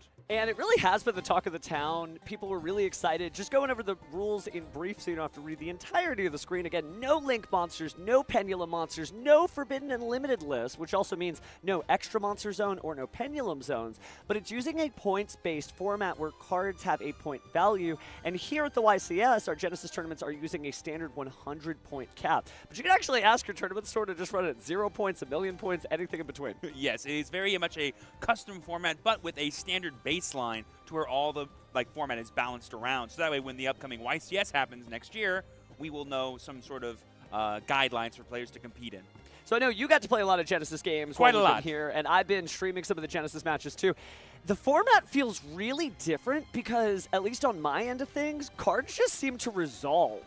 Sure, yeah, there's a lot less room for non-engine because essentially if you play a lot of non-engine things like Ash Blossom Joy Spring, Effect Veiler, or all these easy ways that players have sort of stymied other strategies in the past, that makes your main deck a lot weaker, and so it's harder to beat the decks that are just more powerful than yours. And so it's this interesting kind of balance of, oh, do I want to be more controlling, or do I want to maximize my own deck's consistency? Yeah, that's the weird thing is that if you decide to include things like Ash Blossom and Joy Spring, which I think off the top of my head is 15 points, right? Per card. Per card. 45 of your 100 points on just 3 Ash Blossoms. So you can't just do what you used to do of just like, I'll put all the no's in and then I'll build the rest of my deck. Yes. But that also means if you do that, people can kind of suss you out. They're like, Wait a sec, he's playing like stop me. That means his deck doesn't do anything. Yes, that means like, oh, you know that, oh, even though my combo got stopped, I'm probably going to be able to live for a few more turns to maybe just do it again. Okay, that works out for me. Been seeing a lot of weird Genesis builds out there too. I've been playing something fun. I'm playing Art Mage right now. Yeah. That's both legal in the TCG and built to also be good in Genesis format. So it's just like one deck box for both formats. What about you? Oh, I love, well, first of all, I love traveling to tournaments with less stuff, so I love the way you're thinking over there. Thank you. Right now, as we all saw in the exhibition match at the beginning of day 1 today, I am playing Flame Swordsman right now. Give me all your cooking, right? You know, no. I'm working on some stuff in the lab right now, trying to still figure some stuff out. And I've been really trying to Sartix work, you know, those beautiful pairs from space that I just love so much. Yeah, well, we have to not forget the fact that this is still an advanced format tournament, so when we do tune in, we will be showing advanced format matches. But in the background, we may be able to cut to some Genesis finals over the course of the tournament, so it'll be neat to see. But primarily, this is still, it's not the Genesis YCS yet, although that is coming, which is wild. No, we are still waiting for round 4 to begin here at the YCS Anaheim Advanced Tournament, which is going to be very exciting because I already know the decks we have lined up is going to be pretty exciting. Well, speaking of the format, let's go ahead and talk about our YCS format here as we dip over in. Again, we are going to have day 1 today, 9 rounds of Swiss, 50 minutes, best 2 out of 3. But tomorrow, 5 more rounds of Swiss at 50 minutes, and then top 8 and top 4 now is untimed. Same as your final. Whatever happens, we are going to decide this with cards, not with rules. Yes, essentially day 1 is going to be a lightning quick tournament, officially deciding who's going to be showing up to day 2, and day 2 is going to be a slog of the best players, having as much time as possible, hopefully, to decide who the best of the best is. I can't wait till we find 2 duelists who are so incredible at this game they're able to get to the finals with some of the most grindy decks possible. And then the actual finals is like 3 days. 3 hours. 3 days. One 3 duel, days? they just keep recycling like Outstanding Dog Baron. We never get to go Oh my gosh, home. I don't think I could play a duel for 3 hours, let alone 3 days. Some duelists are that good. I know you're out there somewhere, Chad. Okay. Well, those duels are competing for something, Steve. Let's go and take a look at the prize pool that these duels are going to be playing for to see kind of what they can expect. Ooh, and there's that beautiful trophy with the brand new Alothaverse. I believe it's Stratios. Stratios. Very gorgeous. And then, of course, we have the top cut pricing for YCSs of Effect Veiler and Card Trooper for all of our day 2 and, top 32 and top 16 duelists. Also, those amazing dice, that OLED Steam Deck. But, man, that trophy and the title with it, that is what most of the duelists are here for. They don't want to just have some stuff. They want to be the guy. They want to be our YCS champion. I want that on my nightstand, 100%. It is a very, very cool trophy. And any one of our duelists that we've had in the featured match, those people could be the one to win it. And it's neat because this is the first Stratios that we're giving away in North America. No, only in the United States, because I think we did give it away for this competitive season. Yeah, anyway, for this. Well, no, because I think maybe we gave it for YCS Vancouver actually recently. That might have been. Oh, the you're first right. one. You're Yeah, right. so. That North America region for sure. Yes. So this season just kicking off so fast, right? We've had Vancouver, we've had Lima, Peru, we've had Lille. Now we're here in Anaheim. We've got Pittsburgh coming up, Sao Paulo, Brazil. You get what's happening, man. Oh my gosh, it's so exciting to see. And like you said, there's not just amazing things happening in the format, but as we were mentioning earlier, Genesis is kind of the talk of the town. The invitationals are happening today, and then tomorrow will be the big event itself. I'm really curious to see like what actually makes it, because the format in Genesis is so wide open. There's no like one deck you can play. We talked with some duelists who are just like, I'm not sure how I'm going to like actually play in this format because I don't know how to prepare. I don't know that you can prepare. I think you just have to be ready for anything. Yeah, for me it feels like a very kind of cyclical format, meaning like if control's really good right now, like all the trap decks like Odeon and Eldritch, that means maybe more of the mid-range decks like Centurion or the grindier archetypes can come out of nowhere and start winning. But then that means the combo decks, like the generator piles that people have been playing for like just rank 9 spam, might just be the strongest thing you could be doing at any one time. And so it'll be this like constant back and forth of not knowing what the best deck is, but what the best maybe archetype or call is for a given tournament. Yeah, it's going to be one of those things where it almost is regional dependent. And we've talked about that at locals all the time. You know, sometimes your locals, you don't have a Draco Tail guy, so you don't get that Draco Tail matchup. No, it happens. It does happen. No, all but the time. In Genesis, I had a Genesis tournament go off at my last regional, and the #1 duelist was just playing Regenesis. Like the actual Regenesis cards from the last set, and it's so weird to see, like, nobody would ever have a tournament where Regenesis was #1, and that's the beauty of the Genesis format. Everything works. We love no extra deck monsters. It's a great time. Yeah, it's pretty cool. It's pretty cool. I think as we continue into these different formats, it'll be nice to see, and this is like the level of surprise and support for this has just been so humbling as a duelist to see people like still have that spark in their heart for the joy of Yu-Gi-Oh! If anything, like exciting to know, oh, in just this short amount of time, there's so much grinding, innovating, and I think commitment to the format that I've just been so impressed by. It's weird too because I wonder if like trade binders are going to change. Like you open up your trade, usually there's like recent half for advanced advanced, format that cards. half for Genesis. Yeah, you like pull back, you're like, Yeah, I guess I need last turn for some reason. Here's where the flying seas start. Here's where the floodgate trap hole starts. Oh, yeah. There's some really good stuff. Quaking Mirror Force is good, too. Quaking I know we're Mirror just, like, Force. randomly listing off Yu-Gi-Oh! Cards, but it's so neat that this new format kind of, like, opens up your toy chest, and you get to just pull out all your favorite cards and actually get real use out of them, real impact. Yeah, all the Extra Sister pages are going to be going skyrocketing from now. Yeah, Exo Sister's a Dimension Shifter. Speaking of which, man, that last duel that we saw, Dimensional Fissure, it was just incredible. Oh, Mitsurugi yeah. versus Draco Tail being played by Dueling Kaon, yeah, for sure. Yeah, pivoting back to the advanced format, I feel that this format is not figured out. I think a lot of people, they saw Steven Trifanowski's amazing win in Lima, Peru with all the great yummy sort of Mitsurugi stuff. Yeah. And then we had the Primite Tombkeeper in YCS Legal. And so you think you've got an inclination of what it is that's going to happen when you show up here, but I don't think that's the case. I still think this is very open. Yeah, exactly. And I also think that's, I just got the word that I believe we are good to go on the stage. Let's go ahead and throw over to our players and talk about what these duelists are playing for round 4. That is right, Stevens. We are ready to go, and we begin with the blue chair. Coming to us from Royal Oak, Michigan, we have Jeff Jones. He's been playing since 2006 and actually won a YCS in this very room in 2009. Now to the red chair, hailing from Tempe, Arizona, we have Jared Perez. This is his 4th YCS and first time on stage. It's time to duel, casters. All right, so getting back into it, Jeff on what appears to be Mitsurugi K9. Whoa. And his opponent playing, oh my goodness, we're actually getting to see it, Triple D. Uh-oh, the different dimension demons are in the house, and they'll be going up against Jeff. And did I hear Jackie right? This is Jeff is a returning YCS Anaheim champion? He has a lot of wins under his belt. Remember, he is an ultimate duelist, right? He literally has the belt. Yes. And he is no stranger to this stage. I almost think that, like, this is Jeff's natural habitat, the number of times we've seen him up here. If he duels out in the field, maybe he's actually nervous just at the tables with the other duelists. And I'm definitely intrigued by this Mitsurugi K9 deck that he's kind of representing here. I know I've heard a little bit of, worryings about a deck like this, and I think Jeff was showing it off to like Billy earlier today, and I definitely think we're going to be in for some show if he can pop off his combos. Yeah, K9's been looking for a little bit of a home. Obviously, K9 Vanquish Soul took a little bit of a hit on the Forbidden Limited list with Razan going to 1 and Stake Your Soul. Obviously, we're not making the nose jokes anymore, but those in the know were able to figure out that, there are other ways to play it. We've seen K9 Christron, but K9 Mitsurugi is really interesting.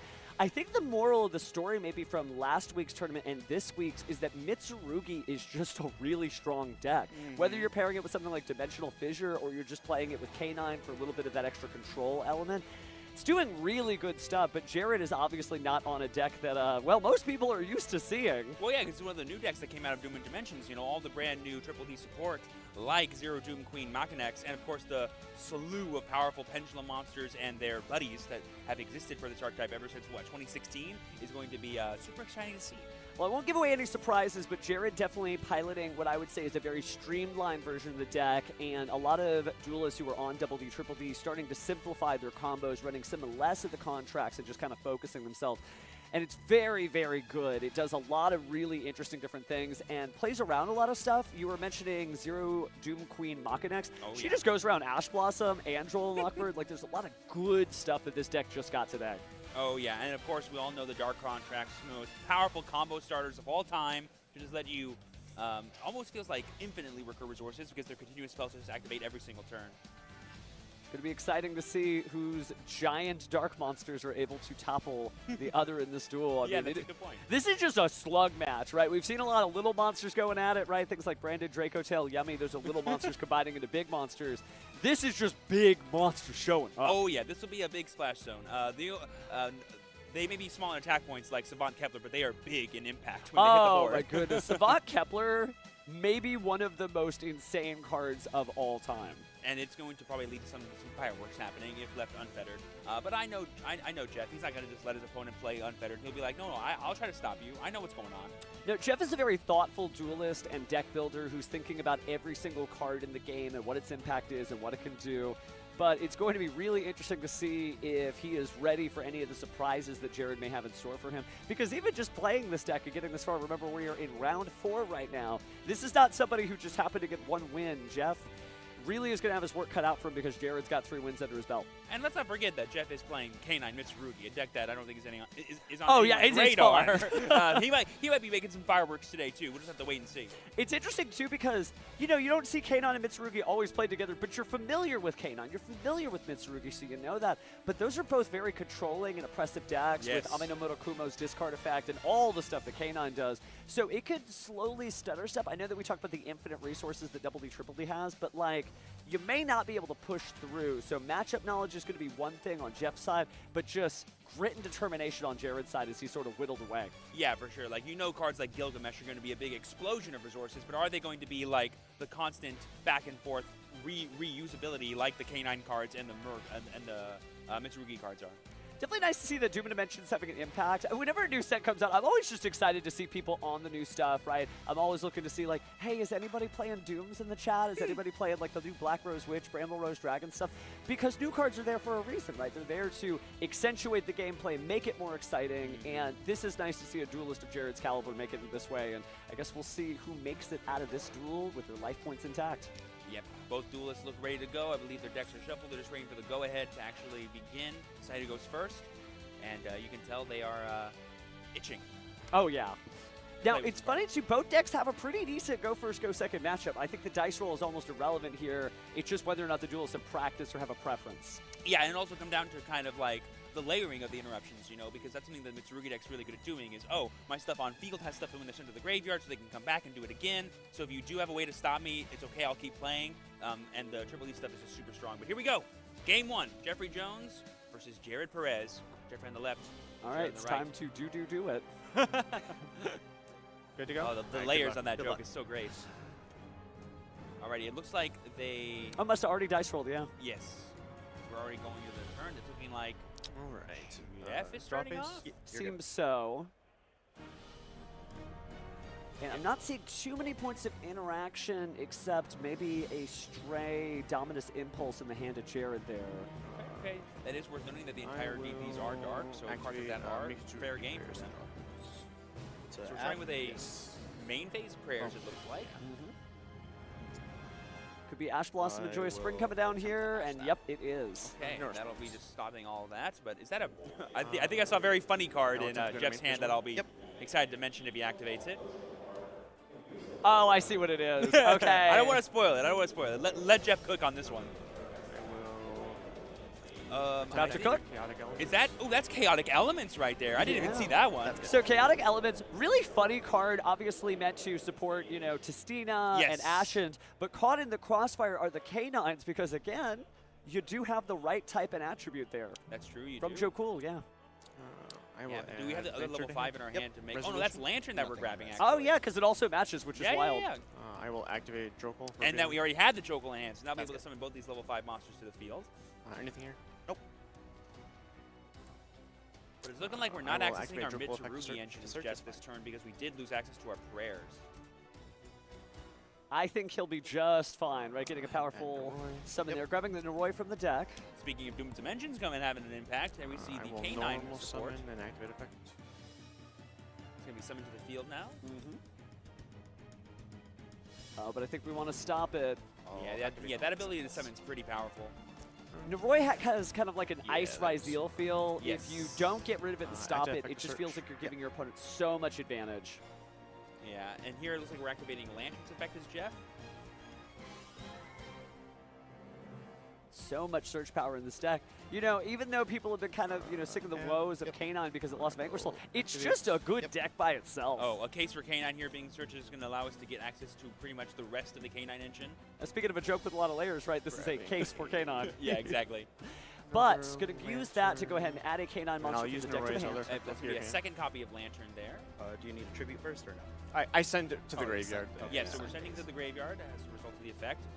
So we got Double D, Savant, Kepler, and Yeah. Jeff noticing, okay, it's time. Jeff's reaction is like, okay, good to know. Also had the Lance Soldier and I want to say the Octhros in there as well. Or Orthros, excuse me. Yeah, the Pendulum monster, right? Yeah. Well, there's a lot of Pendulum monsters in this deck. The one I think you usually search off Gilgamesh. Oh, really? Yep. Activate effect. Yep. Then we got the Ripper here, going to be searching for another K9 card here. Did activate a monster effect from the hand too, so we're getting the full complement of effects here from K9 17 Ripper. Yep, I think we're maybe going to want to get Lupus access now. No, just going for the because we haven't gotten Eason, and then we'll use Eason to get Lupus. Makes a lot more sense. Set from that. And then we're also going to get Forced Release. We're going to do some ranking up. Everybody is pretty much here except Lupus. I will activate the Zuna. So here we have the effect of Eason here because, as you said, we did activate a monster effect from the hand. This will now allow us to send to the graveyard another K9 card. This is usually always the Lupus that these decks play. Great, and that gives us access to a quick Xyz during the opponent's turn, which could be anything, as long as it's rank 5. Looks like we're going to go ahead and Xyz summon now, building the overlay network for... Ooh, River Stormer! Really? So, yeah, what a clutch card here. Yeah, this card is super cool. We see it a lot in the Crystron versions of K9, but you can also use it, of course, in the Mitsurugi variant, I suppose. But I wonder what he's going to be getting. Is that? Wait! Whoa! Hold on. Hold all phones ever. That's Magic Key Mech Border Goddess Glasser? I believe it's Garrus Glasser. But it's a machine ritual monster, for what it's worth. Yeah, and I mean, that works perfectly. And that's now insane. What? And now we're using the K9 to summon out Lantern. I'm just a loss for words. I did not think a Magic Key card was coming out today. Yeah, I was going to say, he's not going to summon that. Okay, that makes a lot more sense. Wait a second. Are we link summoning Ashland U1000 using the River Stormer and the Lantern back? So let me explain this just as Jeff is doing the same. Using that River Stormer as a way to search out an Earth machine that happens to be a ritual allows you to reveal a ritual for the Ashland, which gets you into any of your ritual monsters, including Habakiri. That's insane. I just saw K9 bridge into Mitsurugi. Oh my gosh. Using Magic Key. Using a Magic Key Garrus Glasser. That's so funny. It's not even like the first time we've seen Magic Key cards up on the featured match stage, and typically they're not used in their own deck. They have like these nice tech usages in ritual decks, but that's genius. Do you think Jeff plays the Magic Key ritual spell? Maybe? If he does, because I mean, if you have any way to ritual summon that out, Garrus Glasser does allow you to have a negate for every attribute in your graveyard. It's just one, and it has to match. So if your opponent activates something dark on the field, then if you have darks in your graveyard, you do get a negate and destroy. Very powerful, but I don't know if he can fit it in there. But here we see the patented one-card Habakiri combo here to access Mitsurugi Ritual by tributing the Sanji, and now we're using Mitsurugi Ritual to tribute the Habakiri to summon the Futsu from the deck.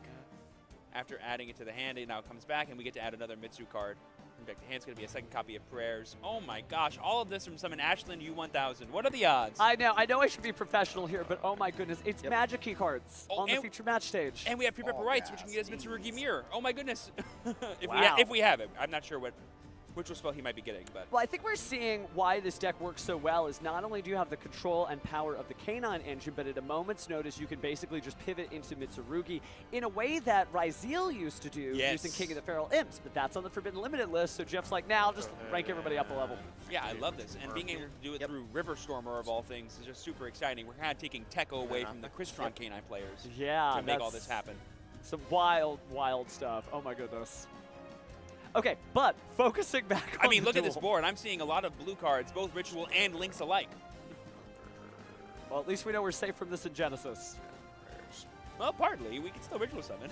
That is true. That is true. I guess the question we have to have out is what do we do from here? Because obviously I think Jeff's ideal end board is going to be some kind of Ripper plus Murakumo plus Lupus in the Grave shenanigan. Oh my gosh, we're linking 4. We're linking 4, Steven. What could this be?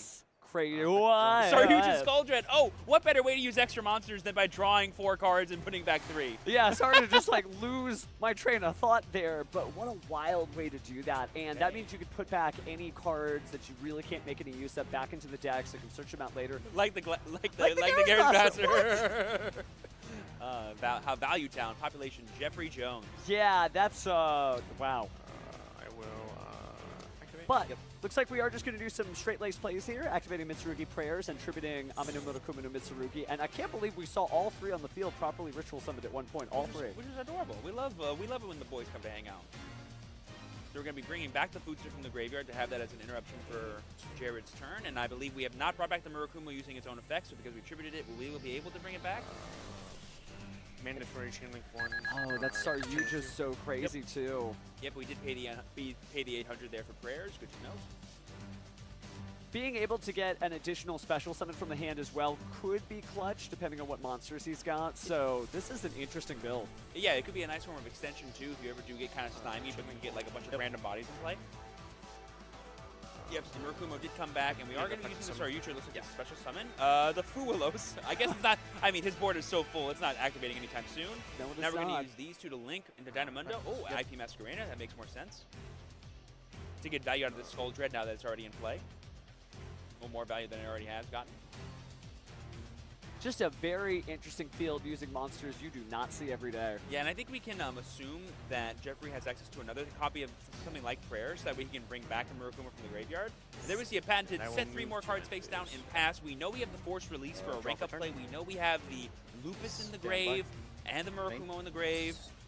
Okay, let's see what Jared can do. Yeah, I was going to say, we know that Jared is playing Double D Triple D because Jeff knows that Double D Triple D is there, but that's not enough. More cards, he's out of this duel. Yeah, he was like, Jeff, your combo was so cool, I don't want to show you mine until I can go first.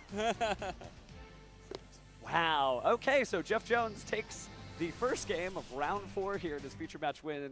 Wry little smile there, knowing, okay, I showed everybody what the good stuff is. Let's see what happens for the rest of the tournament. And him starting with the K9 cards, giving him access to his opponent's hand knowledge was kind of important, because had he not activated that, Jared could have just passed, and then Jeff would have no idea what he's playing against going into game 2, and that might mess up his siding patterns.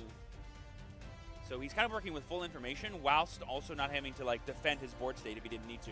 People really underestimate having the Millennium Eye as a card effect, right? Being able to see your opponent's hand. I know this sounds really silly. There was a day I was testing Blue Eyes during K9 Vanquish Soul format, and I had Ceremonial Bell as the starter. Love it. Because you get to see their hand and decide, oh, they're on Yummy, well, I know what to do. Or the alternative, oh, they're on K9 Vanquish Soul, I will leave the Ceremonial Bell on the field. So there's some fun stuff you can do just by seeing cards. Oh yeah, information is power in Yu-Gi-Oh! And that's why I've always said that games 2 and 3 are the games where stuff really, like the rubber really hits the road, you know, because Jared's deck is going to be perfectly tuned to try to combat everything that Jeff is doing, and he gets to go first and do whatever his deck is geared to doing. Well, now he's going to have to figure out what to do next. Both duelists still side decking here. It's still a straight lace duel again. A lot of surprises there, but they're still in it to win it. You don't get to round 4 undefeated without being a cool, collected duelist in moments like these. I'm very curious to see what each of them are going to end up siding in, because neither of these decks are just right off the top of your tongue, right? You don't usually see this every deck. And they do feel like, too, I mean, we haven't seen the Triple D deck play, but anyone that's known what this archetype has been doing for the past few years knows that it's one of the most blatantly powerful combo decks of all time. The ceiling of this deck is in space, essentially, with how strong his board could essentially be. And so Jeff knows, oh, he's kind of like my deck, where if left unfettered, I'm going to do some pretty, powerful things. I think we have to watch out for that. Looks like they are almost ready. I think it's his live stream deck box there that must be a loner. Adorable. It's really a nice one, though, and eligible to anybody who gets top 4 to regional, so certainly the dream deck box. But they're not here to dream, they're here to win. So Jared and Jeff just shuffling up for their next game. Yeah, I think if you're Jared, you're trying to bring cards in that are like ways to combat the kinds of setups. I think Droll Knockbird is a card that's in everyone's side deck probably this tournament because of how powerful Mitsurugi has been in the format for a long time now. But it's a question of if you can build your board and have Droll as backup, that will that still be enough to stop all the K9 cards that are kind of going on too? Yeah, and K9 has various ways to play without having to access any cards out of the deck. Although they love doing that, of course, you can still use Izana to just set up your plays, get Lupus to the graveyard and go from there. So it's still anyone's game. Or you have to remember that because he's playing K9 cards, he can Xe summon during my turn. That's true. Which You could could just interrupt wait. me as well. Yeah. Well, duelists are still getting ready here. Crowd, certainly happy to see you out here. We'd Oh, love yeah. for you to be out here at YCS Anaheim. Still time, too. Plenty of public events firing all day and tomorrow. You can play a little bit of Genesis and all the rules we were talking about earlier. But right now we're focused on Advanced. As we head into Game 2, Jeff Jones 1 up to Jared. Let's see if he can break Swerve and make a comeback here. All right, going first. I will attempt to start. All right, good luck. Good luck. All right. He's going to attempt to start, by the way. Still not sure if he can get his combos off, but hopefully we see a master class of Double D, Triple D. Anything can drop. Alrighty. I got a little glimpse of Standby. Jared's hand. I'm not sure how gassed it is, but I definitely think we can see something pretty fun.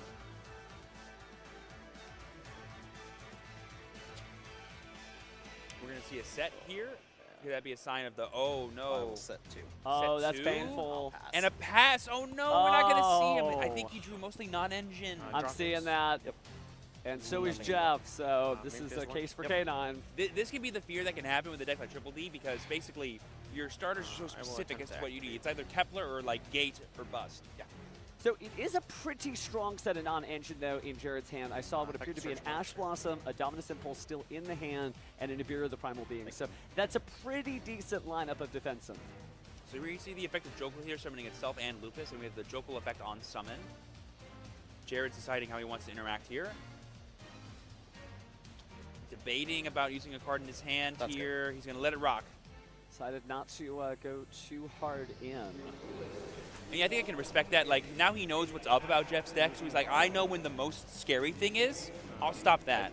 You just getting access to another K9 card right now is not the worst thing in the world. Well, counter summons, we're at 2, and that's 3. Yep, so here we see the Noroi coming down. Oh, that's so difficult. The Noroi effect on summon is going to be met with Ash Blossom, negating its effect. But now the world's kind of Jeff's oyster right now. He has all the level 5s he'll ever need to start XZ summoning. Cards have been activated out of the hand. That maybe was the thing that Jared was debating, like, oh, when do I start activating this? 4th summon is about to hit the field as Jeff builds the overlay network for a rank 5 Exceed summon, this time going into Ripper. Yep, we are now insulated against cards like Nibiru, which is pretty important. We're going to be using the Ripper effect to go ahead and search. As we saw last time, this can get us access to something like Lantern, something like Izuna, because again, a monster effect has been activated from the hand, so now we can fully pop off with all of our K9 effects. I think I caught another Chaotic Elements in the hand too, so he's just got everything he needs to push through. But Jared does have a lot of cards to slow things down, so it really depends on whether or not we see the Nibiru. I think that's going to really determine the tempo of this duel. 100%. Well, even if we do, we have the Ripper to stop it. So it could be like a question of what else is in the hand that he could use to bait the Ripper and then go from there. So going to search for the case for K9. Could be useful here trying to get a read on the opponent's hand potentially. Jeff just taking a moment to think. Want to make sure he sequences this properly because he smells blood in the water, as they say. This could be his moment to kind of seize this quick 2-0 victory. The case for K9 activated. Going to go ahead and grab a backup copy of K9 17 is now there. It's going to be an interesting line here for Jeff because, again, it depends on how readily accessed his Mitsurugi cards are going to be, I think, for him to get the damage required to go for game. Debating here on responding to the effect of Izuna to summon, it looks like, for Jared. He could have something like Impulse, I guess, in the all-dark deck. That's fine. We're going to let it rock here with Izuna, summoning to the field and then going to be setting a card from deck to the grave, or not? So now we see you pick up his cards, maybe thinking about that Nibiru. I will attempt to enter battle phase. Oh, which battle phase? Okay, well, how much damage does it play? How much damage does Noroi have? Like 1,700 or something? Well, we're about to find out. So we have the 21 with Izuna, I believe. 51. Attack for 3,000. Yeah. 3,000 with Noroi. Yeah. Sorry. Oh, and there it is. Wow, Jeff apologizing to his opponent. Because he knows he just didn't draw any cards that let him play. It's the mark of a true duelist. He's like, I know that you could have done a lot of stuff, and all we see is non-engine. Just 5 cards without the D in their name. Just not double D, triple D's time. Just a little update. There is procedural or minor that happens. There was a legal activation of Mitsurugi prayers twice in a turn during game 1. The judges were informed during the issue between games. Again, just going to be a warning, but reminder that even the greats still sometimes make procedural error minors, so don't worry, it'll happen. You can still make it to the top tables nonetheless. Especially when you take as many game actions as Jeff did in game 1. Oh, yeah. So it is just one of those things where it happens. It's not a big deal, but what a masterclass of showing you the power of just thinking about your options. They tell you, hey, you're not going to bridge an Exceed summon into snakes any longer. And Jeff's like, nope, never mind. I got this just fine. Yeah, for sure. 1,000% happens. But congratulations again to Jeff putting on an absolute clinic in this round. You know, game 1 was a clear win for him, and game 2, unfortunately, went his way as well because Jared didn't have the cards to actually play. Yeah, but obviously Jared didn't get up here by magic, right? It wasn't like he just appeared out of nowhere. He obviously knows his double D and triple D cards well. So we might see him back up here, right? It's a long road with the 15 rounds of Swiss we have now, but X1 could still make it to the top 8. Yes, this is the end of Chapter 1 of Jeff's YCS Anaheim story. There's still Chapter 2, 3, 4, 5, 6, 7, 8, and who knows how many for the rest of this round. So I'm sure he's going to do great things. You know, being Triple D by accident. Oh, yeah. When someone plays Triple D against you, they know how that deck works better than you will understand any other deck in the game. It's one of those decks where, like, you have to really understand how much of a set of tools you have in the toolbox, because you're doing weird stuff of, like, I'm going to go ahead and put this in the extra deck, but so I can bring it back out. It's such a crazy combo deck. It really is. And I'm sorry that we get to see more of it, and so is Jeff, actually, has apologized to his opponent. Great sportsman, by the way. Yes, we saw a combo go off, not 2 combos go off, at least. Maybe next time.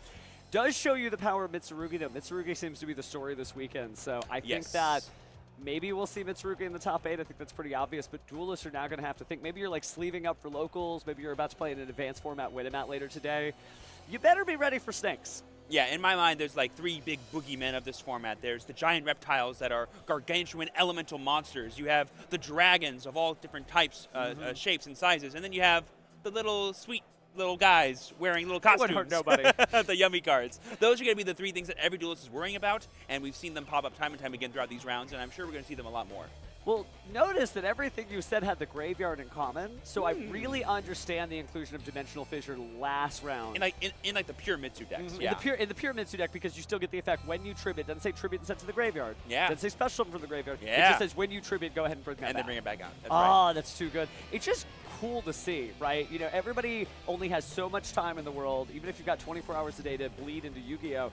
But what these duelists are able to come up with and then showcase to the world is just, it's just neat. It's the anime incarnate. It is literally living in, like, the show. I mean, we just saw Magic Key, Mech Mortar, Garrus Glasser in a Mitsurugi K9 deck. There's so much innovation always happening in this game, and it's beautiful to see whenever it does. Yeah, and it shows you that there's no, like, one right answer. Everyone's like, what's the best deck? There's no best deck. There's best duelists, and it's people figuring out what you can play. And obviously, like, some decks need a little bit more work than others, right? That's fine. I'm not showing up here running, like, Primite with Space Mambo. I'd have to put a little bit of work in to get that working.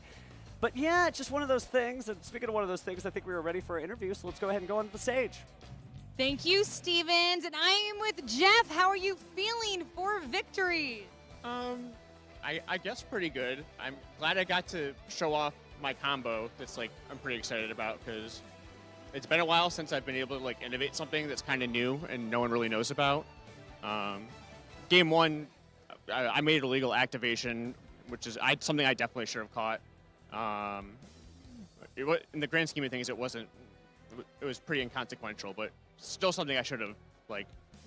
I'm better than that. In the grand scheme of things, you did fantastically. But Billy and I were chatting, and he called you a deck innovator. So I do want to pick your brain about this combination. Oh, you're going to be very disappointed. Okay.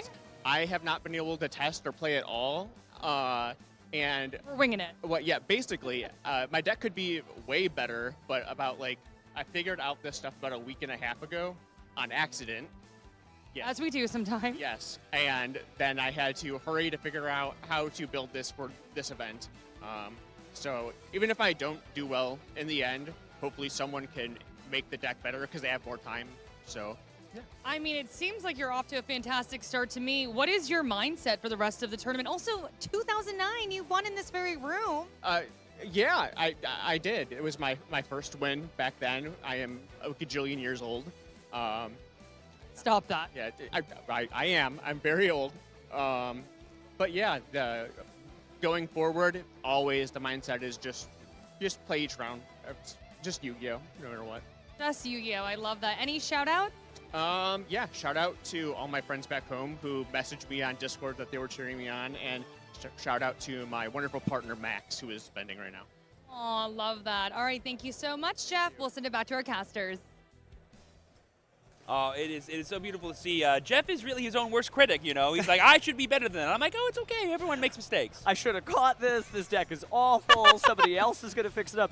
But he did kind of mention the same thing I did. There is only so much more time in the day. Right. And that's what makes the Yu-Gi-Oh community so wild, because they're able to do so much like research and development as a big hive mind, all you duelists at home. And speaking of the duelist community, there may be some events coming up in the near future. Yes, that is right. The 300th YCS Champion, the Yu-Gi-Oh! Championship Series is going to be happening this coming year in February 14th, 15th weekend. We're going to have 3 separate events happening in Richmond, Virginia, Guadalajara, Mexico, and Dortmund, Germany. That's super exciting. Talk about celebrating the community and all the different events that have been happening for so long. All those milestone events. I know where I was on the 200th YCS. I know where I was on the 250th YCS.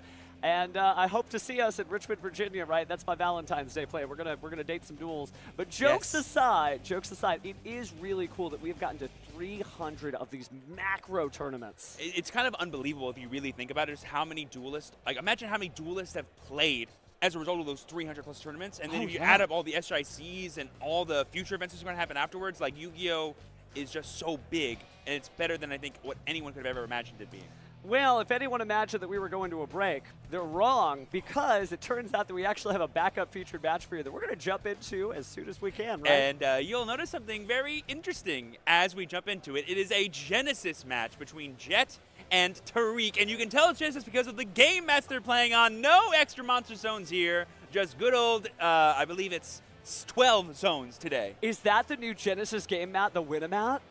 Ooh, it that could looks, be. dude. It looks just like the very first regionals Winamat, or the very first regional mat. That is historic duelists. That is so beautiful. So, as you can tell, we have Punk Centurion versus Tombkeeper, and I believe both these duelists are already guaranteed, if I'm not mistaken, to be in the Invitational tomorrow. Yes, so first and second go to the Invitational tomorrow, but first place gets their choice out of the giant set of Starlights, and these are no joke Starlights. No. Brand new Starlight cards, older Starlight cards, so let's get into this. Yeah. It appears that we're on game 2 here. Jet won game 1 playing the Punk Centurion deck, and Tariq is now going first in game 2 playing the Tombkeeper deck, also known as Odiana Pavis, basically Trap Card Bonanza, the deck. Well, it gets to start off with Pot of Extravagance here. Going to go ahead and banish the Extravagance. Now, maybe Pot of Extravagance is really popular in Genesis because there's a lot of decks where you could just get by with only running 3 to 4 different extra deck monsters. Run maximum copies, hope you don't banish them, and then draw 2. Oh, and there we see our first pointed card on a Genesis live stream. Droll and Lockwood being played as on resolution of this Extrav, thus denying Tariq the ability to add any more cards from deck to hand without drawing them. And Droll is what, 5 points, right? Yes, each one's 5 points. And there we see the Temple of the King's Field spell being played there by Tariq. This will let him access even more of his Apophis trap cards if he has access to any set ones. It's been such a, we were talking about how great Joey's run was this year, but like Odeon has found himself. This was a deck that did okay during YCS Houston and is now doing well both in the advanced format, having won a YCS last week, and now might secure Tariq, if he's able to come back twice here, a spot in the Genesis Invitational. He's already got the spot, actually. It's really just about the prizes at this point. That's right. So there we see Tariq setting a second card and passing the turn. We know he has the Apophis the Serpent set face down, which can access more of his Apophis trap cards. But I'm really excited to see this Punk Centurion deck over from Jet because basically he's made the choice to use a lot of his points on engine cards like the Centurion cards. Looks like we're going to go ahead and start things off finally. Yeah. I believe that's... Who is that? I can't quite see it. Is that a Spriggans card? Or is that a Punk? No, I think it's a Spriggans card. Well, before that happens, we're going to go ahead and chain our Apophis the Swamp Deity. Yeah, I can't tell what that card is, but thanks to the Apophis the Swamp Deity, we're going to summon him from the field and then set a copy of, I believe, the Swamp Deity. Oh, Trudea effect? Oh, is it Trudea? No, I don't think it's Trudea. It's definitely not Primera. That is going to be the wild thing about the Genesis format is you have to have not necessarily familiarity with every single Yu-Gi-Oh card, but you're going to be doing a little bit of reading if you don't. Yeah, for sure. Speaking of reading, though, let's go ahead and pick up our Angel Statue Azarun here. It's still good. Still a great card, even without access to Link monsters like Silhouette Rabbit. It just set it and just get it going. And having it being a way to negate an inherent summon is pretty cool. Especially in Punk, there are a handful of those, and of course all your Synchro and Exceed summons will be that too. Yep, I did see a Deer Note in Jet's hand, which we're going to be activating here, sending into the graveyard. Yeah. Or is that Foxy Tune? That's right, that's Foxy Tune. That is no Punk Foxy Tune. And they're going to be sending, is that Emblema Oath? Yeah, we're going to be sending Emblema Oath from hand to the grave. So we're going to bring out no Punk Zayam in here. Yep. Paying that so precious 600 life points here to go ahead and search our deck for another Punk card. It's true that with the change in time rules, paying life points never felt better because the only life point that matters now is the last one. Ooh, and there's the Rising Scales coming down from the brand new Battle Legend Monster Mayhem. beautiful the beautiful punk insignia on it. Oh, it looks it's so really nice dope. on camera. Vanishingly no Punk Foxy Tune to get a body on board. Nice. I believe so. I'm almost positive that card is a Spriggan's card. I'm just not sure what Springan's card. Spriggan's, yeah. So I'm not sure which one it is though. It's definitely not a punk card. They were going to be bringing out the Deer Note. This will give us access to more synchro plays too, if we like. It's really nice to see Punk hit the limelight again. It's done good in a lot of different formats, but never a top contender. But it is kind of a mainstay in Genesis very early into the format because none of the cards have any point values assigned to them. And the deck just keeps going as we get our Punk Jam Dragon Drive Synchro Monster. Oh my gosh. So Stephen Kangas, a fellow friend of ours and commentator, loves this deck. The amount of times I've had to stare down Punk Jam Dragon Drive is countless. A commentator loving a deck about the performing arts? Who'd have thought? Interesting. Also, it is worth noting here that I don't think we've seen any pointed cards from either players besides that Droll and Lockbird. That's a really interesting thing to see. I do think if we start getting into the Centurion side of Jet's deck, we will start seeing some of those pointed cards. Things like Primera and Trudea, as examples, have points. Now, even though that monster went to the graveyard, oh, its summon was negated. Never mind. I was about to say that it could be brought back with its own effect, but maybe not so. It's field spell time, though. I think that's Spriggan's Watch, the field spell. Send the spring monster from my deck to my graveyard. No. That's a normal spell. So maybe it is the... it's Great Sansi Gold Golgonda. That's what it is. That's so wild. Like, we're also bringing an awesome Spriggan's engine in Jet's deck. I guess it just lets him access more like Merrymaker. Exactly, like Spriggan's Merrymaker to access Xyz plays. That is just wild. Well, it looks like we may be about to synchro summon here. You could do a Psychic End Punisher or an Amazing Dragon, and he is looking at the Amazing Dragon right now. Yeah, that seems pretty good. You get to return cards from the field to your opponent's hand equal to the number of level 3 tuner monsters in your graveyard. Yeah, we are seeing Jet do some cooking over here with this Punk Centurion Spriggan's deck. Yeah, they didn't have enough font on the screen apparently to fit all those deck types, but it shows you Genesis format is what you were hoping for. Just weird stuff works.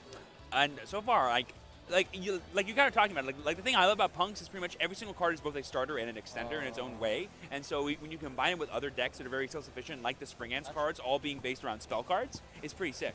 I'm definitely sleeving this up when I get home, that's for sure. I love Merrymaker. Merrymaker's a really cool card. And then we're going into the, I believe that is by the name of Explorer, correct? Yeah. No, sorry. That's Gigantic Champion Sargass. Oh, that's right, because it's the Therion portion of the storyline. Yes. So we are going to go ahead and get rid of that. And it looks like we just saw a Dominus Purge hit the graveyard, if I'm looking at that right. Right, because it searches, and because we have a trap already in graveyard, by activating it to negate, it also destroys. So now it's being sent to the graveyard as a result of Purge. And I believe we still have the Azarune statue that we have not used yet. That's true. I could be wrong. No, but I know. Yeah, just sitting on it. Which could stop a potential synchro summon. But you're right, Pep would be really fun to see here, Psychic and Punisher. But I believe Psychic and Punisher is 20 points, so he might not have had the point allocations to fit it in. That is true. That is true. It's one of the greatest boss monsters for Punk, but it may not happen because you do have to spend points on it. And that's what I love about the points form. It gives you thoughtful deck building, right? This or that. Oh, I just saw Jet flash his extra deck a little bit. He's playing a Utopic F-Zero package, which is where the Spriggans are probably really good because they're really good at summoning rank 4 monsters. Okay. They're all the same levels. That's pretty sick. Well, speaking of sick, it does look like we are going for our Amazing Dragon here. And this could be really good at dealing with that Azarune statue by either making it pop its effect or just by bouncing it back. One of the two. Because I believe it bounces for every Punk card you have in your graveyard. Yes, effectively, it has to be the level 3 Psychic Tuners, but... which is at least one in there. Yeah, oh yeah, Zayaman is in there. Certainly a powerful card. It does have another effect. You can only use each effect once per turn, but you're allowed to special summon a Punk monster from your graveyard. So he may be foregoing returning the trap cards back to the hand, and instead just trying to get a little bit more extension. I like this. I like this. But Tariq is playing the more controlling deck that he's trying to make the turns go as long as possible, whereas Jets are trying to play the blatant combo deck who's like, oh no, I'm trying to end the game right now if I can. Well, speaking of dragging the game out, remember this is the finals of an event, so it is untimed. That's right. That's right. So we're going to just go battle phase, it looks like, and attack over these monsters. Attack and attack. Wow. So overall, just incredible stuff so far. I see how Jet was able to secure that first game win, and he might be able to do the same thing here as he continues to extend his combos. Looks like he's going to put on top of the Dragon Drive an additional copy of the Punk Jam Fever, because it does allow for that sort of one-card Xyz summon, and it can attach a material for a monster negate. Not as relevant in this particular matchup because there's not really a lot of monsters in Tariq's strategy. And if they are, they're trap monsters. And they're normal monsters, so they don't even have effects for Jam Fever to stop. Oh my goodness. It's just so cool to see. Punk's one of my favorite pet decks, as they're called by the community. But no deck is a pet deck in Genesis. They're all viable strategies. They're all very threatening, yes. I don't care what deck you're playing. You've labbed something that I'm definitely going to be worried about. I'm trying to look for every pointed card you've had in your deck and being like, let me do some math really quick. Okay, there's no more. That means you can't be playing this or this or this, so let's go for it. Looks like Jet is possibly moving to battle phase. Did some attacks, but it wasn't enough to close the game out. So Tariq will draw for turn, take a look at his extra deck, seeing maybe if he's going to go into something like Superstar Slayer Typhon. Although every card is expensive, because I do have a Punk Genesis deck list that I built, but it actually uses more points in the extra deck than in the main deck, because I just love the ability to just spit something out, right? Like I'm playing in the advanced format. 100%. Not so with Jet's deck. He looks like he put most of the points in the main deck, at least from what we're seeing so far. Yes, exactly. Like in the engine cards, the way that he wins the games, and something that me and Mike were talking about during our exhibition match, and just like when we were playing Genesis in general, is like when you put your points into your extra deck, you can kind of more guarantee you're going to see those pointed cards in every game, because your whole entire deck is built around accessing that part of your strategy. Whereas if you're spending your points on non-engine, you kind of have to draw them. That is fair. That is fair. It's wild because this format, what a reach this is going to be. But basically, we're living through the sacred cards. Yeah, because it had that. It had like the point format. Yeah. And so it's just cool to see. As don't worry, that's not an earthquake. We're just shaking the table here. Oh yeah, this extravagance is making a mountain of advantage, and with mountains come earthquakes. Earth-breaking draw power. Uh-oh. All right, but we are going to go ahead and draw 2 cards. This needs to be big.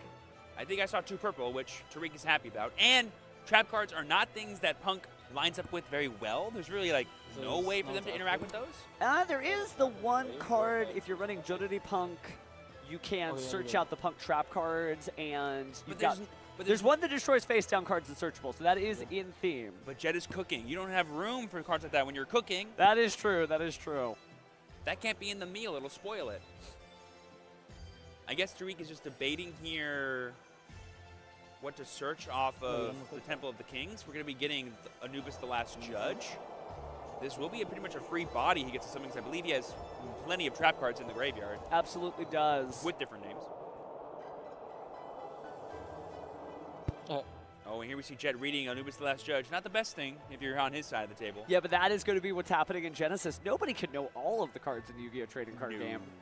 Not all the cards that matter necessarily, you know. True, true. And that's the great thing, is that you're going to see people playing the strangest stuff in this format. Not that either of these decks are particularly strange. They're just something we haven't seen on this stage in quite some time. Oh, like I mentioned, I'm labbing Ursarctic right now, and every time I summon Mick Polar, they have to read it and go, what does this one do again? I'm like, it searches for an Ursartic card. He's like, and what do those do again? I'm like, you'll find out. So there we're going to be removing the 2 trapper guards to the banishment, bringing out the Last Judge. I believe we moved removed both of the Apophis ones. They're going back to the bottom of the deck now.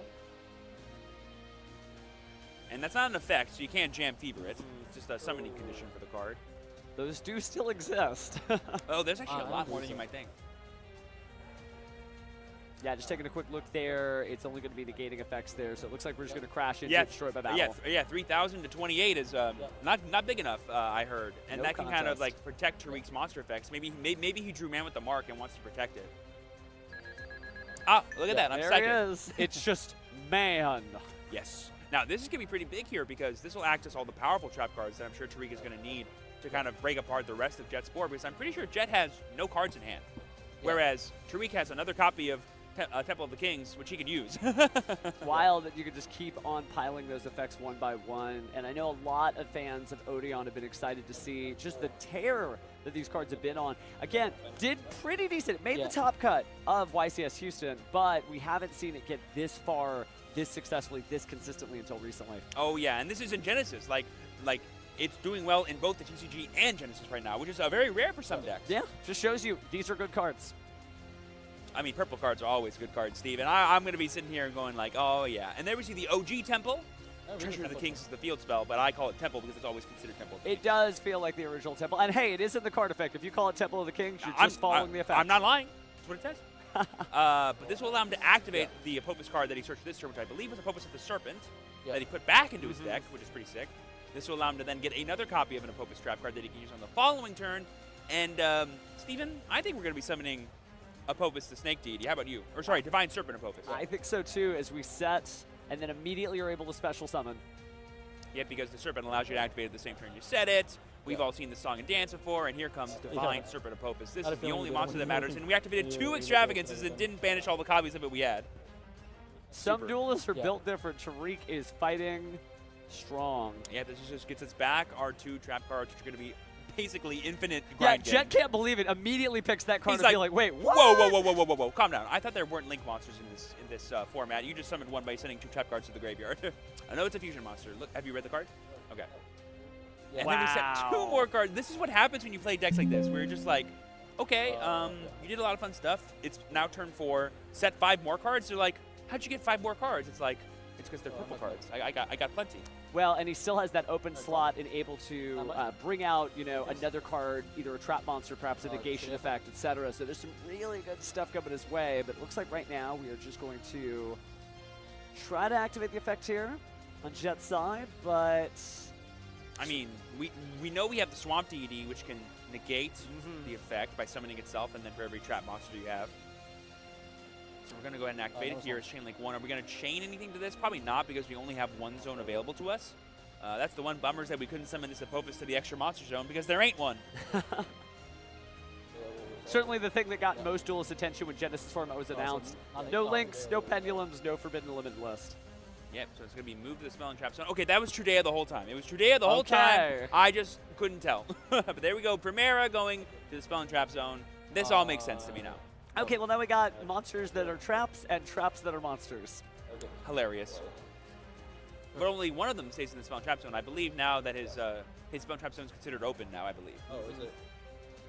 We're not living in the dark days of Yu-Gi-Oh! It doesn't have like that little continuous symbol to tell you can't play there. Also, heads up here from Tariq targeting the field spell and not the trap card monsters with Apophis the Snake Deity's effect, because he can't destroy them right now. But the field spell, Golgonda, yeah, that's gone. All right, so let's go ahead and advance some Centurion support here. Yes.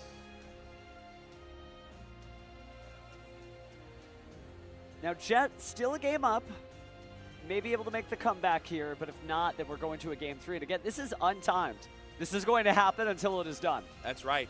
It's definitely interesting to see kind of what is available to these players at this point, because like I said, it feels like Tariq has everything, whereas Jet is working with the scraps of what his engines can do. But there we see Gargoyle number 2 being added to his hand for Centurion.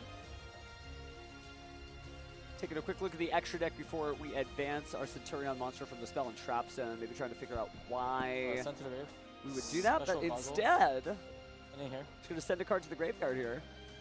Yeah, we're going to be sending the Trudea to summon the Gargoyle, it looks like, and this will give us access to a level 12 Synchro Summon. Weirdly, Tariq, if he has any more trap monsters, can't activate any of them because his monster zones are full, so...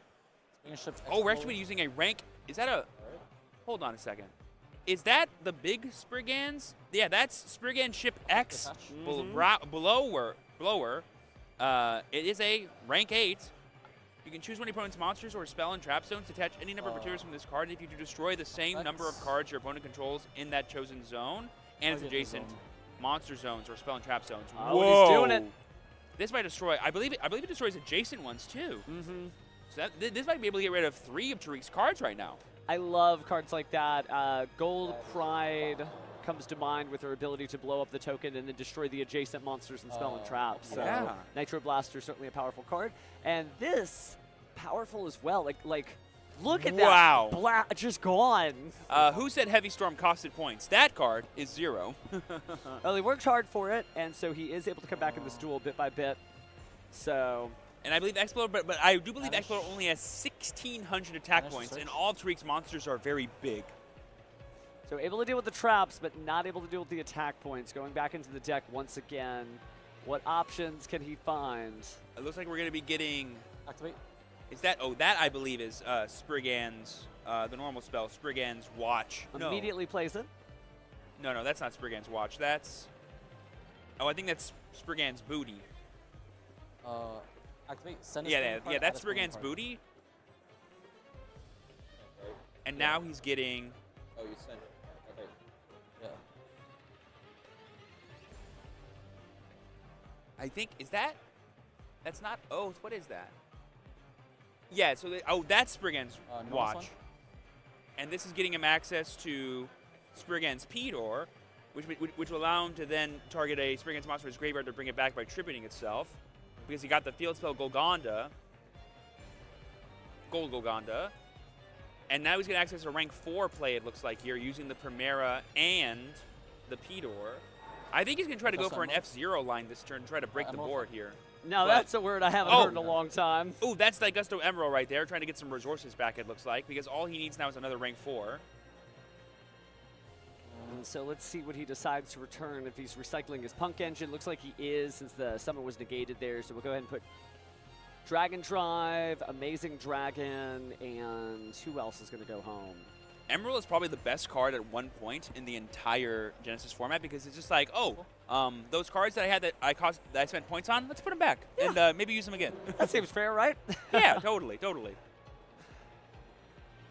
But that's what's so cool about this format. Again, Daigusto Emerald, you know, in and out of the format from time to time, but still a powerful card, so it's nice to see good use of it. Yep, and there we see the effect here to attach to the X-Blower. And then we're going to rank up into the gigantic champion Sargos. This might give us the material we need, because now we're going to be adding back the, I believe it's called Tally-Ho Spriggans. All right, well, Tally-Ho Spriggans. 3. Going to go ahead and detach materials from multiple Xyz monsters.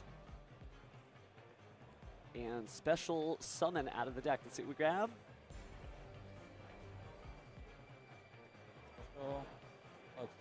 Yeah, so basically he can add a Spriggan's card, and then he can special summon as many Spriggans as he detached for the effect. Oh my gosh! And now he has two rank 8s in play. But he might just be going to battle phase, I believe, because I believe they all increase the attack points of each other with the big one. I believe it's called Spriggan's Branga. Yeah, there's no reason to overcommit here. You could just sort of clear out your opponent's life points and their cards, and then afterwards put a controlling Xyz monster on the board. Yep, and there we see us bouncing the man with the mark, which is good, because I do believe it protects from battle. So getting out of that way is nice if we're going to start going to battle phase soon. Oh, we're not done yet. Yeah, so we're using Captain Sargos plus the Branga to make another rank 8. That's another Jam Fever that we did put back. So I think we're going to go and detach in order to keep things going. Not sure what he wants to do. There we go. K600. Yep. So yeah, that was the gigantic Sargass, was the monster that he summoned off Tally-Ho Spriggans, which gave him access to the rest of the cards that he needed. Now it's not just attach. You, of course, do have to pay a few life points there as well. Yes, I believe it's 800 for Jam Fever. Which No, is 600, 600, yeah. Which is like not a problem, because if you have the field spell up, of course you get to draw a card thereafter. Oh yeah, you know, I was worried about Jet having no cards in hand, but all these draw effects are really helping him out. Getting back into the duel. I'd say slowly but surely, but there ain't nothing slow about this duel. Okay, so there we see the Emerald. So here we're going to overlay our 2 rank 8s to make the F-Zero that I was talking about, and now we're going to rank up into that to Draco Future. So that's a 20-point card in Genesis. In a battle phase. Again, having powerful extra deck pieces like this is definitely worth the points, because now I believe Jet can out the entire board while stealing some monsters in the process. Oh my goodness. See what he takes. Yeah, definitely the Divine Serpent Apophis is going to be annoying, because then every time Tariq activates trap cards, he gets extra value. Yeah, those free destructions are a little insane.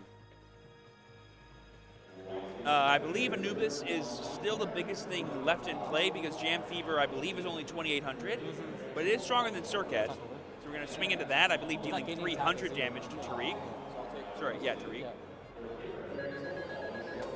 And then I believe the Swamp Deity has at least 1,800 defense points, if I remember correct. Maybe a bit more. The classic one is 18, yeah. Yeah, because it's a level 6 monster, that one. I will pass turn. And then, yeah, I don't think anything else is stronger than those monsters. So we're just going to pass it here, but the Draco Future is being a really nice sort of Omni negate for Tariq, and I believe Jet did draw Droll and Lockbird off of the Jam Fever, which could be helpful to kind of stymieing Tariq out of drawing more cards to get out of this game. Keeps the searches from continuing, but speaking of which, Tariq picking up his deck in order to grab another card out of it. Yep, using Treasure of the Kings to do so. Going to be searching for another copy of Judge. There's no limit to how many of these guys you can summon, and I want to point out they are level 10 monsters, but there we see the Troll and Lockbird coming down as a result of adding that card to our hand. As I mentioned, this could stymie Tariq to the point of no return here, because I have no idea how you out this Draco Future right now. I don't know how anyone outs Draco Future. That's why it's traditionally on the Forbidden Limited list. But that's the beauty of Genesis, though, is that you do get to play your favorite cards. You can't play it in a quote-unquote busted deck because, again, the point cap keeps you coloring within those lines of 100 points. Right. But, oh, man, it's still a terror of a card. We do know that Tariq has the man in hand, but the second he summons it, it's just going to be taken away and attached to the Draco Future. Well, it looks like first we're going to place out another Anubis the Last Judge on the field instead. No reason not to. It's a summoning condition, so it can't be negated by Draco. Yeah. Ooh, there we see the Verdict of Anubis being put back into Tariq's deck. That was one of the cards he had set face down. That got blown up by the X-Blower. Thank you. Yeah. Verdict's certainly powerful, but if I recall correctly, it has to be used against different types of effects than what happened there. Yes. Yep. So there we see the Anubis attacking the Champ Battle, Fever. yeah. Once again, just get that other monster negate off the board. We already had one in play with Draco Future. And then we can attack the Emerald, that card giving Jet so much advantage. Now we're dealing a lot of life point damage. I believe 12 plus another 2, plus another 14. Jet's paid a lot of life points. We're definitely in the grind of this game right now. It is weird to just see a duel that's untimed. You're just like, okay, is this life points getting close to being too low to continue this duel? No. Oh. No, we're just going. It just is what it is. Speaking of that, by Jet me. draws for turn.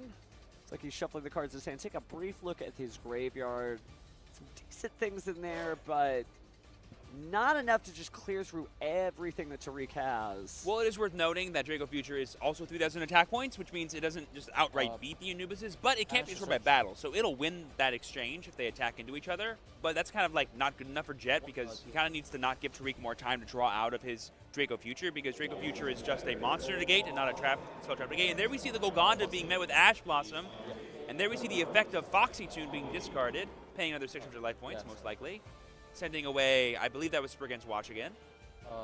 So no Punk Zayaman back on the field again, maybe paying some life points again. Never been a better time to play Punk because your last life point's the only one that matters.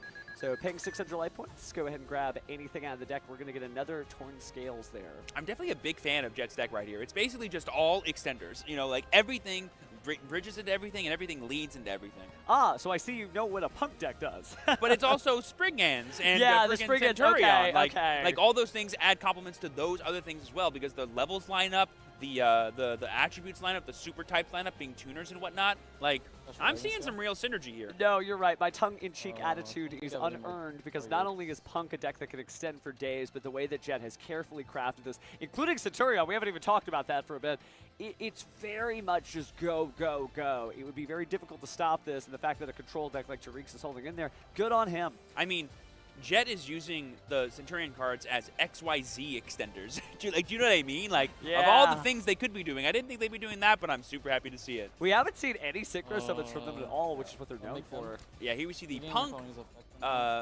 Amazing Dragon being down, I believe. I feel like this has to be the bounce. Last time we went for the special summon, but this feels like a prime opportunity to go and clear the cards. Because now we have two Zayamans in there too, I believe. So we can bounce multiple things. And that can clear the Anubises, but they just get summoned back again. You know, like if you're not going for a game this turn, it might not be too valuable than putting the life point pressure onto Tariq. So he's going to bounce that one. And then we can attack into the other one. Okay. It'll just be a crash because Draco Future can't be destroyed by battle. And then Ukyo Punk is going to be destroying the Swamp Deity. But yeah, basically, we know kind of most of the cards in Tariq's hand. We know one of them just can't be played because if he normal summons Man and it gets taken by Draco Future, it's just not going to work out. And then the Last Judge kind of can't attest anything on this board because Ukyo Punk Amazing Dragon is bigger than it too.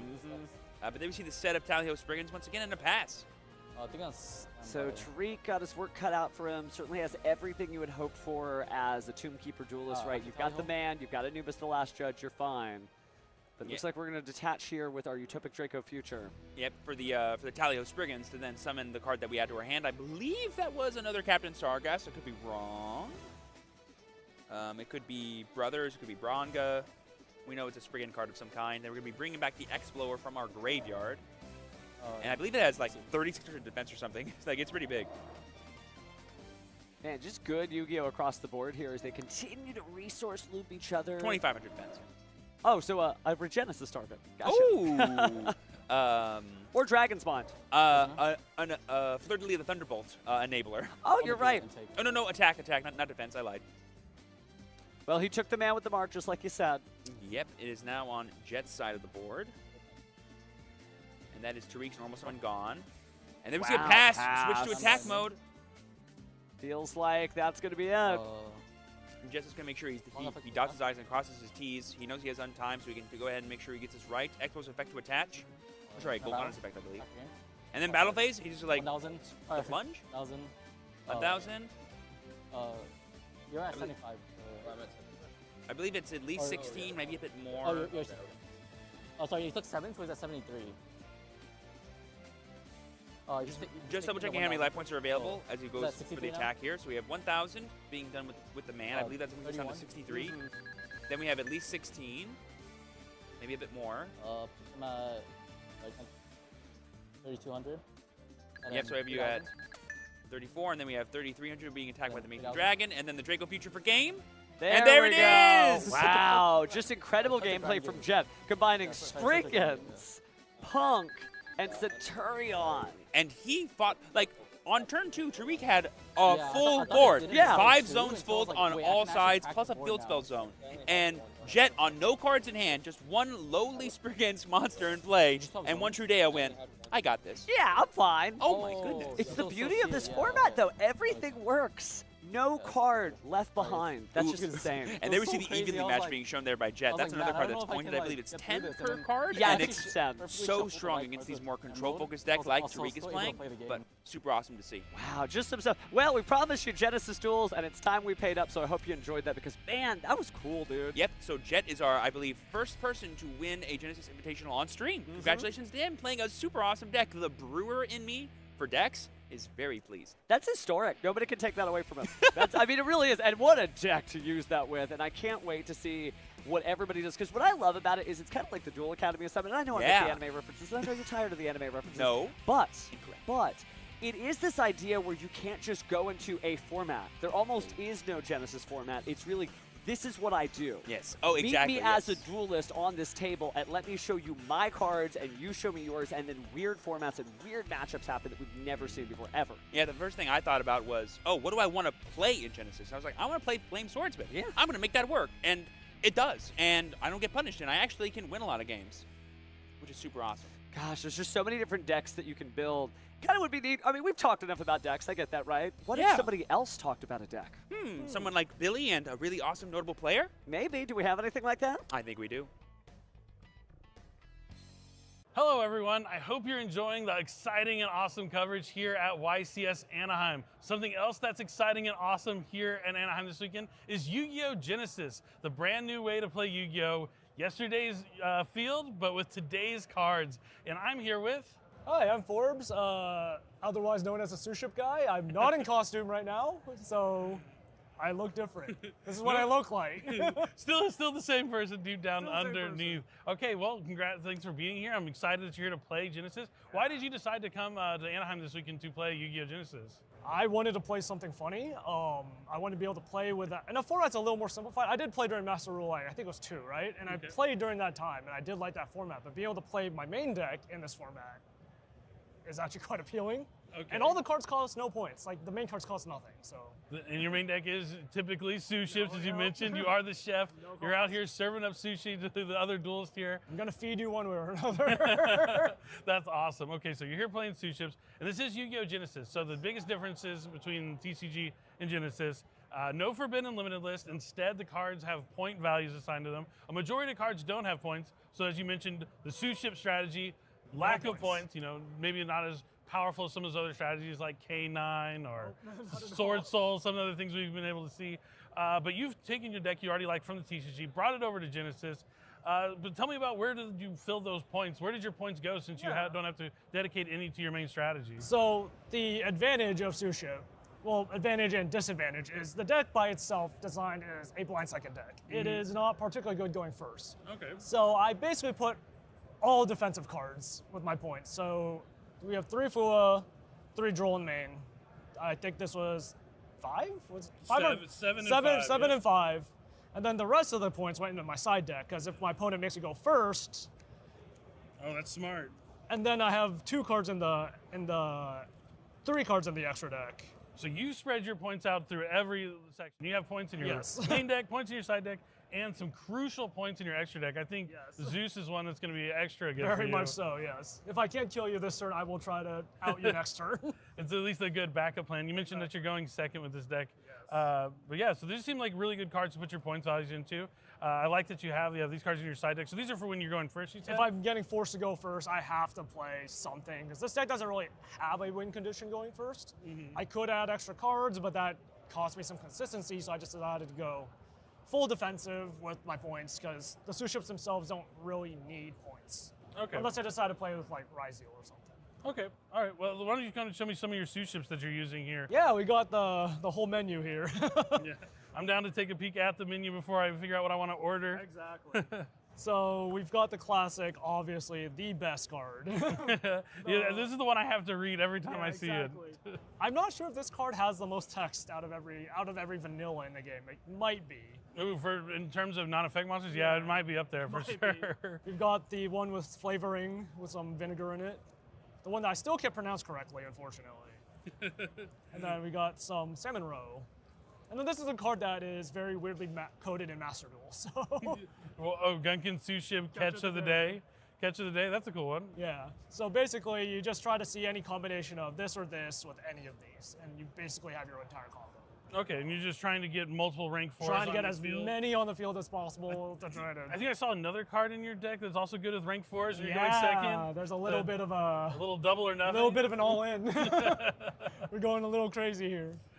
That's awesome. Nothing wrong with a little bit of double or nothing, especially when you're playing a rank 4 deck like this one. So with Yu-Gi-Oh! Genesis, you can there's no pendulum or link monsters, so that kind of takes a lot of strategy for a lot of decks out of it, because they rely on a lot of link monsters. But there's other decks that don't heavily rely on link monsters, and this is the deck you play on the TCG. It is. Talk to me about what it was like to take your TCG deck and turn it into a Genesis deck. I was basically just looking at the point values. I'm like, oh, hey, my deck is basically untouched. If I was playing it pure, if I wanted to play like hybrid stuff, then it'd be like, okay, I can't really do that because now the points get all over the place. So I was just like, you know what, I'll just play pure, see how it goes. And there's a card that I'm surprised didn't cost points for the most part, which is this one. Okay, there's a lot of budget cards out there that might be 0 points that you want to take a look at, and 7th Tachyon is that one for you? So much consistency for this deck, yes. And then we've got the other consistency card, which is Painful Decision. Hey, that's a classic. I used to love unironically, loved using that in pendulum decks back in the day to put. You get the scale, you get to put one back in that you could bring out later on. Nice. Yeah, exactly. But yeah, so you found a way to take the deck that you love most. I mean, that's my favorite thing about Genesis, right? Yeah. Is if you have a pet deck, there's probably a way you can get it to work in Genesis. And since the power level of all the other strategies has kind of been brought back down a little bit, it gives the lower level decks a little bit more of an advantage because they're able to use those non-engine cards as we see you using here. Yeah. So you're here to play Genesis this weekend. Are there any other decks you're excited or expecting to play against? I'm expecting a lot of FTKs. I'm expecting a lot of evil. A lot of people trying to take advantage of those 3-pot I ingredients. am expecting a lot of evil. Okay. Thankfully, some of the cards have been hit preemptively. Okay, good. But there's a lot of evil afoot, and I am very worried. Okay, well, we're going to have to watch out for those strong decks trying to win on their first turn. Thanks for talking to me. Good luck in your weekend. Yes. There's a lot more exciting action going on at YCS Anaheim, so stay tuned. Don't forget, it's time to duel.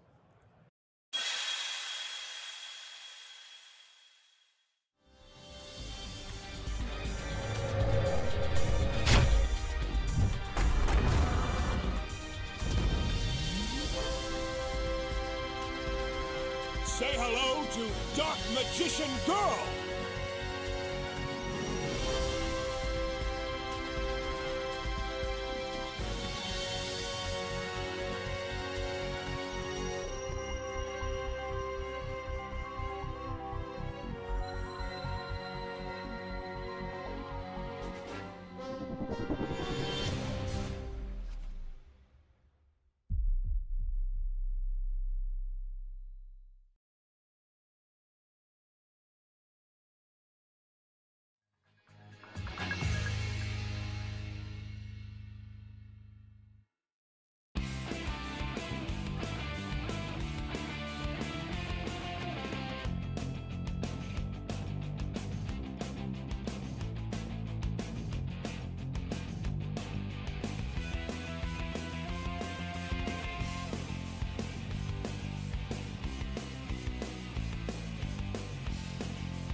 Hello and welcome back, everyone. I can't believe we're already in the 5th round of Swiss here at YCS Anaheim. I'm Billy Brake, this is Michael Kahanam, and we've had a great day of dueling. You know, Doom of Dimensions came out not too long ago. We've seen an impact here on some of the decks. We just had DDD in a feature match, triple D, double D for those who, you know, watch the show. Quadruple D now. Quadruple D now. Unfortunately, it, you know, fell just short to Jeff. We also had that awesome Genesis match from one of our feature matches that you got to just watch, which is really cool to see. Genesis is the newest way to play Yu-Gi-Oh! And it's a lot of fun and brings a lot of opportunity to some of those lower tier strategies that you're not going to see a lot of times in the advanced format. Yeah, I love that you can play the deck you like.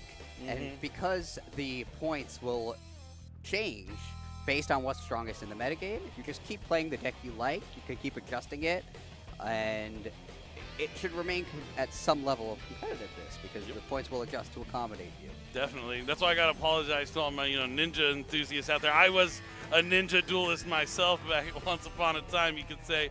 Still, even with the points on the ninja cards, a viable deck in Genesis. You just mentioned like going to your pet deck. That's one of my personal pet decks that I love to play is the ninja strategy. So even though they have pretty hefty point costs on there, you're going to want to check that deck out for sure. Yeah, but the invitationals have been firing as well, many of them with an amazing array of diverse decks. So many. Everyone's kind of bringing their own strategies here this week and trying to get into that invitational in day number 2.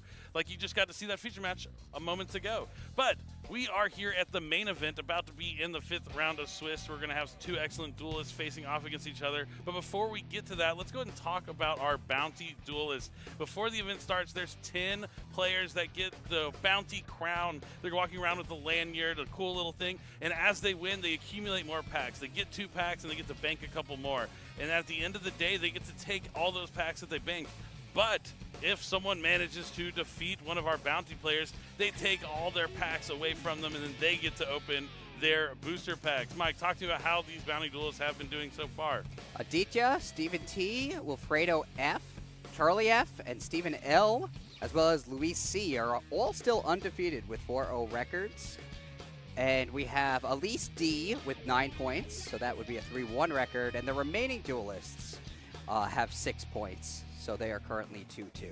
Absolutely incredible. I mean, you see Aditya, Willie, Charlie, all 3 of those names were at the World Championship just a month ago. And now they're here doing well at the first YCS of the season for us in North America. Of course, we had a couple of YCSs last weekend. YCS Lille and YCS Lima, Peru, and they had some, excellent results. Those being our first big tournaments after the World Championship, after Doom of Dimensions was released, after the last Forbidden limited list update. So we're still in a pretty wide open format with a lot of things still to be figured out. But one thing's for sure, Mitsurugi is popular. That's for sure. We've seen a lot of it all over the place, and we're going to have to wait and see if we're going to see more Mitsurugi from these players. So we're going to go ahead and take a look at the rules for Yu-Gi-Oh! Genesis. We're talking about how you get to play your pet deck, and you might be wondering, why do I get to play my pet deck? What makes Genesis different from the advanced format? So let's go ahead and look at these Genesis rules. No Link monsters or Pendulum monsters are allowed. All other cards are, and the original field layout is used with no extra monster zones nor pendulum zones. It's going to be yesterday's field, but with today's cards. The standard forbidden and limited list is not used at all. All those cards can be used except Link monsters and pendulum monsters. Usual limit of 3 copies max, but there is a catch. Deck construction uses a point system. Some cards are assigned a point value. Most cards cost 0 points though, outside of about a little over 500 cards right now. And the total point cost of cards in your main deck, extra deck, and side deck combined cannot exceed that point cap for the event. Usually it's going to be 100 points. As you see, this YCS will run with the standard 100 point cap, but events can be run with any. I'm not really more interested in like the ones that go higher than 100, even though those can get a little crazy. I'm more interested in like when you have 50 points, 0 points. Then you're like taking like the lower tier, lower powered strategies, and then they're the only ones that have cards that you can actually use.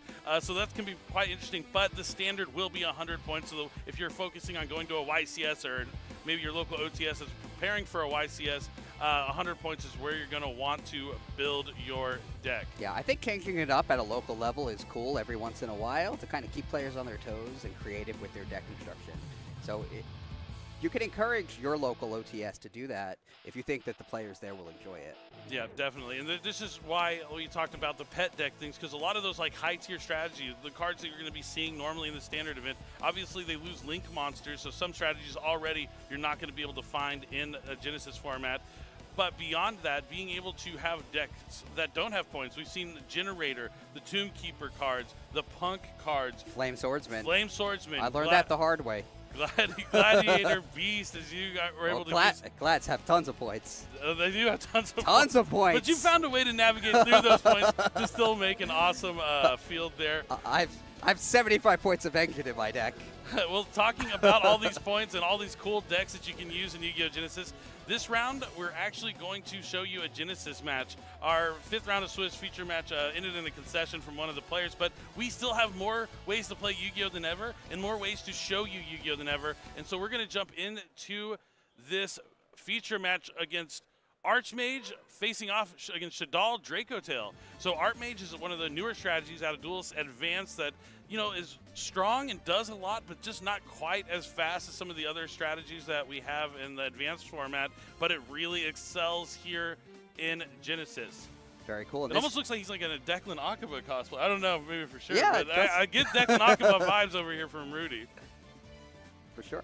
All right, looks like Hazel's already off to fusion summoning. Polymerization on a couple of monsters to make the Dracotail Arthelion.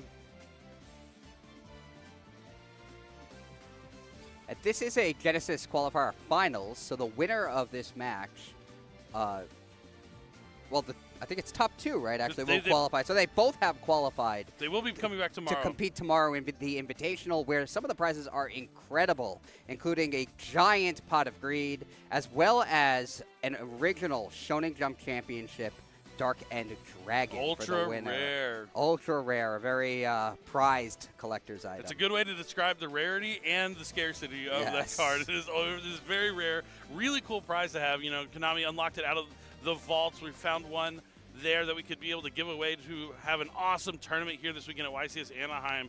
But both these players will be competing tomorrow for that. And you see the beautiful new game mat that they can also win from playing in these Genesis tournaments that they're playing on. Looks a lot like one of the original game mats given out at regionals many years ago, but refreshed here for Yu-Gi-Oh! Genesis, because as we mentioned, it's yesterday's field with today's cards being played. No need for those pendulum zones, no need for those extra monster zones in the Genesis format. Nope, back to our roots here, but we see this high-powered fusion strategy really going off here for Hazel. A couple of fusion monsters on the field, a Dracotail trap being set onto the field, a full hand of cards. You know, it's not a trap, it's going to be Ketu Dracotail, so this is going to be able to add a Dracotail from the deck to the hand. Maybe trying to find something like Dracotail Fine Mana. It's going to be Lucia. So a lot of times you're going to have certain cards in your deck that are going to have a lot of points. Fine Mana is one of those cards I do believe has a decent amount of points on it, but the normal summon of Dracotail Lucius is coming up next to add the copy of Fine Mana. So just wanting to get that extra monster on the field. Smart stuff here from Hazel. Yeah, I know this format was described as today's cards with kind of yesterday's feeling of play. Right. And you can see some of today's cards on the table right now. But it still has that old feeling of play. We have fusion monsters, effect monsters, and no link monsters in sight. Yep, and we do see that new Dracotail being used there. I think it went to the graveyard for a fusion summon, so it's going to... She set a trap. I didn't catch what it was. Yeah, so many fusion monsters on the field here for Hazel. Continuing the onslaught. Shadal Beast going to the bottom. Malulu coming out to the field and a pass. Now it's time for Rudy's turn. Now something that's different about Genesis, a lot of cards that are low point costs or sometimes have no points are a lot of those field breaking cards. Stuff like Dark Hole. Dark Hole only has 3 points, I think. Maybe so. 3 to 5, something like that. Very low. Dark Ruler No More at 0 points is a big key. And I know you're familiar with Lava Golem and Ultimate Slayer. We saw how key those cards can be, but 0 points each. So, but those are usually typically regulated to the side deck. So, but Rudy's first move is going to be summon Midius the Pure. And now Hazel's going to chain her Malulu to be able to quick effect fusion summon.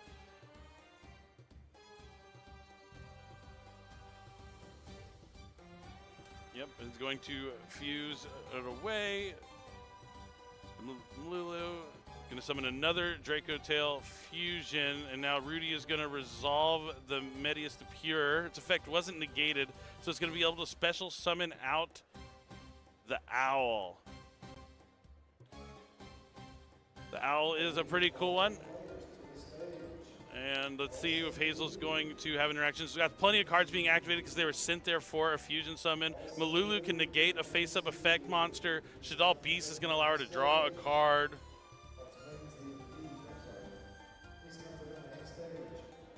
And just this one little power patron just standing down there. You know, like when I'm playing Yu-Gi-Oh, sometimes I like to, like, it's like watching the show when the cards like come to life when they're playing like on the dual fields and stuff on the show. When you just imagine like this tiny little owl facing down like all these giant Draco Tail fusions, it's quite funny. But it looks like we're going to see a fusion summon here for Archmage Diactorus.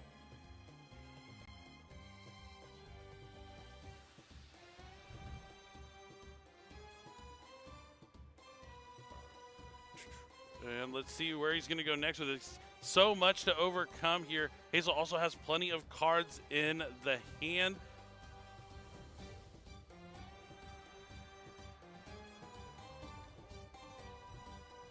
Hazel built an impressive field on turn 1.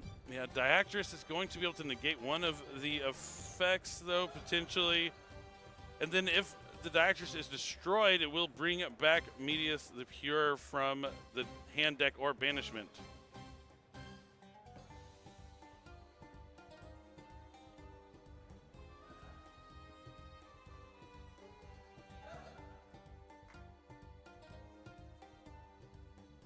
I mean, yeah, Archmage, this is like, Archmage I think is one of the perfect examples of a strategy that is really good in Genesis, but like maybe it's strong in TCG too. I think it is actually kind of like overlooked as one of a decent deck in the standard format, but it can really excel in something like Genesis, providing like a home to some of those other strategies that you might not get a chance in the standard TCG. And also we mentioned the points are going to be changing. We making noise, we them boys. This card is incredible. It's the school. It is the, I'm going to try and say it, Archmage, Academic, Arcane Arts, Acropolis. I love alliteration. This one takes it to the limit for me. During like the set premiere intro, I was pretty worried about having to say this card, 5 times fast and jumble up all of those A's, but it is an awesome school. It's able to take roll call and add any Archmage that isn't in your graveyard or on the field to your hand once returned at the cost of losing a card. But they have some cool new spell and trap cards they got in Doom of Dimensions that as you send them to the graveyard can add back the other cards that you've sent previously. So you actually don't lose anything out when you use those new spell and trap cards they got in Doom of Dimensions. I like the flavor of the school taking roll call. It's cool, yeah. Oh, yeah, I've been holding that one in the chamber for a while. And next up, it looks like he did use one of the Archmage spells. I think it might have been, I can't tell which one it was, if it was Vandalism or Varnish. But he does have more monsters coming to the field. I got to catch up with Rudy. I want to ask him, it has to be a Declan Akaba cosplay, right? It can't be a coincidence. I think probably, right? But maybe. You never know. It could just be like the red scarf, because I think that's such a... Well, that's what, I mean, that's certainly what I would wear if I wanted to look like Declan. Yeah, right? But he's not playing the triple Ds. Yeah, and maybe he is in regular TCG. That's possible. Because you can't play them in Genesis. They got, I mean, you could play some of them, but a lot of pendulum monsters. I mean, also known for using like all the summoning mechanics. Right. You're down to fusion. You're down to fusion. You can synchro, Ixies, right? They have a Caesar synchro. That's pretty good. You have 3 of the 5 actually. Yeah, you just lose Pendulum and Link, but yeah. But they do have some pretty good Link monsters, Gilgamesh. Yeah. And obviously they have incredible Pendulum monsters. Yeah, incredible. Just like we were talking about the new Ultra that came out of Doom of Dimensions and how good that card is, but there are no triple Ds here in this tournament. Rudy is going to try and navigate this field still with his Archmage strategy in the finals. As we said, both these players will be competing tomorrow at the Invitational. But you want to win this because the winner of this will go and find Jerome and be able to grab a Starlight Rare from him. It's pretty cool with the Kaiba briefcase out here giving out Starlights. I saw that briefcase. It's awesome. Being able to look at all those Starlights and pick any one. Yep. They also get to answer, some questions from Jerome about their thoughts on Genesis because it is the people's format. We're always looking, to get feedback from our players for Yu-Gi-Oh! Genesis. Now the Deactorist is going to put the Secretarion into defense mode. He just has this effect that he can change the battle position of a monster on the field. It's really useful because one of your fusions, if you don't summon it properly, you can summon it by banishing monsters from the field, I think, or sending them to the graveyard. It's one of the two. It comes out in defense mode, so then you can use the effect to switch into attack mode, which we see a lot of the time. But Rudy has super polymerization. That's the perfect card for breaking a big field like that. So he's going to fuse away at least one of the fusion monsters out of the way.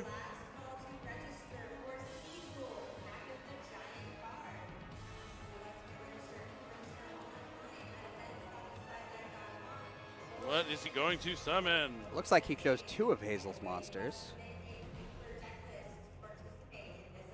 Is it Magistus Chorozo? A card we don't normally kind of find their way to cheat onto the field, but this is going to be summoned properly just using those extra deck monsters as material. Let's see. So Chorozo uses a Fusion Synchro, Ixies, or Link monster plus a Spellcaster monster.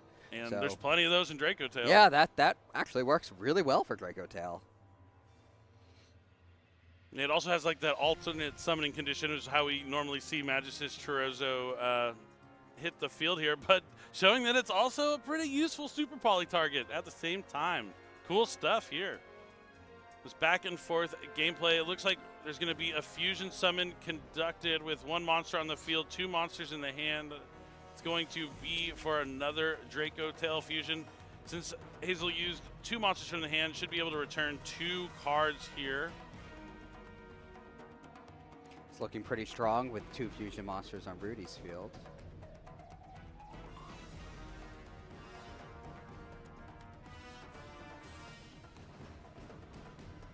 Activating a plethora of effects here.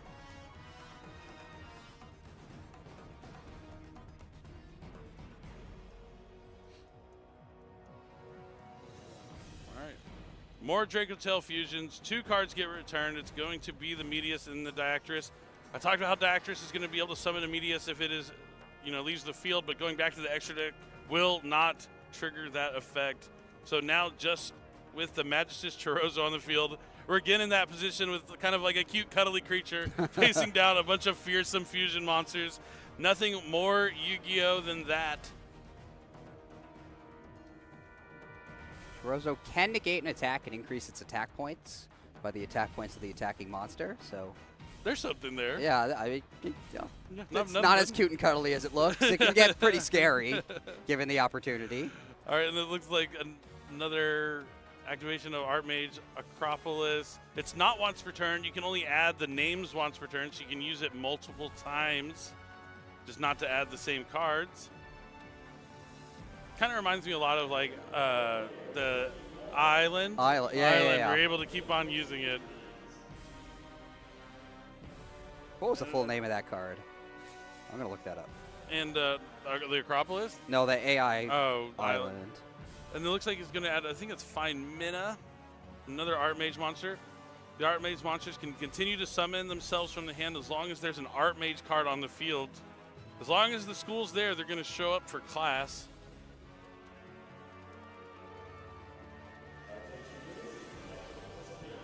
Yeah, Ignister Island. That was Ignister Island? Yeah, I remember that card because that whole deck revolved around using Ignister Island over and over and over again. Yep, Archmage kind of has some similar vein. And add another Archmage. Okay, the first one was Latera, I think. Latera is the one that's in the schoolyard. Should be in the library, but instead it's playing guitar. That one is Find Mina. We're looking on a small screen, so it's kind of hard to tell which one's which, but I'm going to do my best I can for the viewers at home. But you can see the Archmage just not slowing it down at all, continuing to find ways to get more monsters on the field. The special summon plus a draw, really cool effect there.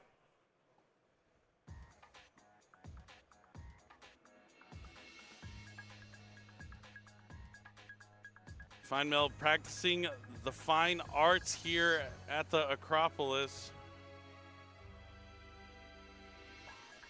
Is that what the FIN is for? I don't know. I think so. It looks like she wants to paint something. I like to think so. I always like to think Laterra, instead of reading a book, is out, just jamming out in the schoolyard. Yeah, I always love the flavor of the themes in Yu-Gi-Oh! It never disappoints. It's one of my favorite things about Yu-Gi-Oh! In general.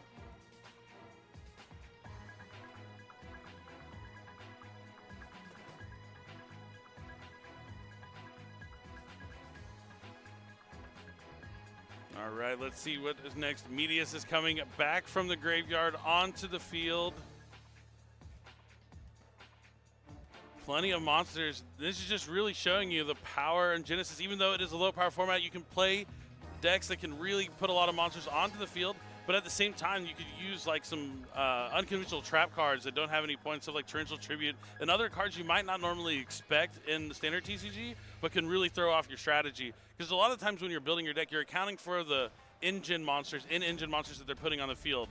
They're going to have Draco Tail fusions. They're going to have this. They're going to have that. But you don't account for those other oddities, like a Dino Miscus, Torrential Tribute. Even a Mirror Force can catch people off guard sometimes. And those are cards you have to think about when you're playing Genesis, because there's no telling what is in their deck that they're trying to compensate with when their points are all spent. Yeah, and especially with no Forbidden and Limited list and just a point system that makes it so you can play anything, you really do have to account for everything, and there is tremendous diversity in the format. All right, these Archmage monsters are taking down these Draco Tail fusions, and Rudy is finding a way back into this game, really showing you the power of the Archmages. All right, it looks like they took a look at the hand. There's a Shadal Beast in the hand. Hazel's going to, just showing what they set. As they fusioned away their Draco Tail monsters, they were able to set these during the turn. Rudy just making sure they know everything that was public knowledge.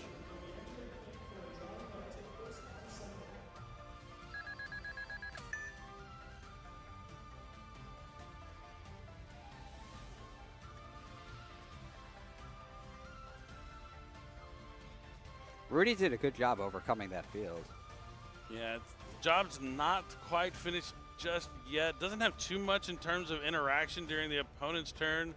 Can still access a fusion monster. Now Hazel taking time to read to make sure there's nothing like going on, especially if Rudy doesn't fusion summon or anything else.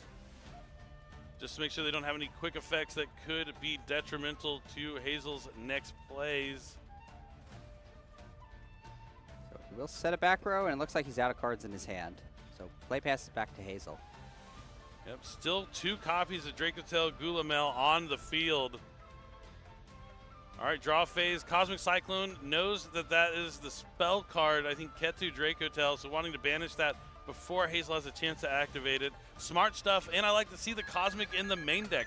That's something else I really like about Genesis. I think a lot of players should consider having some of those spell and trap removal in their main deck, because it actually works pretty well when it's a wide open format and people are relying on trap cards. So definitely want to consider that 0-point cost Cosmic Cyclone when you're building your main deck, and maybe not leave it in the side deck, because that's how you're going to get your wins, is that competitive edge in game number 1. I have 3 in my side deck. Okay, there you go. I mean, they also, at least they got to be somewhere. Yeah, as a 0-point card that does take down certain archetypes that rely on continuous spells and traps, it's definitely very useful. Yep. And okay, yeah, so they're banishing the Rahu Draco Tail that was set. Thought it was Ketu, but it is Rahu.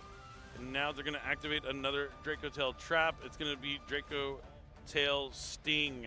And Sting can banish a monster and a spell and trap from the graveyard, and then return a card to the bottom to have her draw a card.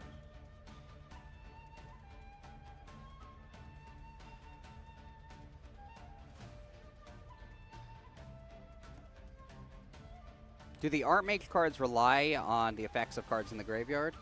Or is this more so used to draw a card? And No, yeah. I mean, they can summon back from the graveyard and summon themselves certain cards. But like, I think right now Hazel's looking for a way to just continue and find more options at the start of the turn, since it's not disrupting anything. But yeah, Rudy is going to chain the effect to bring back the Power Patron. That's one of the good things about the Draco Tail spell and trap cards. They can each draw a card when they resolve. Yeah, that's really neat. So even if you're not getting optimal use out of the rest of the effect, just replacing it with a new card makes it worthwhile to activate. Yep, and the Armage spell and traps definitely have graveyard effects and ways to add a spell from your graveyard when they're discarded. So heads up from Hazel there, banishing the Armage spell.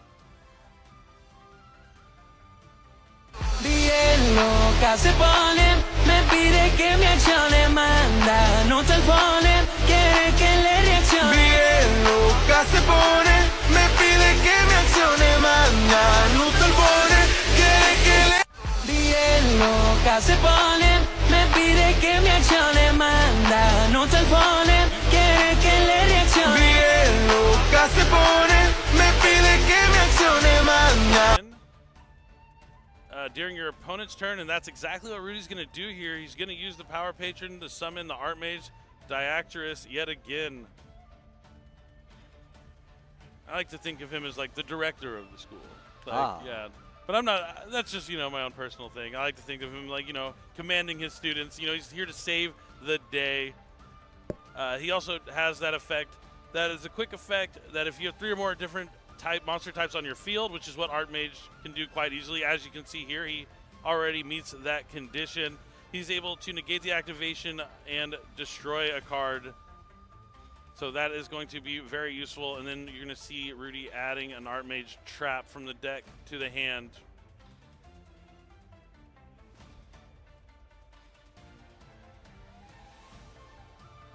All right, now it looks like there is another copy of the Draco Tail spell being activated here to Fusion Summon, but Rudy looks like he is going to use the effect of Archmage Diactorus to negate it, since he has those 3 different monster types. That looks like Rahu Draco Tail, so that seems worthwhile to negate.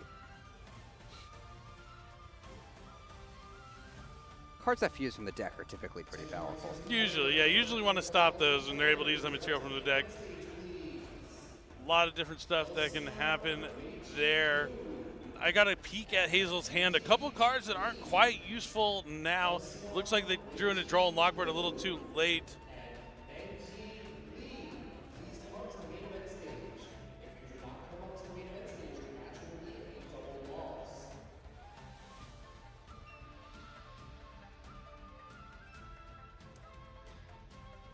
Are using one of their effects here.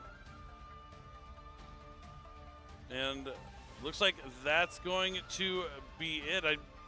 I think pretty sure Hazel conceded the match right there, right? Yeah, I think the negated Rahu Draco Tail was all she really needed to see to realize she couldn't win. And we're going to a game number 2, now diving into the side decks. And well, we're moving on to game number 2 a lot faster. They already side decked Rudy up game number 1. Hazel starting off with a Polymerization, fusing a King of the Swamp and a Malulu.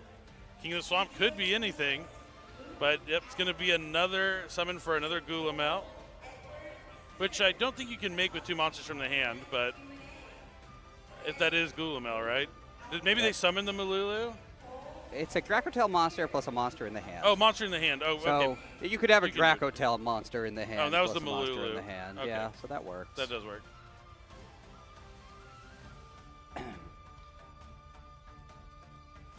Now going to use the effect of Malulu to set the Draco Tail spell onto the field from the deck. That's what's really cool, is that not being able to just set a Draco Tail trap that you can use next turn, you can also get a spell that you can still use on your turn.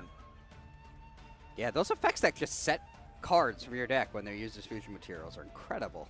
Yeah, very similar to like Shadal's, which I mean Yeah. you see incorporated into the strategy because they have those effects that trigger after being sent to the graveyard. But Droll and Lockbird being activated from Rudy here. And you see Hazel reeling in her chair. Yeah, I mean, she just got a monster that adds a card from the deck to the hand. So you don't want to see Droll and Lockbird on that. Droll and Lockbird, I believe, is 7 points. Is that correct? 5. It was 7 initially, and then got reduced on that first change to 5 Oh, points. so it's already down to 5. I know it's been a popular card. Obviously, it's been a popular card in the main event for the advanced format. But it's also, from what I've heard, been a popular card in the Genesis format. Yep, we definitely saw it in Hazel's hand last turn. Rudy's also using it here, and they're both in the finals. but plays back to Rudy, and he's starting things off with Fusion deployment. I love this card. I can't believe this card's 0 points. I play 3 Glad Beasts. Oh, nice. You're going to really like the Chronicles Fallen and the Virtuous decks that are coming with a new artwork on that Fusion deployment. Oh, yeah? And it looks fantastic. You're not going to want to miss that. And the Triple Tactics Thrust is also incredible. I'm a big Tri-Brigade fan, so yeah, you definitely want to check out that if you're a fan of Fusion deployment and that brand new artwork. But we're continuing on our Fusion summoning that Archmage Diactress yet again. We're just seeing the battle of these Fusion boss monsters going at it, and it's so cool to see just, 2 Fusion decks having this fair fight. Yeah, and Fusion deployment is another card that it's kind of hard to play in the advanced format because it locks you in for the whole turn from playing anything other than fusions. But in a format where you're not using link monsters, it's a lot more competitive. Oh yeah, definitely. The absence of link monsters really changes the game because it means your monsters, they have to be more meaningful. You can't just have monsters that kind of special summon on the field and transform into these powerful extra deck monsters. You have to use the cards to make the transformation possible. Yeah, I feel like the kind of like how strong link monsters became was so gradual. I didn't realize how significant it was until like I rewound to the Genesis format and saw there are no link monsters. Oh, talking about really good 0 point cost cards, Ultimate Slayer is one of those incredible side deck options. Going to send Garura to return the Fusion monster. Rudy's going to get the draw. The Archmage Acropolis is going to be activated to discard the Archmage spell to add a name that's not in the graveyard. We're taking roll call. Who are we calling to the front of the class? And it's Graflair. Archmage Graflair is going to be added to the hand. Then, since there's an Archmage card on the field, Rudy can special summon Graflair to the hand, or to the field.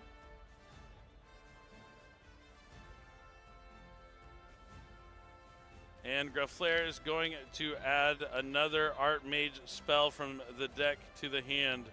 That one, I believe, is Succession.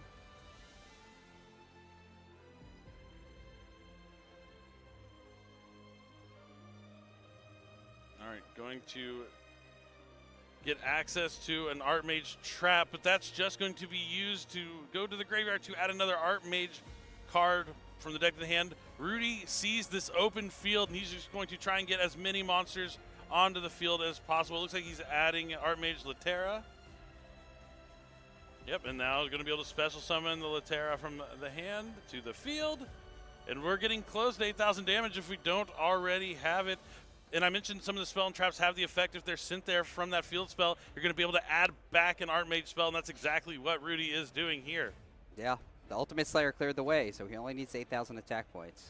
Yep, Medius the Pure is going to be able to summon itself back from the graveyard by sending a card from the hand back into the deck.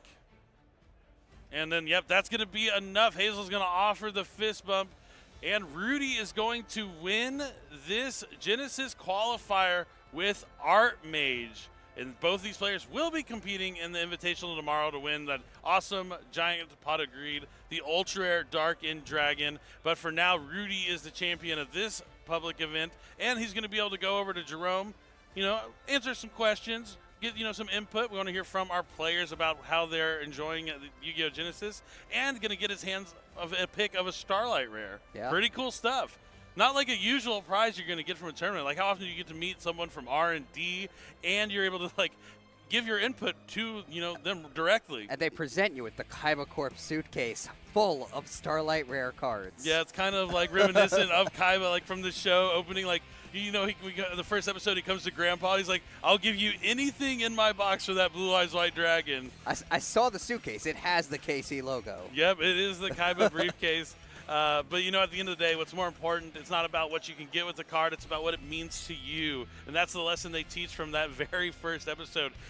I always find it so fascinating. The core values from just the first episode of the Yu-Gi-Oh! Anime are ones that live throughout to the ages to this day. Yeah. The power of friendship, the meaning of cards and how they mean to you and being the most important, and the actual value is how they make your heart feel, just insane.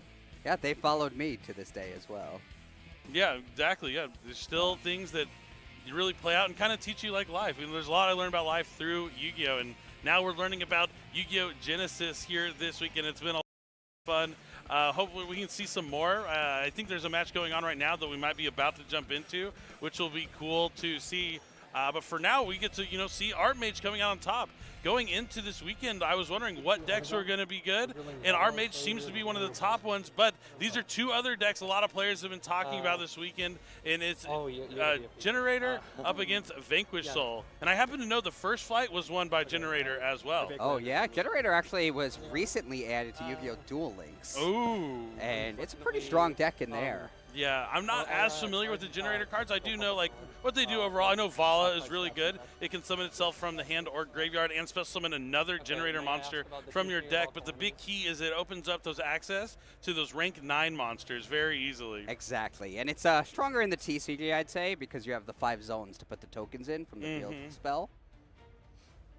Whereas you only have 3 in Duel Links. Oh, really? You have 3 main monsters. I didn't even think about that, how it goes out like that. It makes the field spell not quite as impactful. It's still like the heart of the deck. That doesn't change, but it's just not as insane. But here comes the Anthony's first rank 9. I guess there's a Generator XYZ too. Probably matters. K9 Werewolf. And let's see what's going to be. It's going to be K9 Werewolf. You can it. actually just summon him the normal way. He is a rank 9 monster. You don't have to use the K9 quick play spell to summon him out to the field. Wow, that card is definitely not in Duel Links. Not yet. Not yet. You wait. But kind of cool to be like, this is the cool stuff that we don't get to see in advanced format, getting to see here in Genesis. Very cool.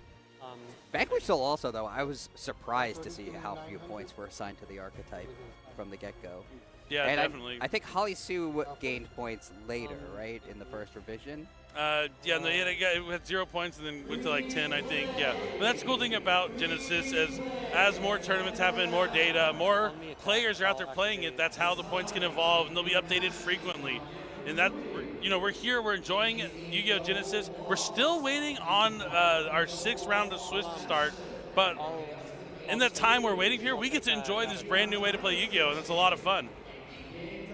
So if you're still wondering what's going on at the main event, we are waiting for that 6th round of Swiss to start still, but we didn't want to leave you hanging, so we thought we would enjoy some Genesis matchups with these multiple finals from our qualifiers. Yeah, and even though this is a different this is another finals, it's 2 completely different decks than the previous finals, which goes to show the diversity of the format. Yeah, it is wide open right now. Noel, it looks like they are activating the Vanquish Soul Snow Devil, which is able to reveal 3 different attributes potentially, but it looks like it's just going to be 2. So he's not going to get the ultimate effect there. I believe the ultimate effect would be to clear the field, right? Yeah. So he's missing out on the effect he really needs. Artifact. And you'll take 1,000 damage cumulatively. Yeah, he's just going to do a little bit of damage. His Vanquish Soul monsters can't be destroyed by card effects, but there are none on the field. Not entirely sure what that activation accomplishes. Yeah, that's sure. So I think he might be able to special summon a Vanquish Soul from his hand. Oh, does he have Xiaolong? Is that Xiaolong? He has. Oh, he has. Is it a Caesar Varius? Yeah, I think that's a Caesar Varius. Recall the attack for you. And a Xiaolong in hand, but he doesn't have like 3. He doesn't have 3 cards in his hand to reveal for the Caesar, so it's just going to be out here as protection. It looks like for his life points, as he gets attacked by the werewolf. Does he have the right attributes just to make it indestructible? Potentially, is what Noel's thinking here.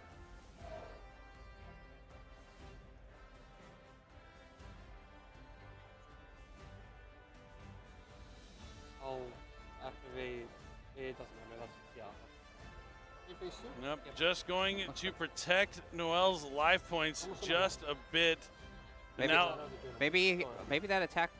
What's the attack points to the K9 monster currently? Yep. Maybe that would have wiped him out had he not done it. Perhaps, yeah, could be the case here. That's. I think we joined this. And it looks like Loptor has joined the field here. It does have a quick effect during the main phase. You can tribute a generator monster to summon a level 9 generator with a different name from your deck. That's really what generators are all about, is accessing the generator monsters from the deck. The boss stage gives you a bunch of tokens.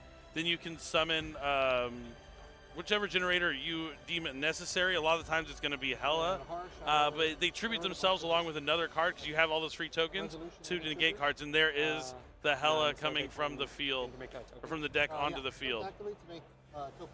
And the boss stage, thanks to the boss stage. All right, let's see if Noel's going to be able to navigate through this field, or if we're going to be going to a game number 2. Am I allowed to scoop on 0? You're allowed to surrender. Okay, I surrender. Yep, he has seen enough. He's going to concede. It looks like what happened right before we jumped into this game is Noel went first, didn't really have much going for him, set like the trap card with just not the right attributes. Vanquish Soul still a strong deck, but it has the same kind of key weaknesses that when you just don't draw the right attributes, the cards you need, it can kind of fall apart. And without Rock of the Vanquisher, it's actually a lot harder to get the number of cards in hand that you need to be able to reveal the cards that you always want to reveal. Yeah, that's a really key thing to indicate there about the Vanquish Soul monster. Because a lot of time, yeah, if you start with Vanquish Soul Rosin, you're able to add a Vanquish Soul monster, so you get the attribute you need. You make the Rock of the Vanquisher. You get to add that fire back from your graveyard to your hand, and then you're going to get the ball rolling. So yeah, this is a good showing of how losing the Link monsters can impact the deck. Doesn't completely eliminate it from being a viable option, but certainly hinders some of your consistency options. Absolutely. But Anthony on the other side, using Generator, a really cool deck that a lot of people have been talking about online. The buzz has been pretty real about Generator going into this tournament. We've seen some people just playing it like I think Anthony might be using here without True King of All Calamities. But I've also seen Generator decks that they put all their points into that True King of All Calamities and have nothing else in their deck and are just trying to summon that rank 9 that has been, forbidden for a few years now. Yeah, but that is cool. Yeah. The fact that you're able to do that is a really cool thing about the format. It certainly is. Because, yeah, if you want to dedicate your deck to just one forbidden card, go for it. You have that opportunity. Yeah, there are no cards that are higher than 100 points. Right, so everything is technically legal. Just, is it worth it at the end of the day is the question you have to ask yourself, especially looking at those 100-point cost cards. I like the Generator theme also. I like that everything is a boss fight. Right? Yes. And it has that feel of like setting up the stage. And set up the all stage that. for the fight. And yeah, it's not so different actually than Vanquish Soul, which is the fighting head-to-head fighters. Yeah. Yeah, the lore and the flavor behind a lot of the Yu-Gi-Oh themes is incredible. And a lot of times the cards work kind of the way that they describe themselves in the artwork, which is cool to see. And that just doesn't work. There's not a second fire for Xiaolong. There's no dark for. Now it looks like they're getting ready to go into a game number 2.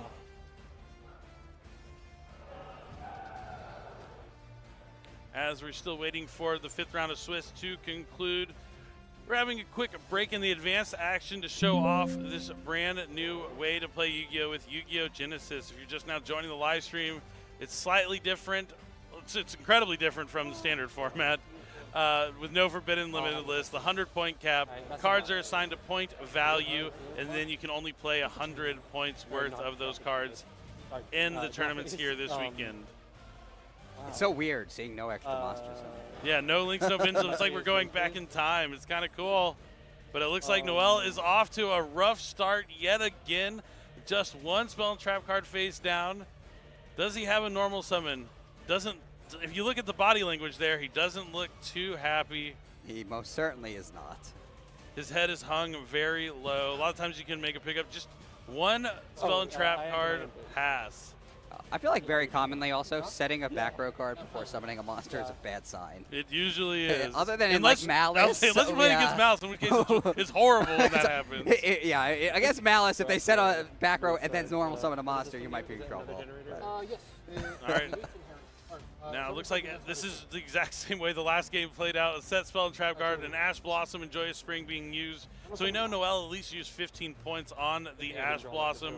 Now Anthony's going to normal summon Loptar. Go battle phase. Oh, no, he's going to use the effect of Loptar to tribute itself to try and special summon a level 9 generator from the deck. Yeah, Loptar's insane. It just gets everything going. It's actually in Duel Links as well. Ah, okay. Yeah. It's kind of like a Lone Fire Blossom. A little bit. All right, going to summon another generator to the field. Mardell. Mardell, yep. And Mardell is going to allow him to add a generator monster or a plant, but it's going to be a generator card. Sorry, that's very important because he's adding the boss stage from the deck to the hand. Special 2 level 9s. Wow, that card is yeah, I remember that card. All right, it looks like next he's activating World Legacy Monstrosity. Is that what that is? I believe that is, yeah. Which is good in a high-level deck. He's going to be able to target a level 9 monster he controls, special summon 2 level 9 monsters from the deck with a different original type and attribute from the monster that's already on the field. And now we're seeing all these level 9s get on the field fast. Wow. It's like Ties That Bind, but stronger. It's a monstrosity of a card. Oh, Ties of the Brethren. That's Brethren. the card I'm thinking of? Yeah, yeah. No, yeah, the Ties That Bind's the dueling skill. Yeah, that's the dueling skill. But based on the card, the Ties That Bind. They're Ties of the Brethren. I just did the same thing. Yeah. They all get jumbled up together. But yeah, anytime you have one monster on the field and then summoning 2 more, it's that same kind of vibes. Insane. That's fine. And then we're going to see an overlay for, is that the, oh, it has such a long name. Let me say it right. I always call it the Trishula Xyz monster, but it's Phantom Fortress Interblathnir. I was like, I'm going to try. And it's the same card that he has. He just happened to draw the one Vanquish Soul Trap card that you usually want to just get with Vanquish Soul Start. The field spell lets you set it from your deck at the end of your turn. You definitely don't want to draw it, let alone without having, and he's looking like he's just going to reveal 2 attributes yet again. So it's still just going to be only be able to special summon a monster from his hand. And it's going to be heavy Borger. So if he has a dark, he'll be able to draw a card potentially. It's unfortunate for Noel. That's a good point, actually. Yeah. Oh, but he chained it, so he used the effect of the Phantom Fortress to banish the card, non-targeting. So he chained the the Vanquish Soul Trap, summons the monster, it gets banished from the Phantom Fortress. Now, the next generator monster of all is coming down, special summoning back the level 9. We have a ton of damage on the field here. Noel's seen enough, and Anthony's going to win the Genesis Qualifier Finals with Generator. So it's at least won 2 qualifiers here so far, because I know it won the first one as well. So Generator might be the deck to watch out for in Yu-Gi-Oh! Genesis. This is one of the first weekends where we're running a number of tournaments for this, including that invitational that's going to take place tomorrow. And we will see both of these players in that tournament. But Anthony's the one who's going to walk away with the W and be able to get a Starlight Rare. While I'm very happy for the Generator deck, it might mean that Konami has its eye on it. Could be. Like I said, this is the people's format, so as things get more and more popular, sometimes those points will get assessed to those cards, and maybe Generators is one of the decks to look out for here in the early stages of Yu-Gi-Oh! Genesis. It's an ever-evolving format. It's going to be alive. It's going to continue to change and grow and be fresh, keep the meta going. That's one of my favorite parts about Genesis. Yeah. And we saw that beautiful logo, too. Like, let's talk about that logo. Love the logo. On the transition. Just really cool stuff to see, but yeah, Generator might be one of the decks to watch out for. I may go pick up some of the cards here after we're done with the YCS, and that might be something I try out. Right now, the Genesis decks I have Ninja, I have Blue Eyes, I have a Burning Abyss Phantom Knight deck that I'm still trying to work on a little bit, but right now the only key thing I can do with it is I go second, and I have enemy controllers, and I want to go into Break Sword, the Phantom Knight cards, and then destroy the Spell and Trap, Raiders Knight, just kind of attack for game over. A bunch of big monsters, because as we've seen, a lot of early decks in Genesis, they're really focusing on putting out a ton of giant monsters. So I'm trying to take advantage of that and win with Arc Rebellion, Xyz Dragon. Yeah, that was a big dueling strategy for a while. Oh, that was the key. Yeah, that was the goal of one of the decks. That's my goal now. One of the decks that was competitive. So, but that seems like a good deck to use in the Genesis format because it's an Xyz-based strategy. So. Yep. I mean, I do miss Cherubini and Torn Scales, but we can get it done without. Or not Torn Scales, sorry, Rusty Bardies. Torn Scales is in there. You can definitely do without those. But those are just the decks I have right now. I'm always looking and building more decks for Genesis because that's kind of how the format goes. And as not only will the meta shift and a deck will do well, so people are going to play cards that counter that deck, then the points get adjusted so everything gets fresh again. It's just going to be the format that's always alive. It's the people's format. It's just, I'm so excited about what the future has to hold for Yu-Gi-Oh! Genesis. And there's also going to be a Genesis YCS somewhere down the line. It's not just going to be something featured at a YCS. we're going to have a Yu-Gi-Oh! Genesis YCS. Which That's exciting. I think a lot of players are going to be excited about and going to be looking forward to for that. But before we go to a quick break, let's go ahead and talk about something awesome that we have going on. And I'm going to let you talk about this, Mike, just because you are our resident Yu-Gi-Oh! Duel Links expert. All right, there is a new Rush Duel mini box, Extreme Overlord. It has Machine and Maximum Monsters, Befriend, Music Princess, Orchestral Fusion Monsters, and Cyber cards. There's one of the key cards is Supreme Machine Burning Overlord. As long as you have a face-up machine type maximum monster on your field, you can normal summon it without tributing. And in addition, if you have 3 or more Dark Attribute machine type maximum monsters in your graveyard, you can pay 500 life points to boost this monster's attack points by 1,200 and make it invulnerable to destruction by effects until the end of your opponent's turn. This effect can be put to great use in Yuga's Magnum Overlord deck, so be sure to test it out. We also have the new Befriend cards. By sending up to 5 cards from the top of your deck to the graveyard, there's a card that gains 500 attack points until the end of that turn. We got a lot here for Dueling. Yeah, what's more, you can have Guitarist, Romic and Roller, Berry Bassist, Dream Drummer, and Keytar Kid all in your graveyard. If you have those all in your graveyard, you can destroy 1 more card on your opponent's field and seize victory with help from the entire band. Yep, I'm going to jump in here too. There's so much here for this Dueling Pro. This is something you're going to want to check out. There's a lot in this Yu-Gi-Oh! Duel Links Retro pack, including Divine Breath, the Orchestral Music Fiend. It's a fusion monster used by Teodosa in the anime, and by sending up to 3 cards from your hand to the graveyard, this card becomes invulnerable to destruction by your opponent's trap cards and effects, and any damage it inflicts becomes piercing battle damage. Moreover, when you special summon this card and activate its effect during your main phase, it also gains attack equal to the number of monsters sent to the graveyard to meet the requirement times 1,000 until the end of that turn. That means by sending 3 cards to the graveyard, this card can reach up to 6,000 attack points and deal piercing battle damage. Piercing battle damage is huge in Rush Duel because you're able to set 3 monsters at once if you don't have anything. So piercing is a good way to get to that life point. Something to keep in mind.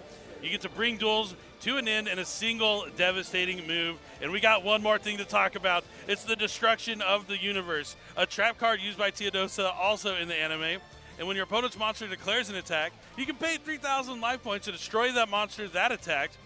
And while it comes at a high cost, you can use it to even take down maximum monsters and fusion monsters. Don't forget that you can also fulfill the conditions for certain skills by actively reducing your own life points. So a lot of awesome cards with some really cool effects in the Yu-Gi-Oh! Duel Links Rush Duel pack. So you're not going to want to miss that one. And yeah, just reading those effects, there's some incredible stuff in there. I really like Destruction of the Universe because it's if you port Sakuretsu Armor into Rush Duel, it sounds insane. Right. With a 3,000 point cost, believe it or not, it's still pretty good.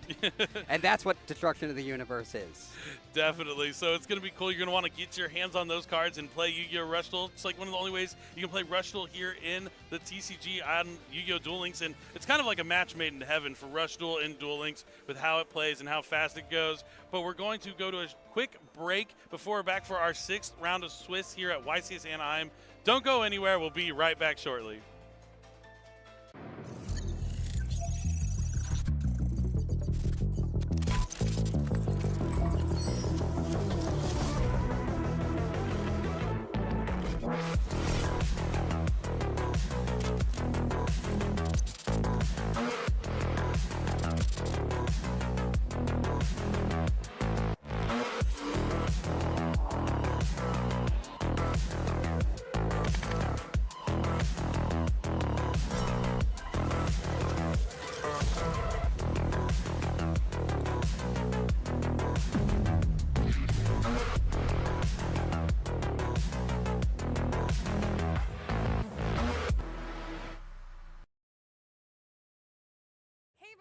I'm Jackie Jing, and YCS Anaheim is underway at the Anaheim Convention Center, and the atmosphere is absolutely electric and fun. So let's ask some people some fun questions. Let's go.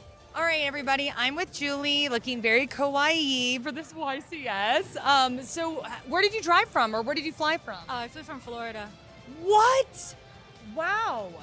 Okay. South Florida. South Florida, no less. How long was your flight? 5.5 hours. Oh, girl, we're so happy you made the trek, though. So, tell me, what do you love about YCSs? Why did you decide to come out? I usually judge them. I wanted to come out and play, and I've also never seen California before. Your first time in California? First time on this coast, really. Really? Okay, so what are you going to do? What's the plan? Obviously, we're going to have our YCS fun. Yeah, just have fun. If I scrub out, I just hang out with my friends that I don't get to see on the other side coast. Aw, I love that. So how many YCSs have you done? I don't really know because I've gone to some as a player, I've gone to some as judge. So, Rough number. Probably about like 10, maybe. 10. Okay, that's great. That's so cool. So what do you think makes YCSs so great? Is it like the atmosphere, seeing the people, the community events? I think it is the atmosphere. I think it's the people. Everyone kind of just comes together for the same purpose, and then they get along very well. They hype each other up, especially the live stage. Whenever something happens or something crazy goes off, everyone pops off. So, love that. And then tell me, what is your favorite card for a fun question? Fossil Dino Pachycephalo. I love how fast you answer that. Why? Honestly, I can't explain it. People just know at this point. Like, okay, just know. I want to know. Do I not want to know? I'm going to ask around. I know you have friends out here who will explain. Is the answer going to scare me? I don't think so. Okay. It's just funny. It's funny. Okay, we'll see. I love when there's a secret answer. What's the most underrated card? Underrated? I don't really have an answer for that, I'm not gonna lie, because there's just too many cards in the game. And I play all the weird stuff. Honestly, like, go to the Deep Beyond. Okay. We'll lock that in. That's fine. Okay, and then if you could be any Yu-Gi-Oh character from the anime, who would it be and why? I don't know, honestly. Maybe, to be honest, I think I'd probably be Weevil because he's the worst. Weevil? Yeah.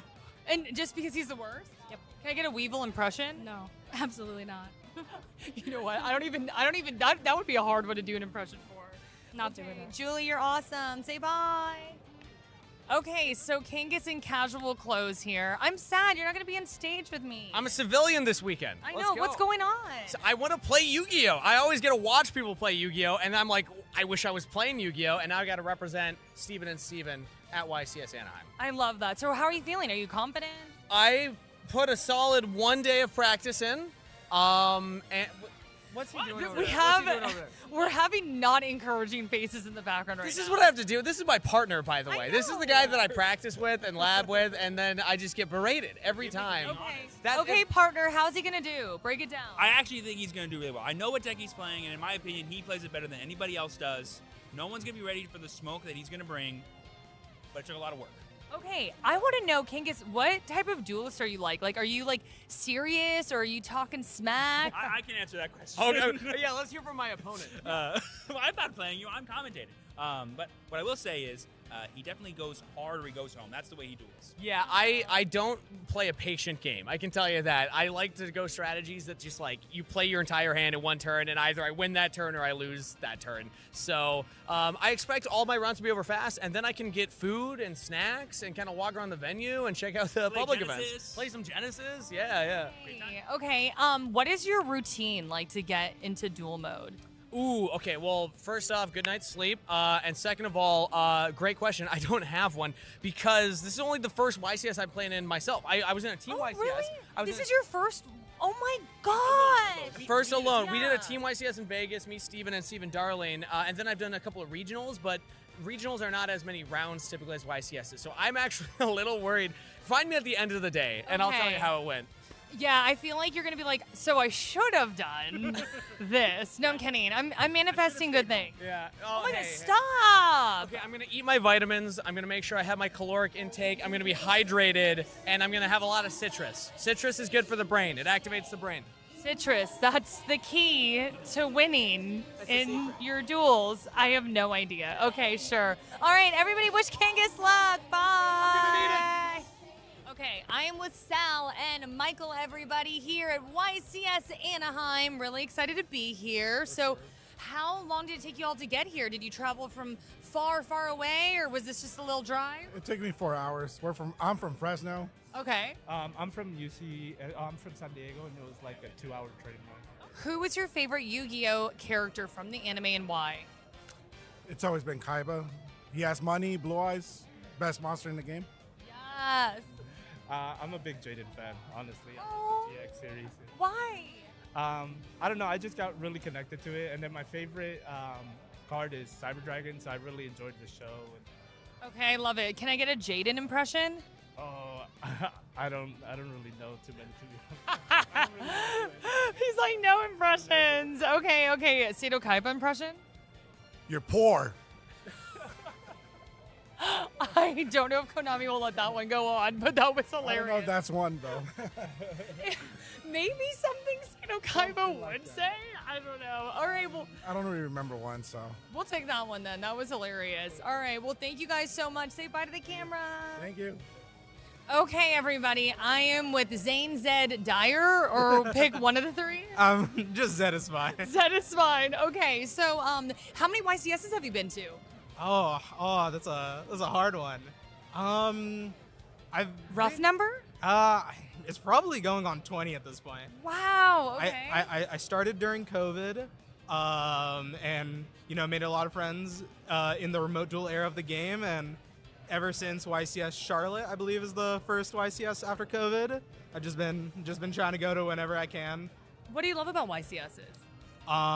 It's very much the friends, like everybody, like you just getting to know everybody in the community and trying to use this medium to get to know more people, being able to travel a lot and have this like competitive outlet, but as well as this like cooperative one where you can always hang out with friends online and then you get to come all together and have a big dinner with like 20 people. It's always great. Oh, the vibes are immaculate. I love it. Okay, fun question. If you could be any Yu-Gi-Oh character from the anime, who would you be and why? I have never seen the Yu-Gi-Oh anime. Do you know who Yugi Moto is? I do know who Yugi Moto is. Do you know who Seto Kaiba is? I do know who Seto Kaiba is. Do you know who Pegasus is? No. I know of these characters, but I never heard of Yu-Gi-Oh till I got into the card game. So, but all my friends say I'm most like Revolver because my first deck was Dragon Link. So I'll say Revolver. Okay, I have thoughts about that. What does that say about you? Well, listen, I fell in love with certain combo decks, and they're just very fun to play. The high combo ceiling of Yu-Gi-Oh is very much something I love about this game a lot. So, and apparently in the anime, I don't know who he actually is, but apparently Revolver does a lot of that like combo heavy stuff. And he summons one of my favorite monsters, Borreload Savage Dragon. So. Oh, okay. We'll take that answer. We'll lock it in. Go watch the anime though, and continue to play the card game as well. Thank you so much, Zed, Zane, Dyer, all the above. Thank you so much. Hello. I'm with Rocio. Hello. Hi. Harley. Hello. Oh my gosh, so cute. And Junior, who's dad, right? Yes. How's it going? Okay, so we're so excited to see your family here at the YCS. So, is this her first? She came last year for a little bit, but this is this is her second YCS. Second YCS. You're a veteran then. Do you love Yu-Gi-Oh? Mhm. What do you love about Yu-Gi-Oh? That I get to be daddy and I'm the better one. Dad, did you hear that? Yeah, she does. Is it true? Yeah, she does. She plays a lot of Floodgates. I love that. Do you play too, or are you just here for the atmosphere? I just support. I love that though. Is it like, what do you like about the atmosphere here? Honestly, just everyone's like super cool. I think I like being here to like support him. Usually it's me carrying the bags around so that he can go, and I'm like, oh, you're going to this table, or you're going to that table, so he doesn't have to worry about it. He'll just go straight there. So you're keeping everything on the rails. Basically, yeah. We love that. Okay. So how long have you been teaching her Yu-Gi-Oh? Or like, what's the history here? I've been teaching her, so I got back into it 2023, and I've been teaching her since here and there since I've been playing, and she's been like catching on more and more, especially now that she's reading, learning how to read in school. She's been wanting to learn more and more and stuff. going to tournaments with me, locals and stuff like that. So she really enjoys it. Okay, hold on a second. Dad, you are teaching reading through Yu-Gi-Oh cards. Yes, yeah, it helps. It helps her. That's amazing. Is that okay that this is going on or no? It's okay? Okay. Because that's awesome. How old are you? 5. You're 5? Oh my gosh, she's like the cutest girl ever. You're so precious. I love it. Okay, good. Okay, so, okay, are you showing off your cards? Which one's your favorite? Can you show them to us? I want this. You like that one? Yeah. Why do you like this one? Because it's pretty and it looks like a flower. It does look like a flower. The Silk Bomb Moth. What's your second favorite card? I think I like this one because it's a texture. Oh, he's got a big sword. He's kind of scary. Yeah, because he only has a head and he has tentacles. He does have tentacles. Oh my goodness. Okay, so we were talking about this a little bit earlier, but okay, the best parent hack ever. You're teaching reading through Yu-Gi-Oh. Yeah, no, I am. She helps her learn all, and she even knows like numbers too because of the stars. She'll tell me how many stars are the monsters. Everything, yeah. And the biggest thing, like, she like recognizes which one's like the spell card, which is the monster card. Like, just yeah. Okay, so you have a little genius on your hands, apparently. Why did you think Yu-Gi-Oh was so important to pass down? I think it's a really good social thing for kids to get into, and like I said, it helps with just math and reading and social. You know, those are like the big things in life you need to work on. So I think it's just a really wholesome, all around good thing for kids to learn. You know, that when I played when I was younger, it helps me learn, make friends and things like that. So that's why I like teaching her. Oh, I love that. Is there anything you want to say to the camera? You want to say to everybody watching at home? Everybody watch at home because this is gonna go live. You're right. We're live, everybody. Thank you guys so much. You're awesome. Bye-bye. Bye-bye.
All right, welcome back to the Yu-Gi-Oh! Championship Series in Anaheim, California. My name is Steven, and for some reason his name is Steven too.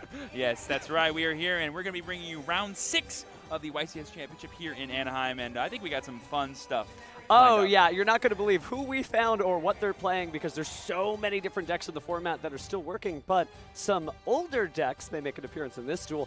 But just to talk about the energy at this event, it has just been incredible, and I think it is going to be an incredible duel, too. That's right. We are officially into the second half of day 1. People outside of us right now are fighting for that spot in day 2 for the hope to make top 8 tomorrow. And it's kind of different than it used to be. I know a lot of people, they're like, oh, what happened to top 32, top 64, right? Because it's just top 8. But now, for the first time ever, if you happen to lose somewhere earlier in the tournament, you still have a chance, right? Used to be you get to round 12, you make top 64, which is technically round 13. You lose, and you're out of the tournament. Not so today. So these duelists are going to be in for quite a marathon. But I'm excited to see every single round, especially like all the Genesis gameplay we've got to see, too. Oh, so much, and I love every second of it. And something I've been telling a lot of my friends who were kind of worried about this event was, oh, hey, as long as you make it to day 2, you have a shot. Just keep playing. The game never changes. Just keep winning. And the plan never changes, but it's always ready to go. Let's go ahead and toss over to the stage and have Jackie introduce our players. And we start with the blue chair. Hailing from Versailles, France, we have Raihan Jabri. He has attended 20 YCSs and won in 2022 in the Netherlands. Now to the red chair, coming from Valence, France, we have Damien Valla. He's been to 10 YCSs and is the reigning French national Yu-Gi-Oh! Champion. France versus France, it's time to duel, casters. All right, French Yu-Gi-Oh! Friends, laissez-aller, because we have, again, 2 players here from France. One just rocking his World Championship jersey. Again, Ryan rocking out branded Draco Tail against his opponent on Bestial Malice at this time of day. Yeah, so we're kind of going to have the duel of the new hotness versus the old queen between the branded Draco Tail, which we've been seeing all day throughout this weekend, and Bestial Malice, which has been a tear both here and on Master Duel for many formats now. I can certainly hear French fans in the chat screaming, c'est l'heure de duel.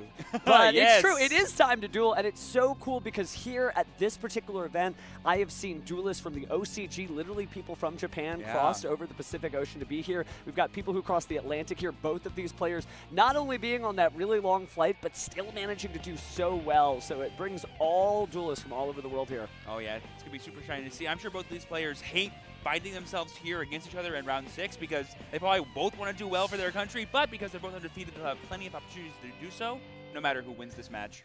But what an opportunity for Ryan here because he literally can topple the French champion. That's something that's very exciting to beat somebody who has competed in the World Championship. I'm not sure if he himself has been there, but he's certainly a celebrated duelist as well.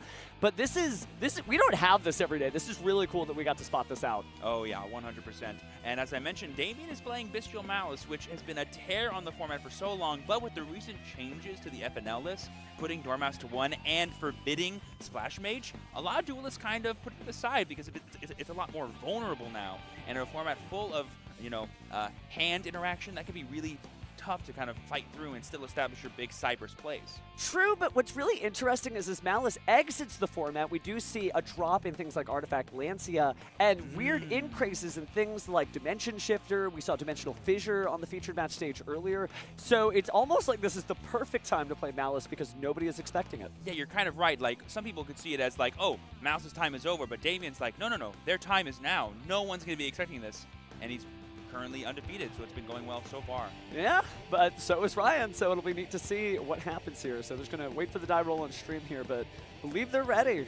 Oh, by the way, you're so right. Wearing the World's jersey is such a aura moment. Like, oh, yeah. Like, if I was sitting across from Damien right now, I'd be petrified of like, oh my gosh, World's competitor over here. No, I am him. Well, we'll find out who wins this duel as we enter Game 1 of our Round 6 featured match. Both players have drawn their opening hands, but I believe they still need to decide who's going first. So here's the fated dice roll.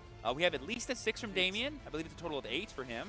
And we've got at least a 4 there. Yep. So that means Damien will have the choice, and I think he's choosing to go first. Oh, that's so cute. They said let's go in French, I believe. Well, don't worry, we'll keep it here in English, but it is so good to see so many international duels. We all speak another language. It's Yu-Gi-Oh! That's right. Oh, you're so right. I don't care if the person is across from me is blind, knows only Chinese and no English, we can communicate through cards. Well, speaking of communicating through cards, let's let the cards do the talking as Damien starts with Allure of Darkness, drawing 2, and banishing Dormouse. That's the only one he's got, but it's the only one he's gonna need, baby. Pay 300 life points, summon, and then anything on resolution. Well, French champion privilege right there. Gonna banish. Wow, no response. Yep, just use the effect here and banish another Malice name from the deck to the banishment. It looks like we're targeting White Rabbit. Oh, I love these cards so much. Forgive me for being giddy. I can't play these in Genesis because they're like a Link deck. I mean, you still could. You could just use United We Stand after getting all these level 3 bodies on the field and run like Gravity Binds. That'd be epic. But here we see the White Rabbit being summoned by paying 300 life points and using its effect on summon to search for a Malice spell trap and sending it. We're going to set the patented GWC06. That is the essential reborn for the deck. And there's the Molchami Fualis that Ryan was holding on to, trying not to reveal to his opponent that he had that. And now we know it's good. Oh, Call by the Grave. Never mind. Oh, my goodness. That French Call by the Grave coming down with the swiftness to banish the Fualos and now negate all Molchami Fualis for the rest of this turn. That is incredible to see because the reason why Raihan rated to use that was because now Damien was forced into going to a Link summon, otherwise he'd be doing nothing else for the rest of the turn. Well, let's see if he decides to keep things going. Yep, with the backup adding Nister being summoned to the field. Yeah, this is just a normal summon of backup, not normally the way you see this card. You usually see it as a special from the hand when you have a Link in play, but you can get value out of it just by normal summoning it, and now we can go straight into a Link 3 if we're Damien. I'm thinking Damien's trying to respect cards like Nibiru the Primal Being by doing this, because he's already going to be on his 3rd summon. But if by your 4th summon you've gone to your Link 3 for Malice, you're a lot more insulated against cards like that. Well, you mentioned Nibiru. I do think I saw it in Ryan's hand there, so we're going to go in Link 3. This will be the 4th summon of the duel. So yeah, Damien's taking a more conservative route than I think other players would, but you got to keep in mind that a lot of the really good extenders like Splash Mage and Link Decoder are forbidden for a reason. Well, I do feel like if you've been to the World Championship, you probably have some good plays under your belt. So we activate Malice and Underground. Going to banish another Malice card here. This time it's Malice in the Mirror. Yeah, so here we get access to the 2 powerful Malice spell cards just by going through Red Ransom. And we're going to be using the effect of Malice in the Mirror to banish the copy of Chessy Cat that we sent off of the backup to then go ahead, banish and get the search for the March Hare because it's the same type of card as Chessy Cat. That's how Malice in the Mirror works. Good stuff there as we see the Malice P Chessy Cat special summon to the field. Their life points furiously going down, but don't worry, they'll go back up as soon as you can say GWC06. Yep.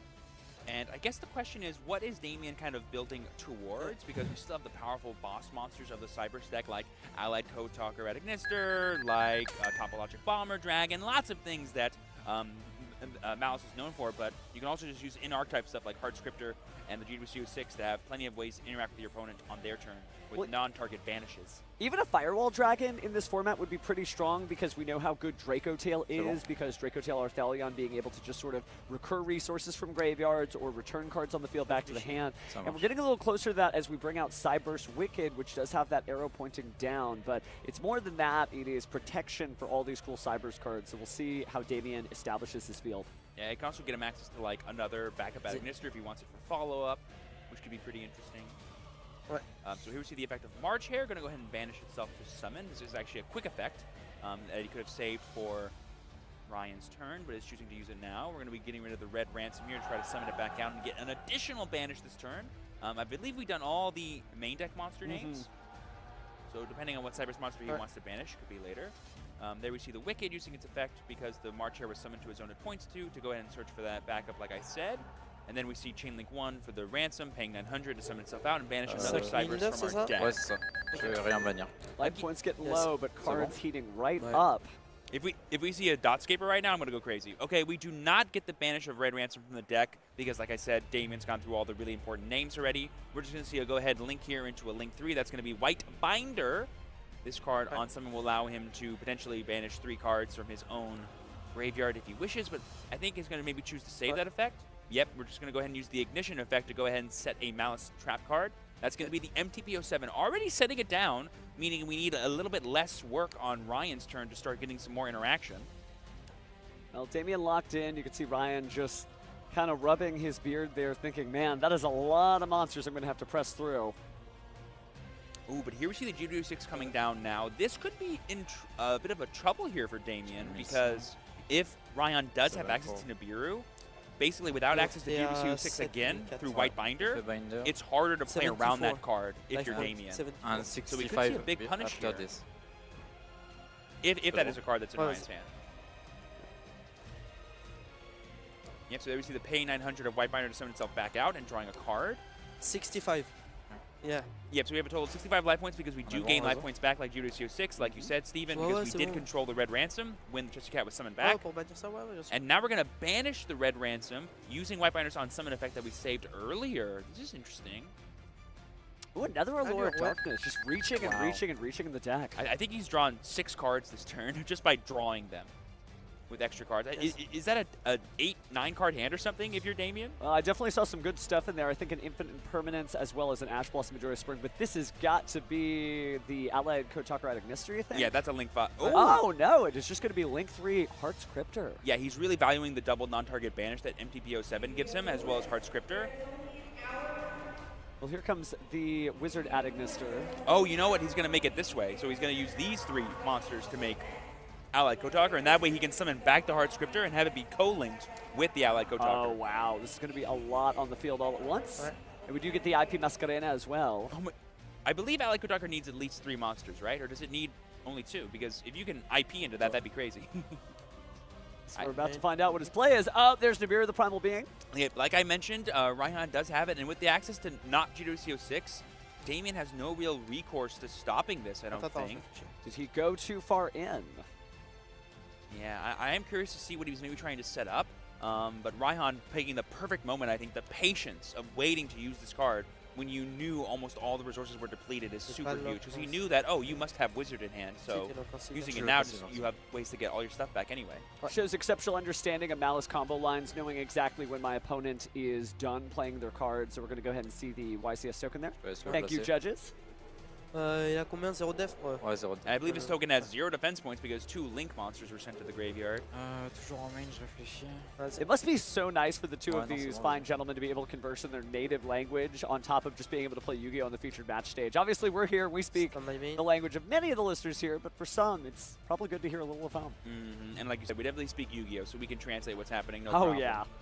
I guess the question I have if I'm Damien is, do I have a way to banish my Malice Link monsters in the graveyard with like a Bestial or something? And the answer is yes, I do. So even though we got Nibiru, all of our resources are still in the graveyard, which means we have access to them at any point using cards like our Bestial. So we're going to go ahead and banish that White Binder. It'll summon itself back out, and then we're going to use its effect to banish the rest of our cards. Je peux piocher? Now, we are kind of jumping the gun. We would love to save these kinds of cards for when, you know, Ryan starts coming to the board to kind of punish him for doing so, but we need to be set up again if we're Damien, because if we don't have Malice Link 3s in play, MTPO7 is basically a useless card. Now, I don't want to say he's lucky to be alive. That would be underselling his level of skill, but he is finding a way to build that field back, already having a number of monsters on the field. Technically, 5 Link materials right there, although tokens usually aren't that helpful in a Link summon. Not anymore, they're not, yeah. So there we see just the banishment of the Heart Scripter, paying another 900 life points. I believe that's going to bring us down to either 47. Yeah, 47 and then 44 with the March Hare adding itself back to hand as well. Okay. Those who are seeing Malice for the first time are like, why is he depleting his own life points? Believe you me, this deck is that good. So there we see the Rahu Draco Tail. Now Damien knows what deck Ryan is playing, and he can now use his interaction accordingly.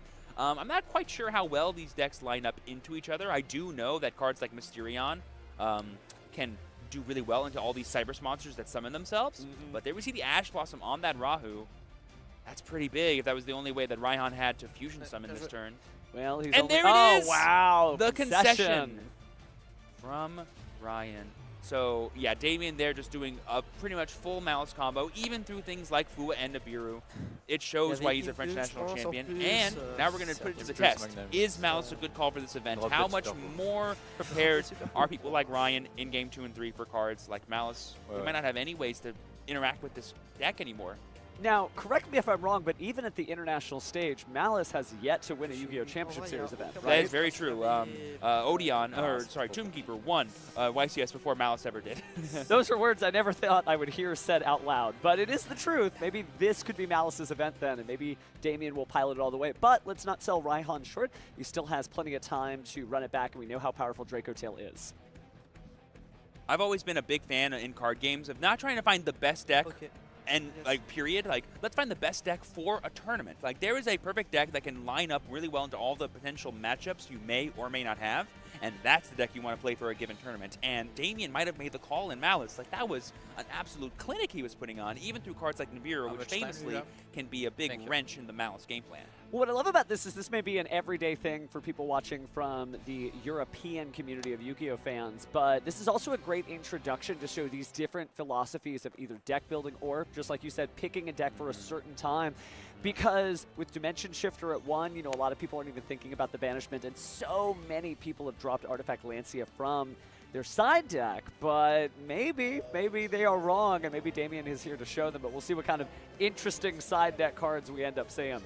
Right, because we've been seeing all kinds of crazy things this weekend, like Dimensional Fissure, Dimensional Barrier, ways to put cards into the banishment. But if you're Malice, you're like, oh, thank you for doing my job for me. Now here's something, I wonder if either of these players played in YCS Lille France just last week, right? That was their training ground, and this is their actual tournament to win? Right, they could be taking the call of, well, if this is going to be like Lille was, I think I know how I'm going to line my decks up against these matchups.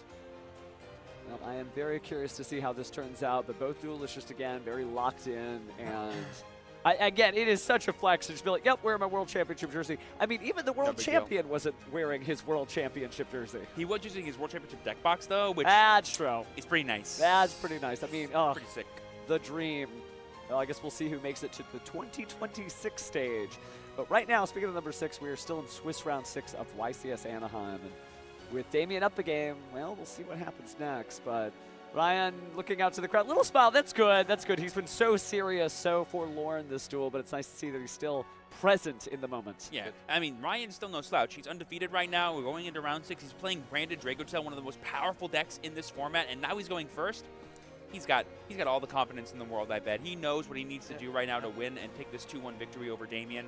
Who cares who's across? Who cares what jersey he's wearing? He's a duelist just like I am. We did see that earlier with Julien Cajon on the featured match stage. He did not win. There is no such thing as the fact that you won in a prior tournament means you're going to win at this. Every duel counts. So I'm excited to see this. And you're right, Dracotail has a lot of points of interaction, so he probably can establish a great board against Damien that'll have to try to play you through. That's right, that's right. Every duelist should be a goldfish. Last game didn't happen, last tournament didn't happen, but game 2 is about to happen right now. You good? Let's go first. All right, one duel at a time. Let's see what our players have in store for us. So I believe we heard Ryan say that he was proudly going first as they draw their opening hands here. And let's see how we start off. Yes. I believe we're starting off with a patented... Oh, that's different. Ooh, Kashtira Fedrir. This is an awesome inclusion that Dragotail decks do in their side deck when they know they're going first, because essentially it's an extra monster you can have in your hand to use as fodder for your fusion summons. And my favorite interaction in all of Dragotail is the ability to, like, thanks to Arthalion, transmute your monsters that aren't Dragotails into Dragotails for your graveyard. Yeah, he definitely has the key to victory there, but let's see what he activates next. I think I might see a normal summon a Malulu here, actually. That's actually a really good... Oh, whoa! What? Whoa, whoa, whoa, whoa! Even the French champion is taken aback by Dark End Evaporation Dragon. Talk about...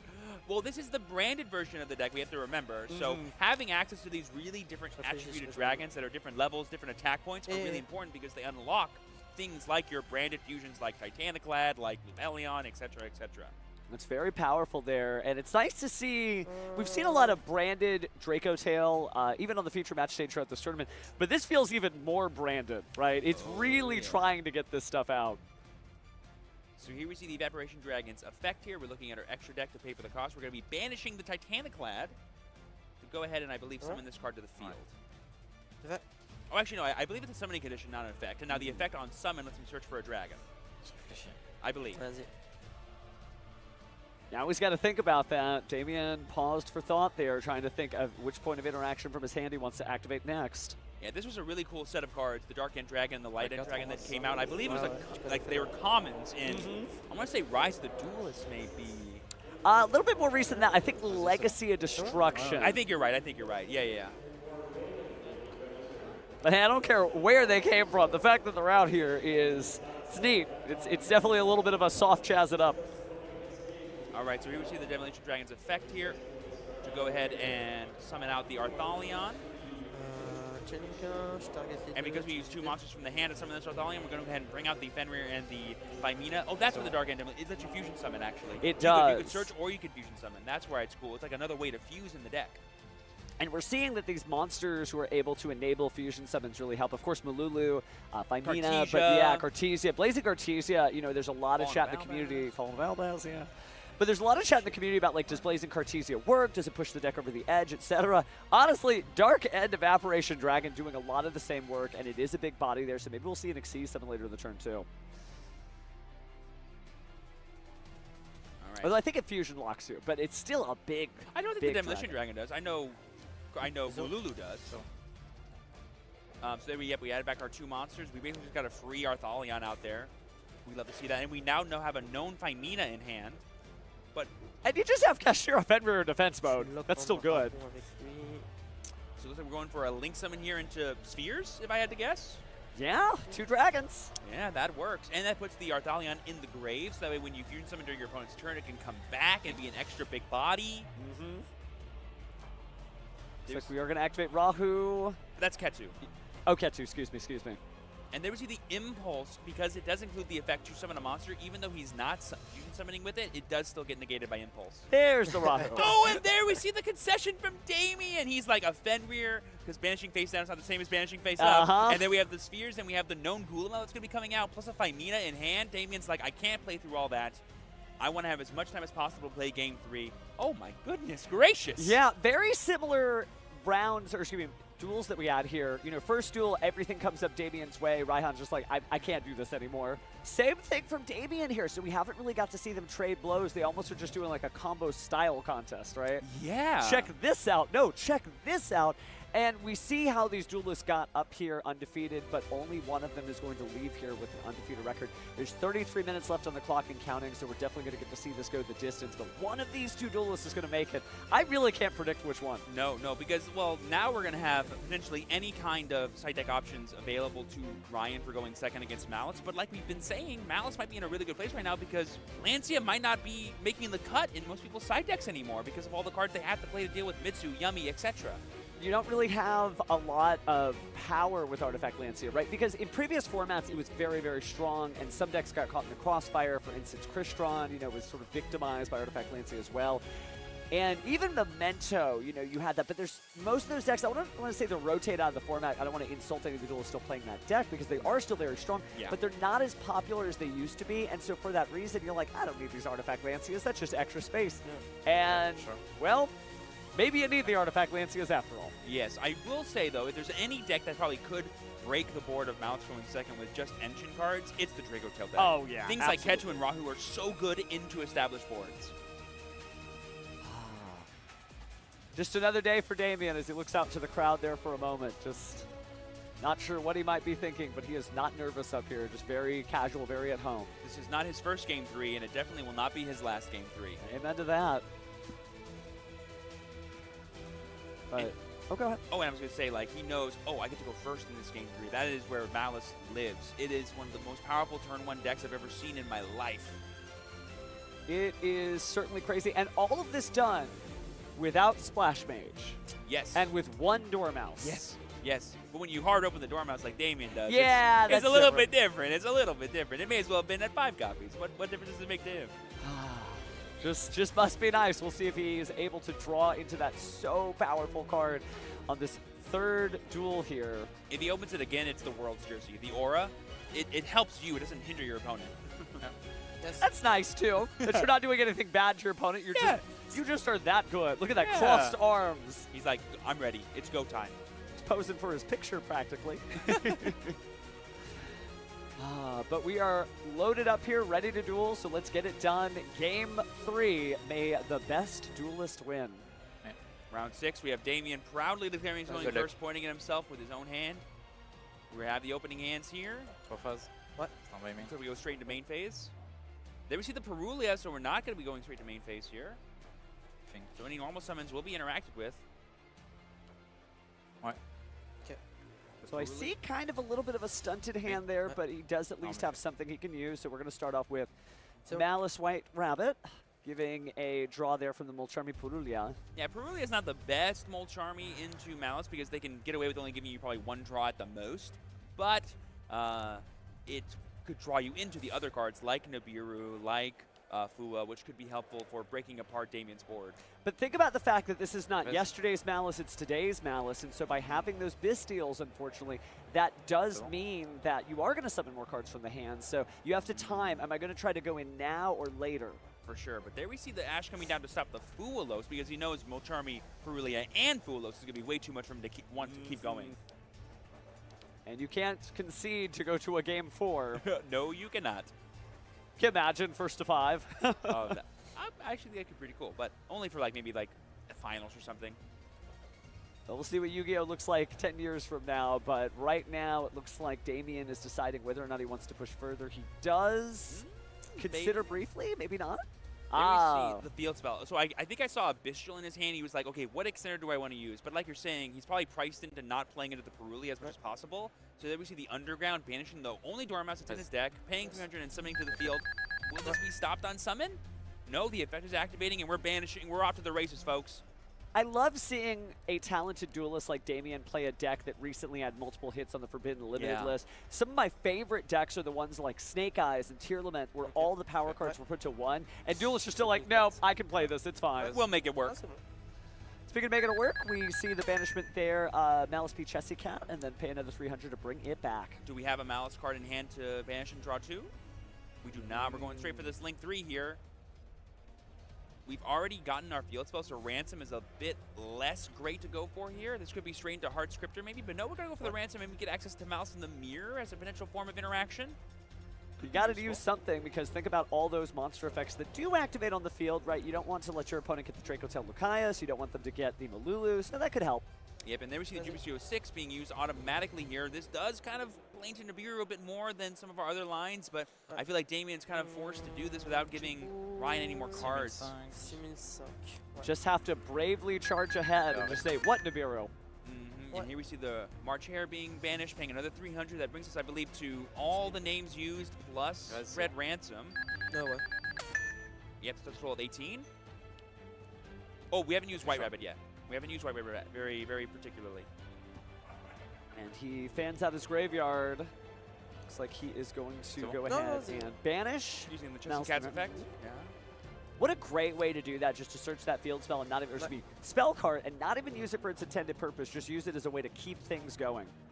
Yep, so there we see the Mouse and Mirrors effect when it's banished. To banish a Mouse card from our graveyard, we're banishing a monster here to be able to search for another monster.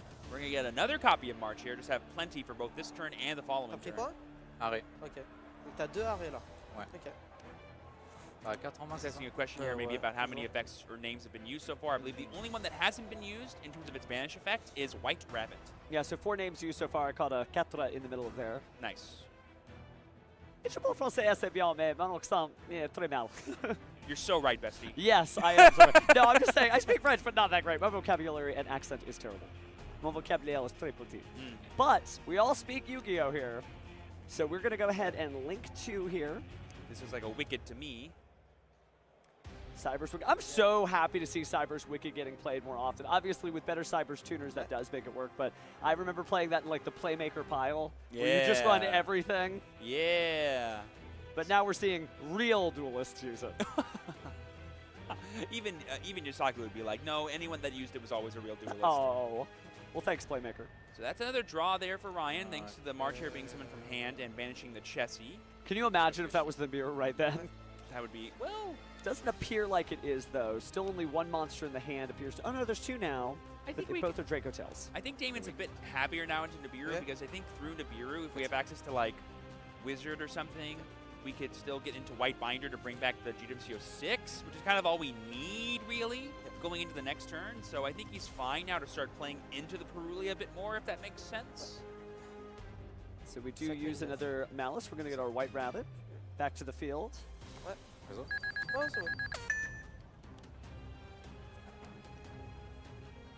Another Link summon here, combining Cyber's Wicked and Malice P. March Hare. I feel like this is going to be the White Binder here. Yep. Now this is big. Because getting access to 06 here would kind of fully insulate Damien for the rest of the next couple turns, and he'll have guaranteed interactions. against Ryan. And there we see the Phantasmic. Wow. I mean, it is a dragon. And because the ignition effect of White Binder is an ignition effect, he's trying to draw into cards like Nibiru right now, because getting rid of it here would be the most important time to do so. So, Ghost Spell and Haunted Mansion and Urgula being drawn. Whoa, those are Ghost Spell is pretty good here, actually. It actually is. But he didn't get to that Hallowed Nibiru, so the comment may be coming, but not yet. Well, actually, now I think he has a check to the GWC06 during his turn, so he's kind of fine to let Damien rock with this now. Because for Damien to keep extending from here, he might have to give a lot of draws to Raihan off the Perulia still, like you were mentioning earlier. We need things like backup and Bestials to keep playing through this, and those both trigger Perulia. Taking just a moment here to think. It's like, where do we go from here? Because trying to get access to Cryptor might be a little tough without giving Raihan too much advantage. I feel like you almost have to go all the way, though, because it's not like you're going to have another opportunity. He did draw an Ash Blossom and Joyous Spring, though, so with every summon from the hand, though, he does help Raihan just that much more. I kind of got a glimpse of Ryan's hand. It's kind of crazy. there's some green cards in there that are kind of nuts. Just a little bit. Malice all about the traps. A little bit of spells here and there, but Ryan's Dracotail deck is really going to be able to do numbers on this when his turn shows up. So it's... Do you think you go all the way into the Allied Kotalk or Ignister just to provide those extra negates? In my mind, it's not worth it at this point, because in order to do so, I think you'd have to give like another draw to Ryan, and giving him 7 cards with the power spells that exist in both the Branded and the Dracotail Archers feels not good enough. But there we see the Cryptor's effect shuffling back the Mouse in the Mirror to just non-target banish the Phantasme, get that thing off the board. And there we see the pass over to Ryan as he starts his turn with, I think, a 7-card hand. That's a lot for a fusion deck. Yeah, trust me when I say it's enough. All right, let's see if you're right. So there we see the Ketsu. That'll be a search and a fusion summon because Damien controls a monster. Unless he decides to use something like that Ash Blossom and Joyous Spring in his hand, but you got to be very careful here. Well, you can also use Dominus Impulse on it, too. Damien pauses for just a moment. And there's the activation of the effect of Dominus Impulse from the hand. This means all the potential light monsters he could have in his deck are now not going to work. It's worth noting. Does come up from time to time. Oh, yeah. But there we see Branded Fusion freshly at 2. The reason why people love playing this version of the Dracotail deck, but there we see the Ash Blossom, the #1 op of Branded Fusion. Cries in Fallen of Albaz. So even though Ryan had a 7-card hand, is he still able to play the Ultimate Eruption? We see the Molulu. That's another way to fuse. And we're going to use the effect. This will lock him into fusions, though, for the rest of the turn, so it's worth noting. All right, let's see what we got from Damien's side. I mean, this is big. Like, if I'm Damien, like, and you have a way to stop this, you definitely should. We're going to use the effect of Cryptor here to non-target banish, meaning we're going to try to force Ryan to have another Dracotail name from the hand. Well, if I remember, the Molulu is a fusion that includes this card, right? So with Molulu gone, it can't fuse. Yeah. No. I believe it needs to include. I believe you need to summon a Dracotail monster. Okay. And all the Dracotails require Dracotails. Oh no. I actually think it. I think the restriction is just fusion monsters. Okay, gotcha. So it looks like maybe he has no way to fuse. We're just cutting the deck. We're looking. He hasn't. I think he's made debating on move. the materials.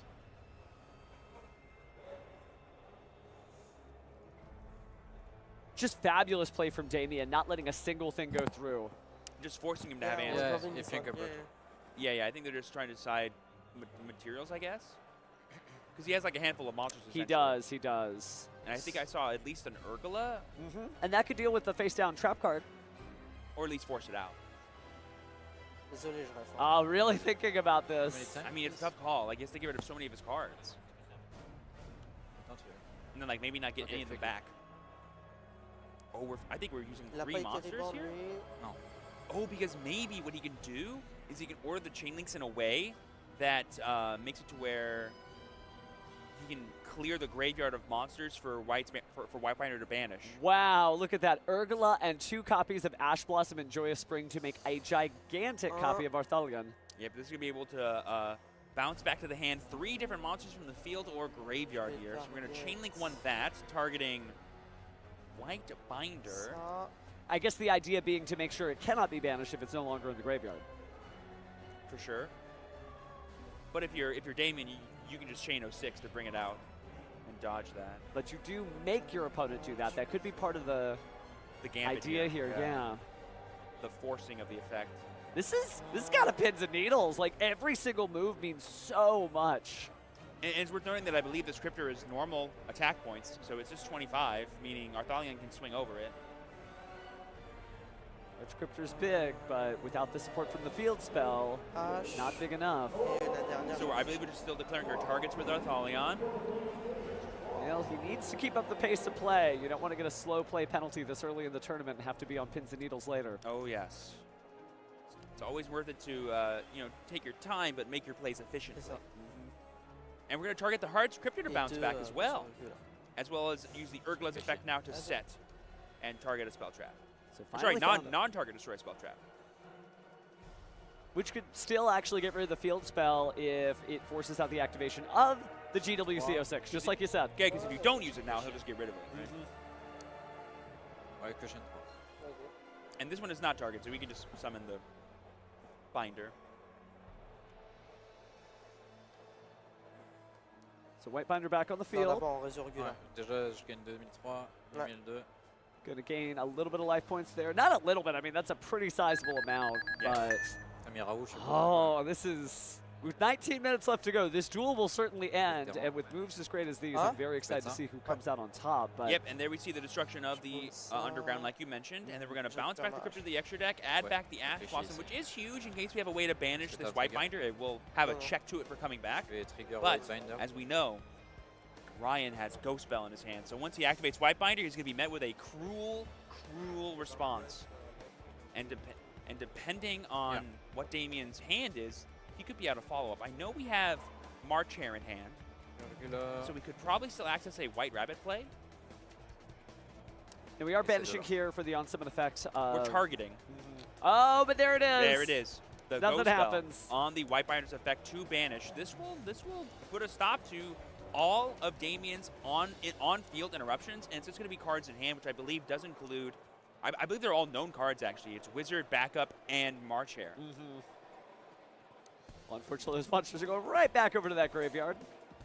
Yeah, so the biggest thing for Damien here is he needs to be able to banish this White Binder to get access to MTPO7, but we have the March Hare to do that, so he can just take his time and see what else Ryan wants to do here.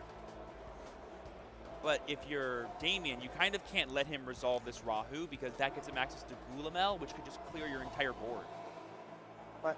So yeah, on resolution of the Ghost Spell, we are going to be using Damien's March Hare here to banish. Oh, we have Red Ransom, and if we have more White Rabbits in the deck, we can use that too. Oh, that's pretty sick. So found a way back to it. Going to go ahead and pay 900 life points here in order to bring out the Queen here, Red Ransom. Yes, oh, this is really expertly played here by Damien, just using the full power of all the Malice names to fight through, what is it, 3 different power spells, plus a Ghost Spell and an Arthalion from Ryan here? I know we said Ghost Spell and Haunted Mansion was good earlier in this tournament, but man, is Ghost Spell and Haunted Mansion good. But equally good, Damien's ability to just keep the plays going, manages to keep moving forward. I mean, it forced Damien to have everything here. Yep, so we're going to be adding the Underground off the Red Ransom summon effect. We're going to pay another 300 to summon back the White Rabbit that was banished off the Ransom's banishment effect. And this will give us MTPO7, which can non-target banish any card in the field. And I think the card he's looking at is that Set Rahu. And I mean, you can do it in the open game state before your opponent can even flip up that normal spell, only spell speed 1. That's right. There we see the Ash Blossom on the MTPO7 because it includes an effect to add a card from deck to hand, but that does not stop the White Binder from being summoned back. And is that a concession? I think it is a concession. Raihan wins. But from whom? But from whom? I think, well, I mean, put your name on it now. I actually don't know. I think it was anyone's game there still. Like, maybe. I think Damien wins. Wow. Okay, so Ryan concedes because he just could not make it. Because he has no monsters in hand, and Rahu forces you to summon a Dragotail monster, and all the Dragotails require monsters in the hand. Yeah, and I see the sacred slip there as we look. Yeah, Damien is your winner. Wow. So the French champion manages to intimidate his opponent out of it. What an incredible match. Well, I want to point out that means Ryan was 1 card short of breaking the board, meaning all of the plays Damien was making on turn 1 to play around the Perulia and not give too many draws, they mattered. They were so important. Wow, just some great dueling action, and we're not even like through the tournament. That was a duel that was the caliber of a finals. Oh, yes. That's, oh my goodness, and there's still so many great world champions here, or former world champions here, national champions from different nations across the world. We, again, have players from the OCG who are here. Wow, what a match. But let's not take away the spotlight. This is Damien's win, and good on him. And like you're saying, these are world-class level players here, and it's just beautiful to see. Even though Ryan got that loss, he's still X1, more than a good enough record to make Take 2, and more than a good enough record to make Top 8. Yeah, we might have a French champion win another American event. We'll see, we'll see. Wow, though. So Malice, obviously really interesting to see that Malice is still a very viable deck. Oh, I mean, it's never got away, Steven. In my heart, it's always going to be here. But it is good to see, because some people, you know, when they see the Forbidden Limited list, they get so worried that, like, no, I'm not going to play this deck anymore. Right. It's no longer unfair. I'm only going to play decks that are the best deck. Actually, no, you could play whatever it is you want, and that was, oh man, just good stuff. It turns out if you're built different, you can duel with the best of them no matter what you're playing, no matter what's limited, no matter what's going on in your deck. I don't know if we're going to see like a wind-up deck or something show up here, but it just shows you that the greats are still great. I do think that Malice, just like you said earlier, this is just like a good moment for it, right? Yes, There's less yes. Artifact Lancias out there. It has the ability to play around things. It has the graveyard banishes, so maybe Malice, maybe this is its moment. There's a big difference between playing the best deck in Yu-Gi-Oh! At a given time and playing the best deck for a given tournament. And if everyone is replacing the lances in their side decks with things like Draw and Lockbird or Dimensional Barrier or what have you for all these fusion and graveyard-based decks, Malice can get some good eats. Well, speaking of good eats, it'd be nice if we got to hear from our fine French champion. So why don't we go ahead and pass it to the stage to hear some words from him? Damien, 6 wins. How are you feeling? Pretty good right now. I'm comfortable with my game, so yeah, happy. Okay, but you had to defeat your friend. Yeah. I'm preparing for the event with him, so it's a little bit sad, but maybe we will match on Top Cut.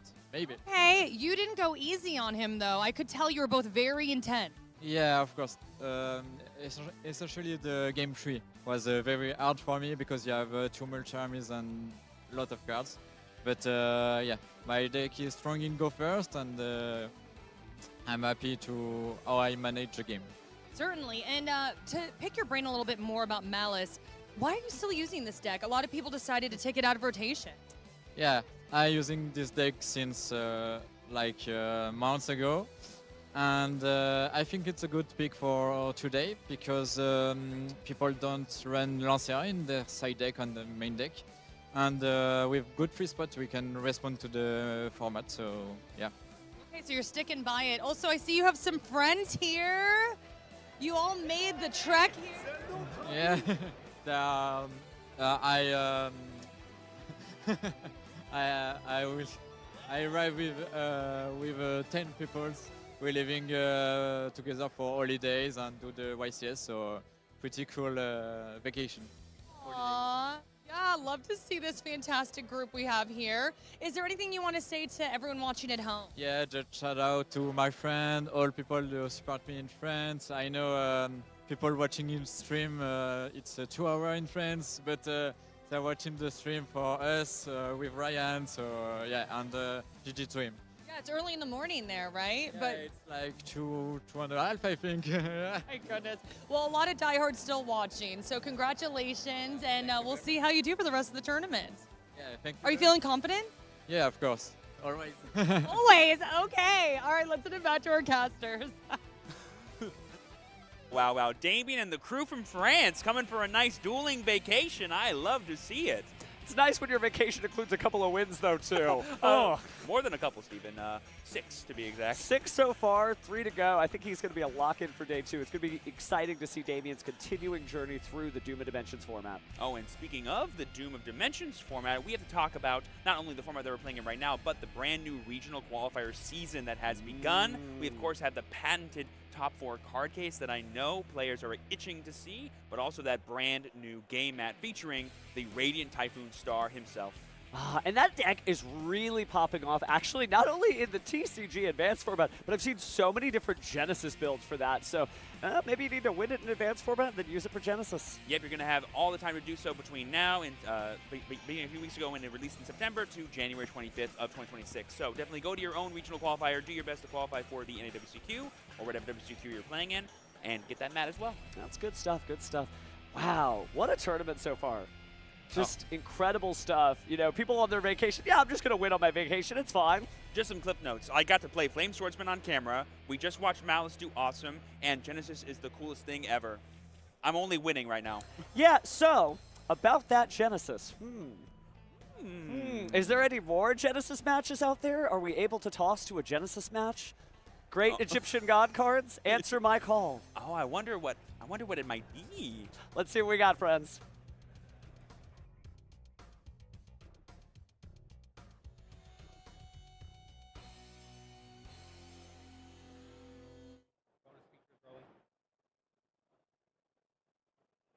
No, someone have it.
Attempt to activate.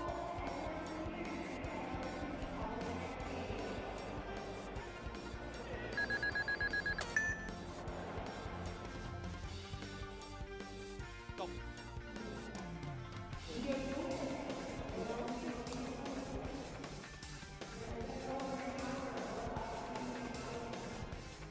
Oh, so we can use it for yeah. Attempt to activate effect. Anything else? Something other. Read.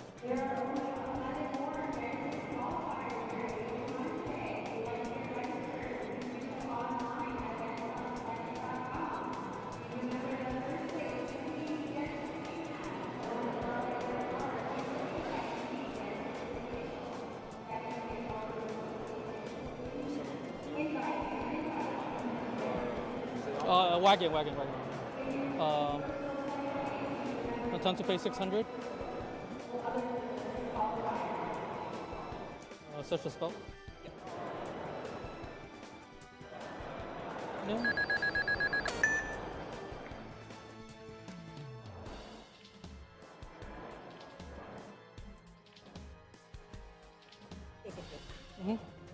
Activate.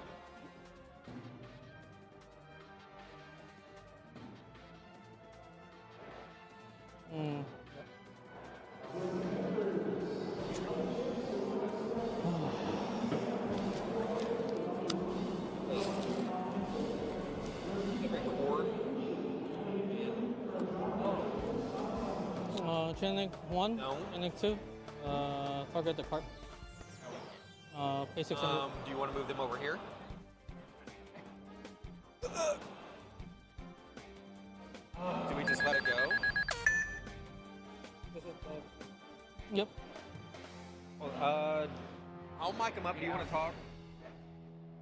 I wasn't expecting to run this match with playback happening. We can't record and playback.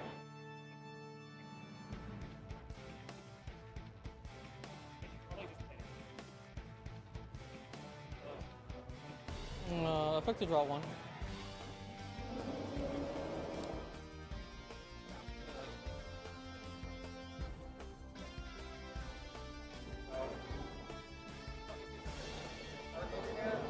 Oh, sorry. Overlay.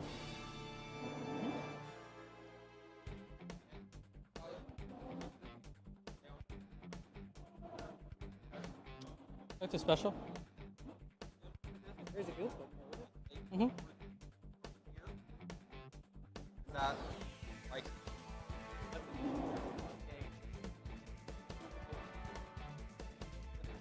third game?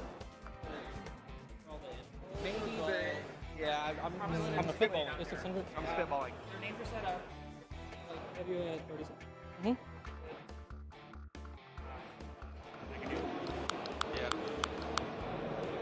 Yeah, we'll just go with the display where they're at right now. Have the judges like score it, like yeah. And then if we can come in and like I can start recording at some point. Yeah. Alright. You don't even need to come up with it. Okay. I'm I'm not gonna pay gonna 1,000 life points. No, Mike, come on. Okay. Set E-Telly from Grade Red. If we do actually start recording. Yeah.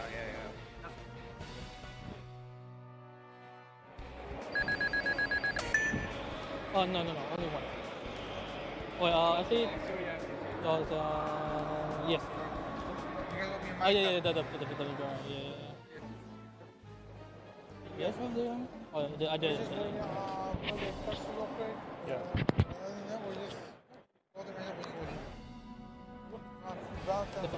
Anything here? Yes. Rising skill. Effect from hand, banish to special. That sphere is a lot of trust. I mean, hey, it's literally cut away, you're out, disqualified, and hey, you from YCS. Effect on summon, A600. I don't think you get banned.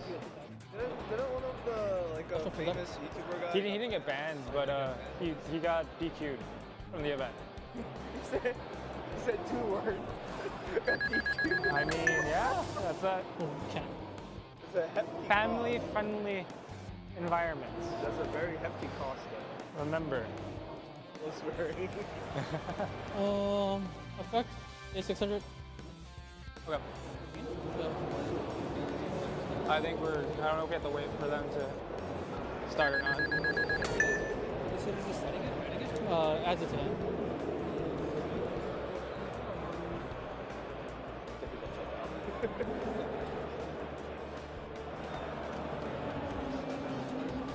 Off the rising skill. I wonder how many different decks we're gonna have. There's a lot. I saw a lot of action. A lot of Odeon too. Yeah, I mean, Odeon's not really. Let me add a Therian I card think from my deck. it depends on the deck you play. Just main deck evenly. Now I know when we switch decks, you know? I'm like, main deck evenly. Are we allowed? No, we're not allowed to enter any. no, we can't do the qualifier anymore. Since they're still doing it, yes. Okay. All right, we can like pretty much change the deck list. Yeah. For the big tournament tomorrow. Good thing here. Actually, Dueling's not What? All right. High or low? High roll? Yeah. 7. 6. I'll like to go first. Sure. All right, good luck.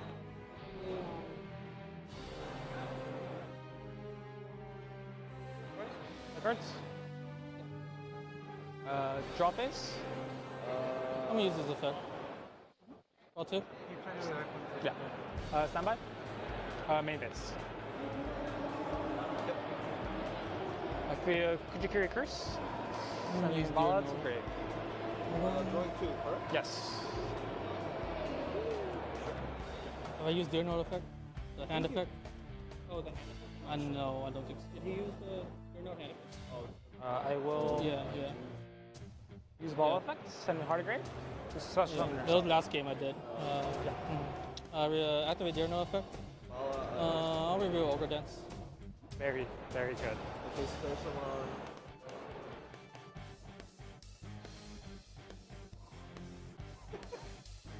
Someone another one, huh? Yes. Okay, there? Yes. Ball effect. Awesome. Standby phase? Mm-hmm. So we're looking at some monstrosity targeting Bala? Yes. Mm-hmm. To special summon 2 level 9 monsters with different attributes and types of the monster I targeted. Oh, okay. They get destroyed during the end phase.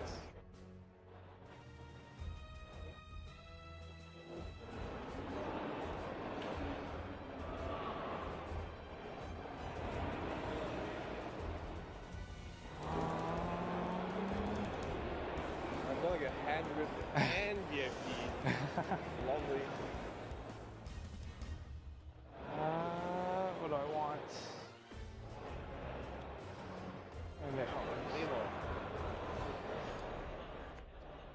Affect the Mardell on summon.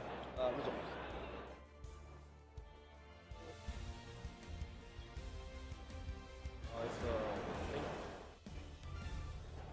At boss stage.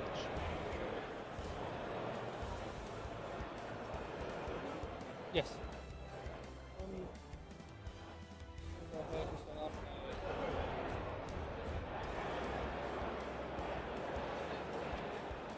Option. And here. Effects. Randomly bash. Randomly bash one. Go 1, 2, 3, 4, 5. Oh, you have first ones? Yes.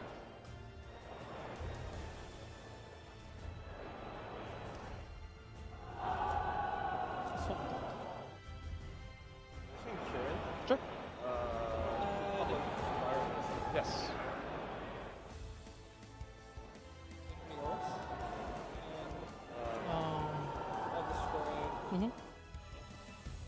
First, I gain 300.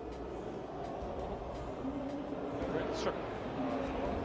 Sure. And then I'll go 1, 2, 3, 4, 5, 6. 1, 2. This. You do use field. I will just use this as Sure. Yeah, no worries. More towards.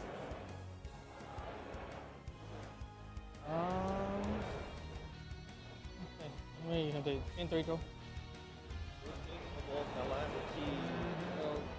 And this triggers during the standby phase, correct? Yes.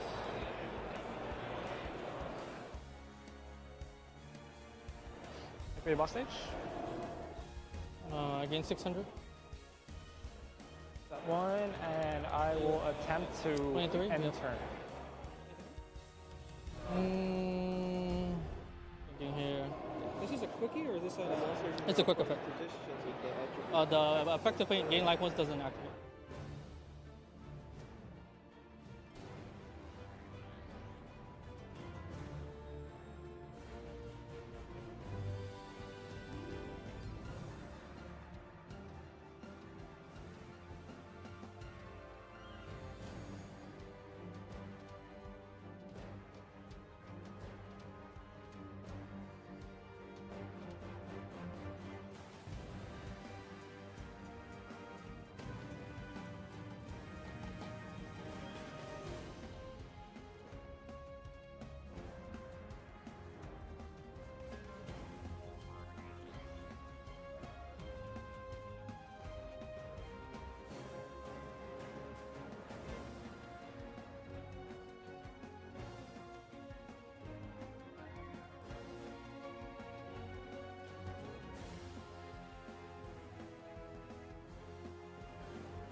Hello and welcome back, everyone. We are here at YCS Anaheim, and we've made it to the 7th round of Swiss, right? 7 rounds. Wow, can't believe 6 are already in the books, and you're getting more Yu-Gi-Oh! Action than you're used to. We have these awesome finals from the Yu-Gi-Oh! Genesis public events that are going on, these invitationals that are going to feed into that tournament tomorrow that you guys have been able to watch in between. These Swiss rounds have been absolutely fantastic. But it's time to get back to that YCS action and find out who is going to be moving on with good records and be able to make it back to day number 2 before we crown a champion. And let's not hold it back. We're waiting. We're ready for this match. I know Jackie is standing with our players to the next round. So go ahead and take it away, Jackie, and let's meet our round 7 feature match duelist.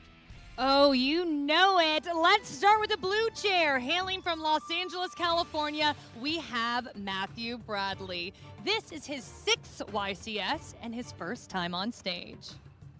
Now to the red chair, coming from Alhambra, California, we have Kai Zhang and Arius, the Labyrinth Butler cosplay, of course. The tail is new hairstyle too, and bringing the tea, I see. It's time to duel. Casters, take it away.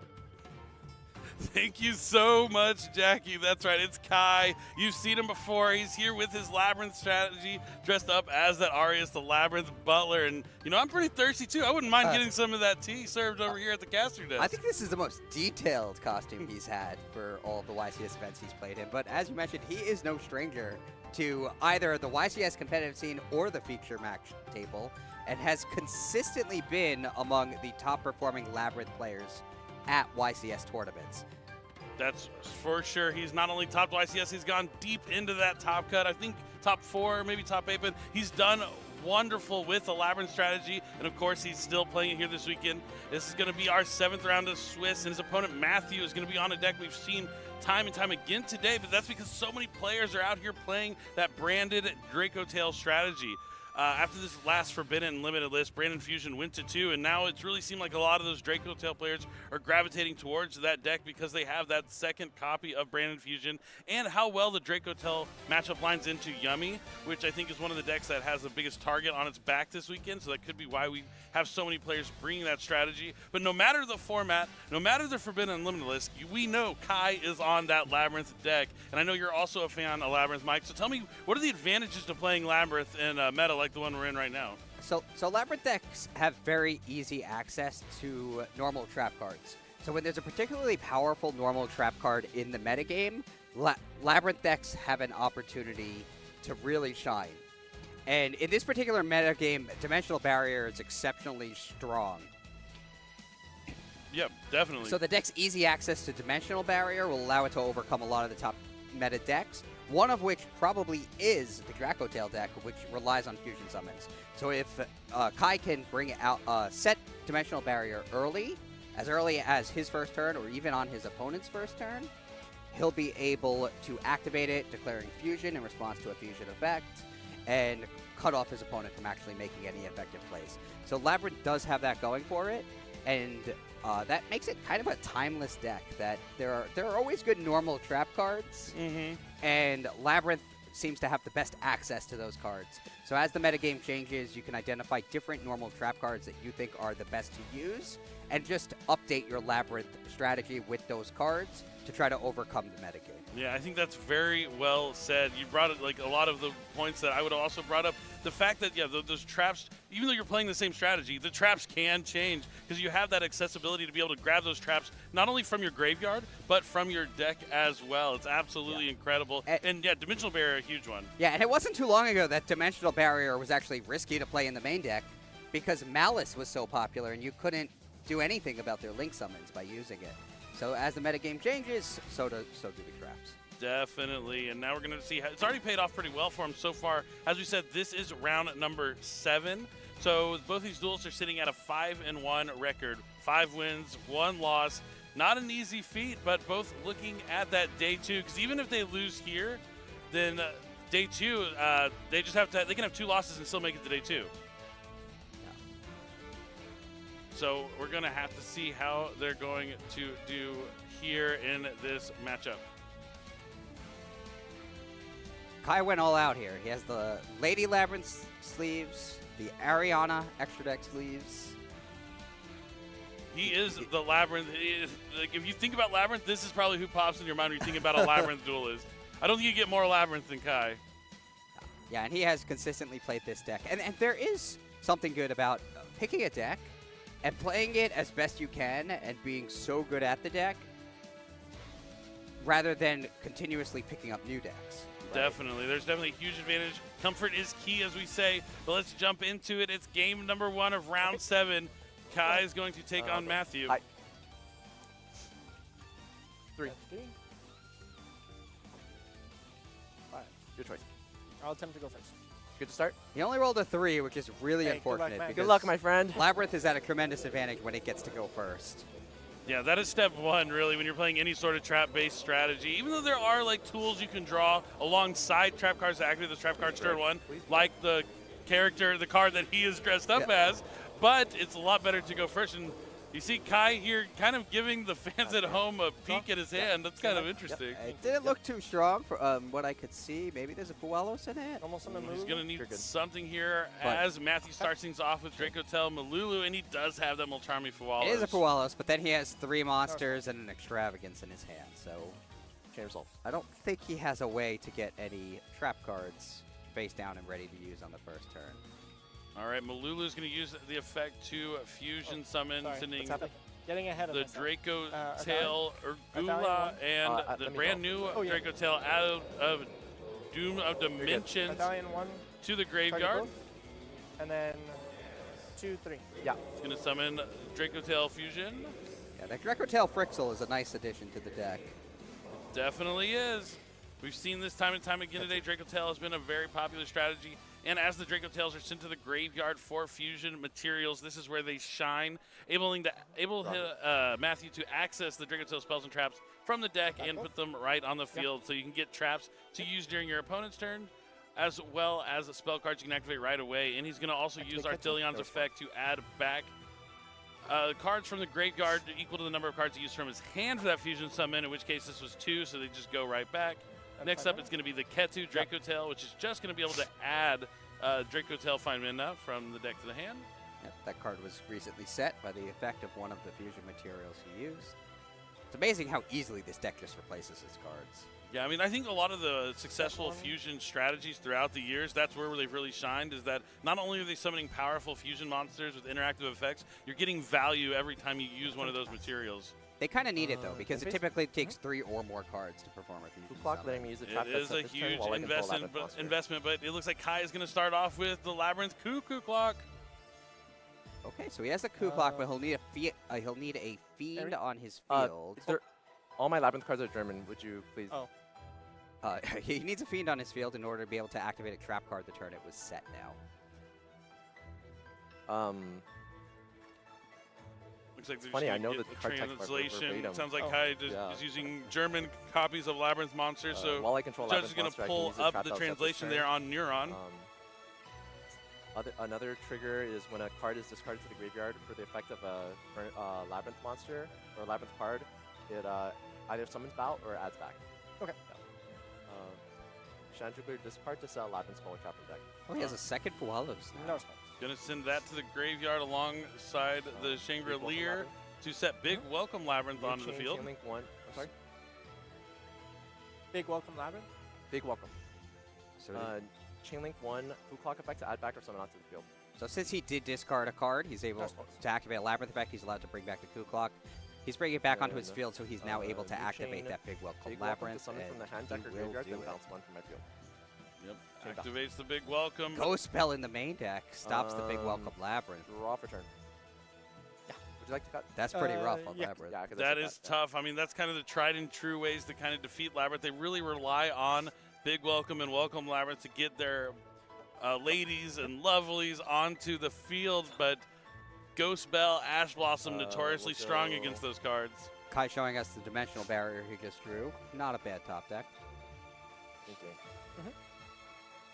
Yeah, by me. Oh, this was all during the end phase for Matthew, so now it is Kai's turn to activate Pot of Extravagance. Yep, so we see that at the start of main phase 1. Top, bottom, middle, whatever. Labyrinth decks are not very reliant on their extra deck, so Pot of Extravagance works pretty well. Yeah, the only one you really want to keep is maybe something like Chaos Angel, so we have 3 of those in there and hope that it stays. Chaos Angel and Typhon, who's, Typhon too. conveniently a fiend. Then 2 more cards, and Kai's trying to help the viewers at home see what he drew. You know, he is a dual tainer here, but also trying to win the YCS with his favorite deck. You don't want to use too much time on non-gameplay. True. Very, very true, but now he has the big welcome in the graveyard that he can use since he only used the effect during Matthew's turn. True, but he will need a level 8 or higher fiend in order to return an opponent's monster to the extra deck or hand. But he starts with a normal summon Ariana here. No response. So that lets him get a Labyrinth card. So usually resolving that is pretty good. I'll switch Arias to the Labyrinth Butler. Oh, he searched for himself. That's me, by the way. Yeah, he has to let his opponent know that that is him indeed. The card he is dressed up as is Arias, the Labyrinth Butler, and he's going to use the effect right away to set a trap card and be able to use it right away. Or summon a Labyrinth monster Yeah, from hand. he discards for class. Okay. Okay, good. Yep. See how he decides to navigate And you can this set a Labyrinth trap, turn. not any He's trap, got a right? couple No, I monsters said on any the trap. field. Oh, Normal any trap summon by has been discard. spent. That's right. Yeah. Looks like he's going to use the extra deck, send away the coup clock to link summon, relinquish Anima. Yeah, he didn't use Welcome Labyrinth, so he's not fiend locked, so he can't do that. Oh, I'm sorry. Yeah, you're good. Do you have anything on the summon of Anima? Yeah, we're Once you start gonna using go- Welcome Labyrinth, it becomes tough to summon Anima because it's a spellcaster. I can see that being the Oh, case. that effect? But it looks like now Matthews decided to use the interaction from hand here, and Drake Cotel find Minna to try and conduct a fusion summon during Kai's turn. He's going to fuse away the Thirleon and the Frixel for a copy of Gulamel. Here we'll go effect the Frixel. Now he's going to use Just the Frixel? effect of Pixel since Yes, it was just used Frixel. as a material. Be able to set a Draco Arias effect to set a trap. Tell from the deck. Chain Lulu. And he's going to chain Malulu to try and conduct a fusion summon again. Kai could chain Arias' effect now to special summon it, since his Labyrinth effect is chained too. Big Welcome Labyrinth, targeting Ariana to bounce So he's going to chain the big welcome to return his own Ariana back to the hand. I think he wants to chain block the Gulamel's effect from activating. Sure, we were talking about that kind of beforehand. How like it works similar to the Welcome Labyrinth that it has to be directly chained to a Dracotel effect activating. So if you do have something in And then response, these can you activate can to block special- that effect. Yeah, so yeah. This one doesn't special. You can block that effect from triggering right away. Yeah, so I think that's why he's When going does- to use when the does big it add welcome back to hand? here. Now? When a monster leaves the field by trap. Okay. Not now. Okay. Chain Sting. Targets. All right, looks like Target. Matthew has a chain here. He's going to target. Yeah, and then I'll use chain Dracotel Arias to Sting summon to back. try and banish. It does if this card's in the grave, it couple summons cards. out if you use a card in response to a Labyrinth card. So he could do that now.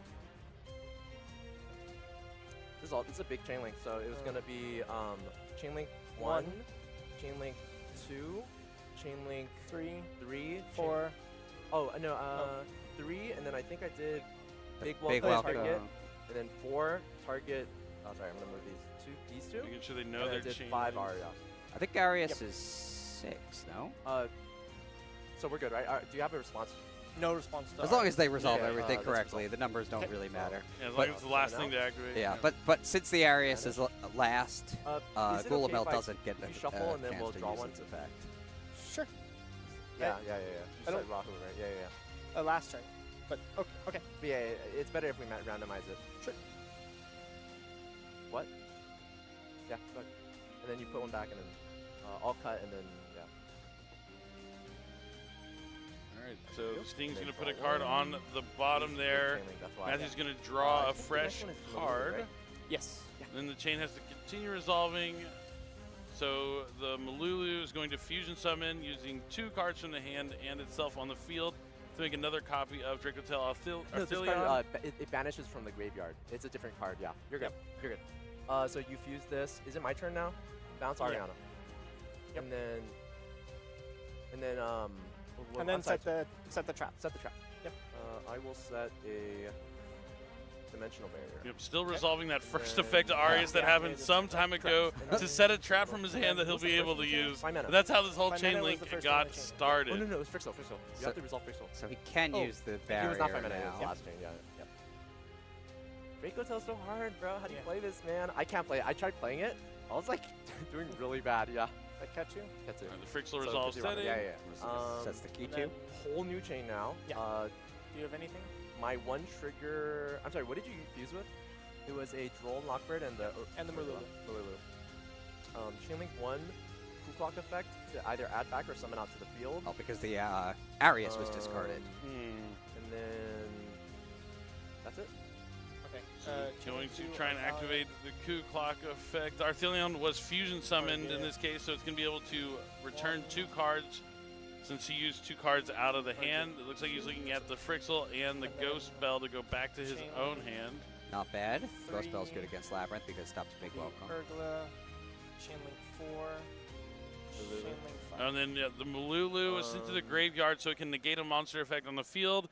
The Arthelion saw 2 monsters in the graveyard at the same time so it can spell summon back. And now Kai can use that barrier that he just set thanks to the effect of Arias, the Labyrinth Butler, to call fusions and make sure that Arthelion stays in the graveyard. The Arthelion on the field's effect is negated. So the only thing that really happens is the Malulu is going to negate a non-effect that doesn't really make much of a difference. And he does get to still set a Speller Trap from the Arugula, I think, that was sent also as a fusion material. There's a lot of stuff going on with this Draco Tail deck here in game number 1, and Kai's on top of it all, you know? Yeah, both of these decks are pretty good at building chains. Definitely. I mean, as we've seen, plenty of cards that can be activated. Lots of interaction and fun here to be had in round number 7. And you did all 3 already. Oh no, it's just these 2. Just 2. And then this doesn't resolve. Correct. Yeah, it resolves without effect. And then I'm the first one, so this is the last in the chain link. Yeah. I'll choose to add it back to the hand. Okay. So he adds it to his hand. You win it. Yeah, I win it. Are we going to see? Where's your hand? You negated my Arthelion. Oh, that's right. That's right. That's right. I forgot you had no. Are we going to see a yeah, little right. knight maybe Okay, in a so Typhon? this goes to the graveyard. Whole new chain. Yeah. Okay. Whole new Activate chain. Coup Clock, letting me use the trap that's set Oh. turn while I control a He Labyrinth hasn't used the monster. Coup Clock on his own and turn he has yet. Trap Trick in his hand. I'll activate Trap Trick, letting me banish a trap from deck, and I can set a copy of the same copy.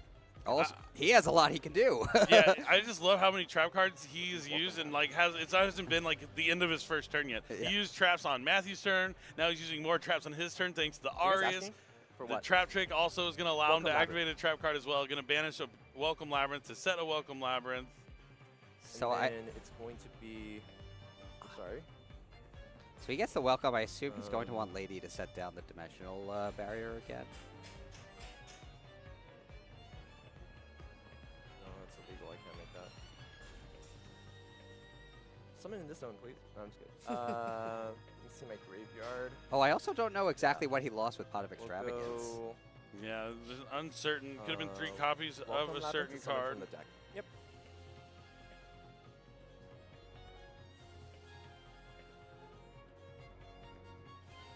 There's a lovely Labyrinth.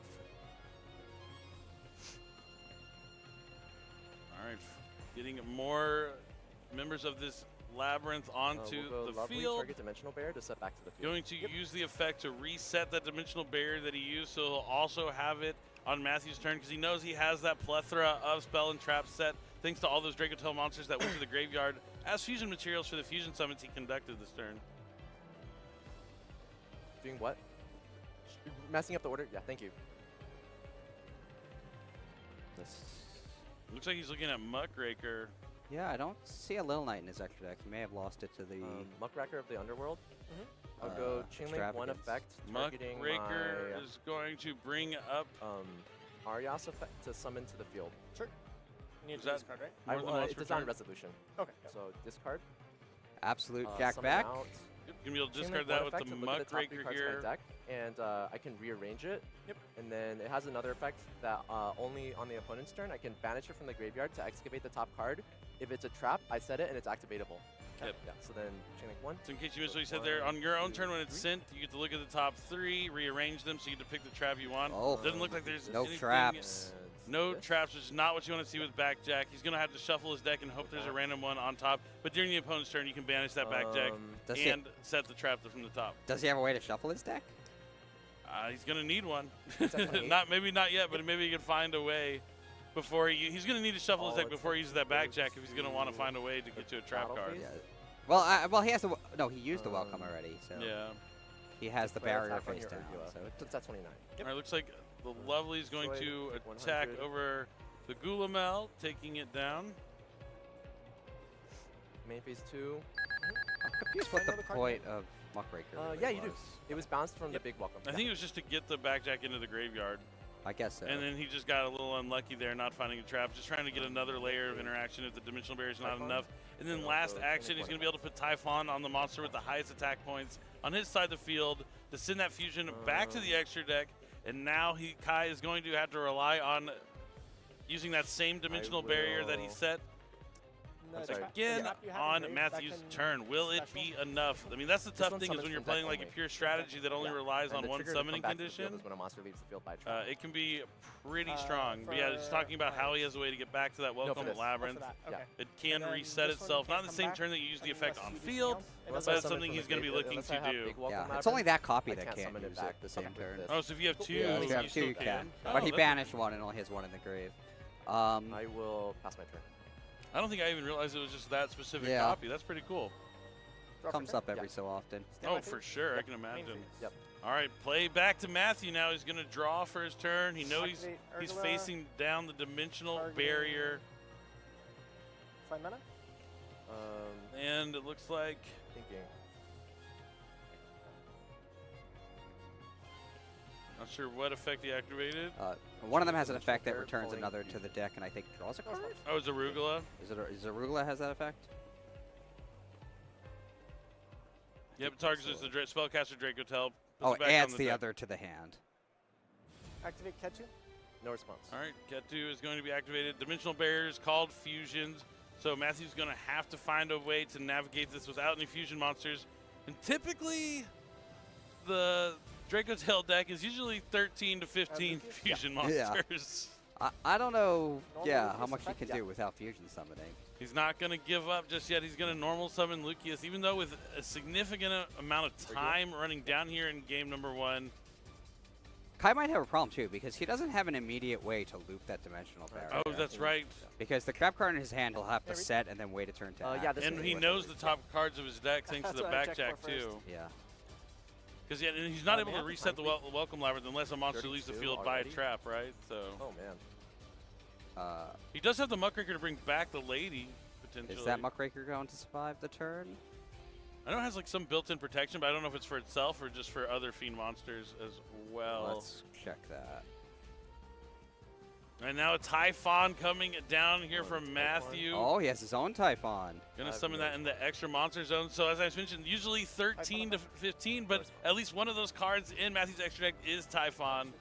And even against like a strategy that doesn't normally summon too many times from the extra deck, thanks to the Relinquished Anima and Muckraker being summoned, the Typhon was turned online.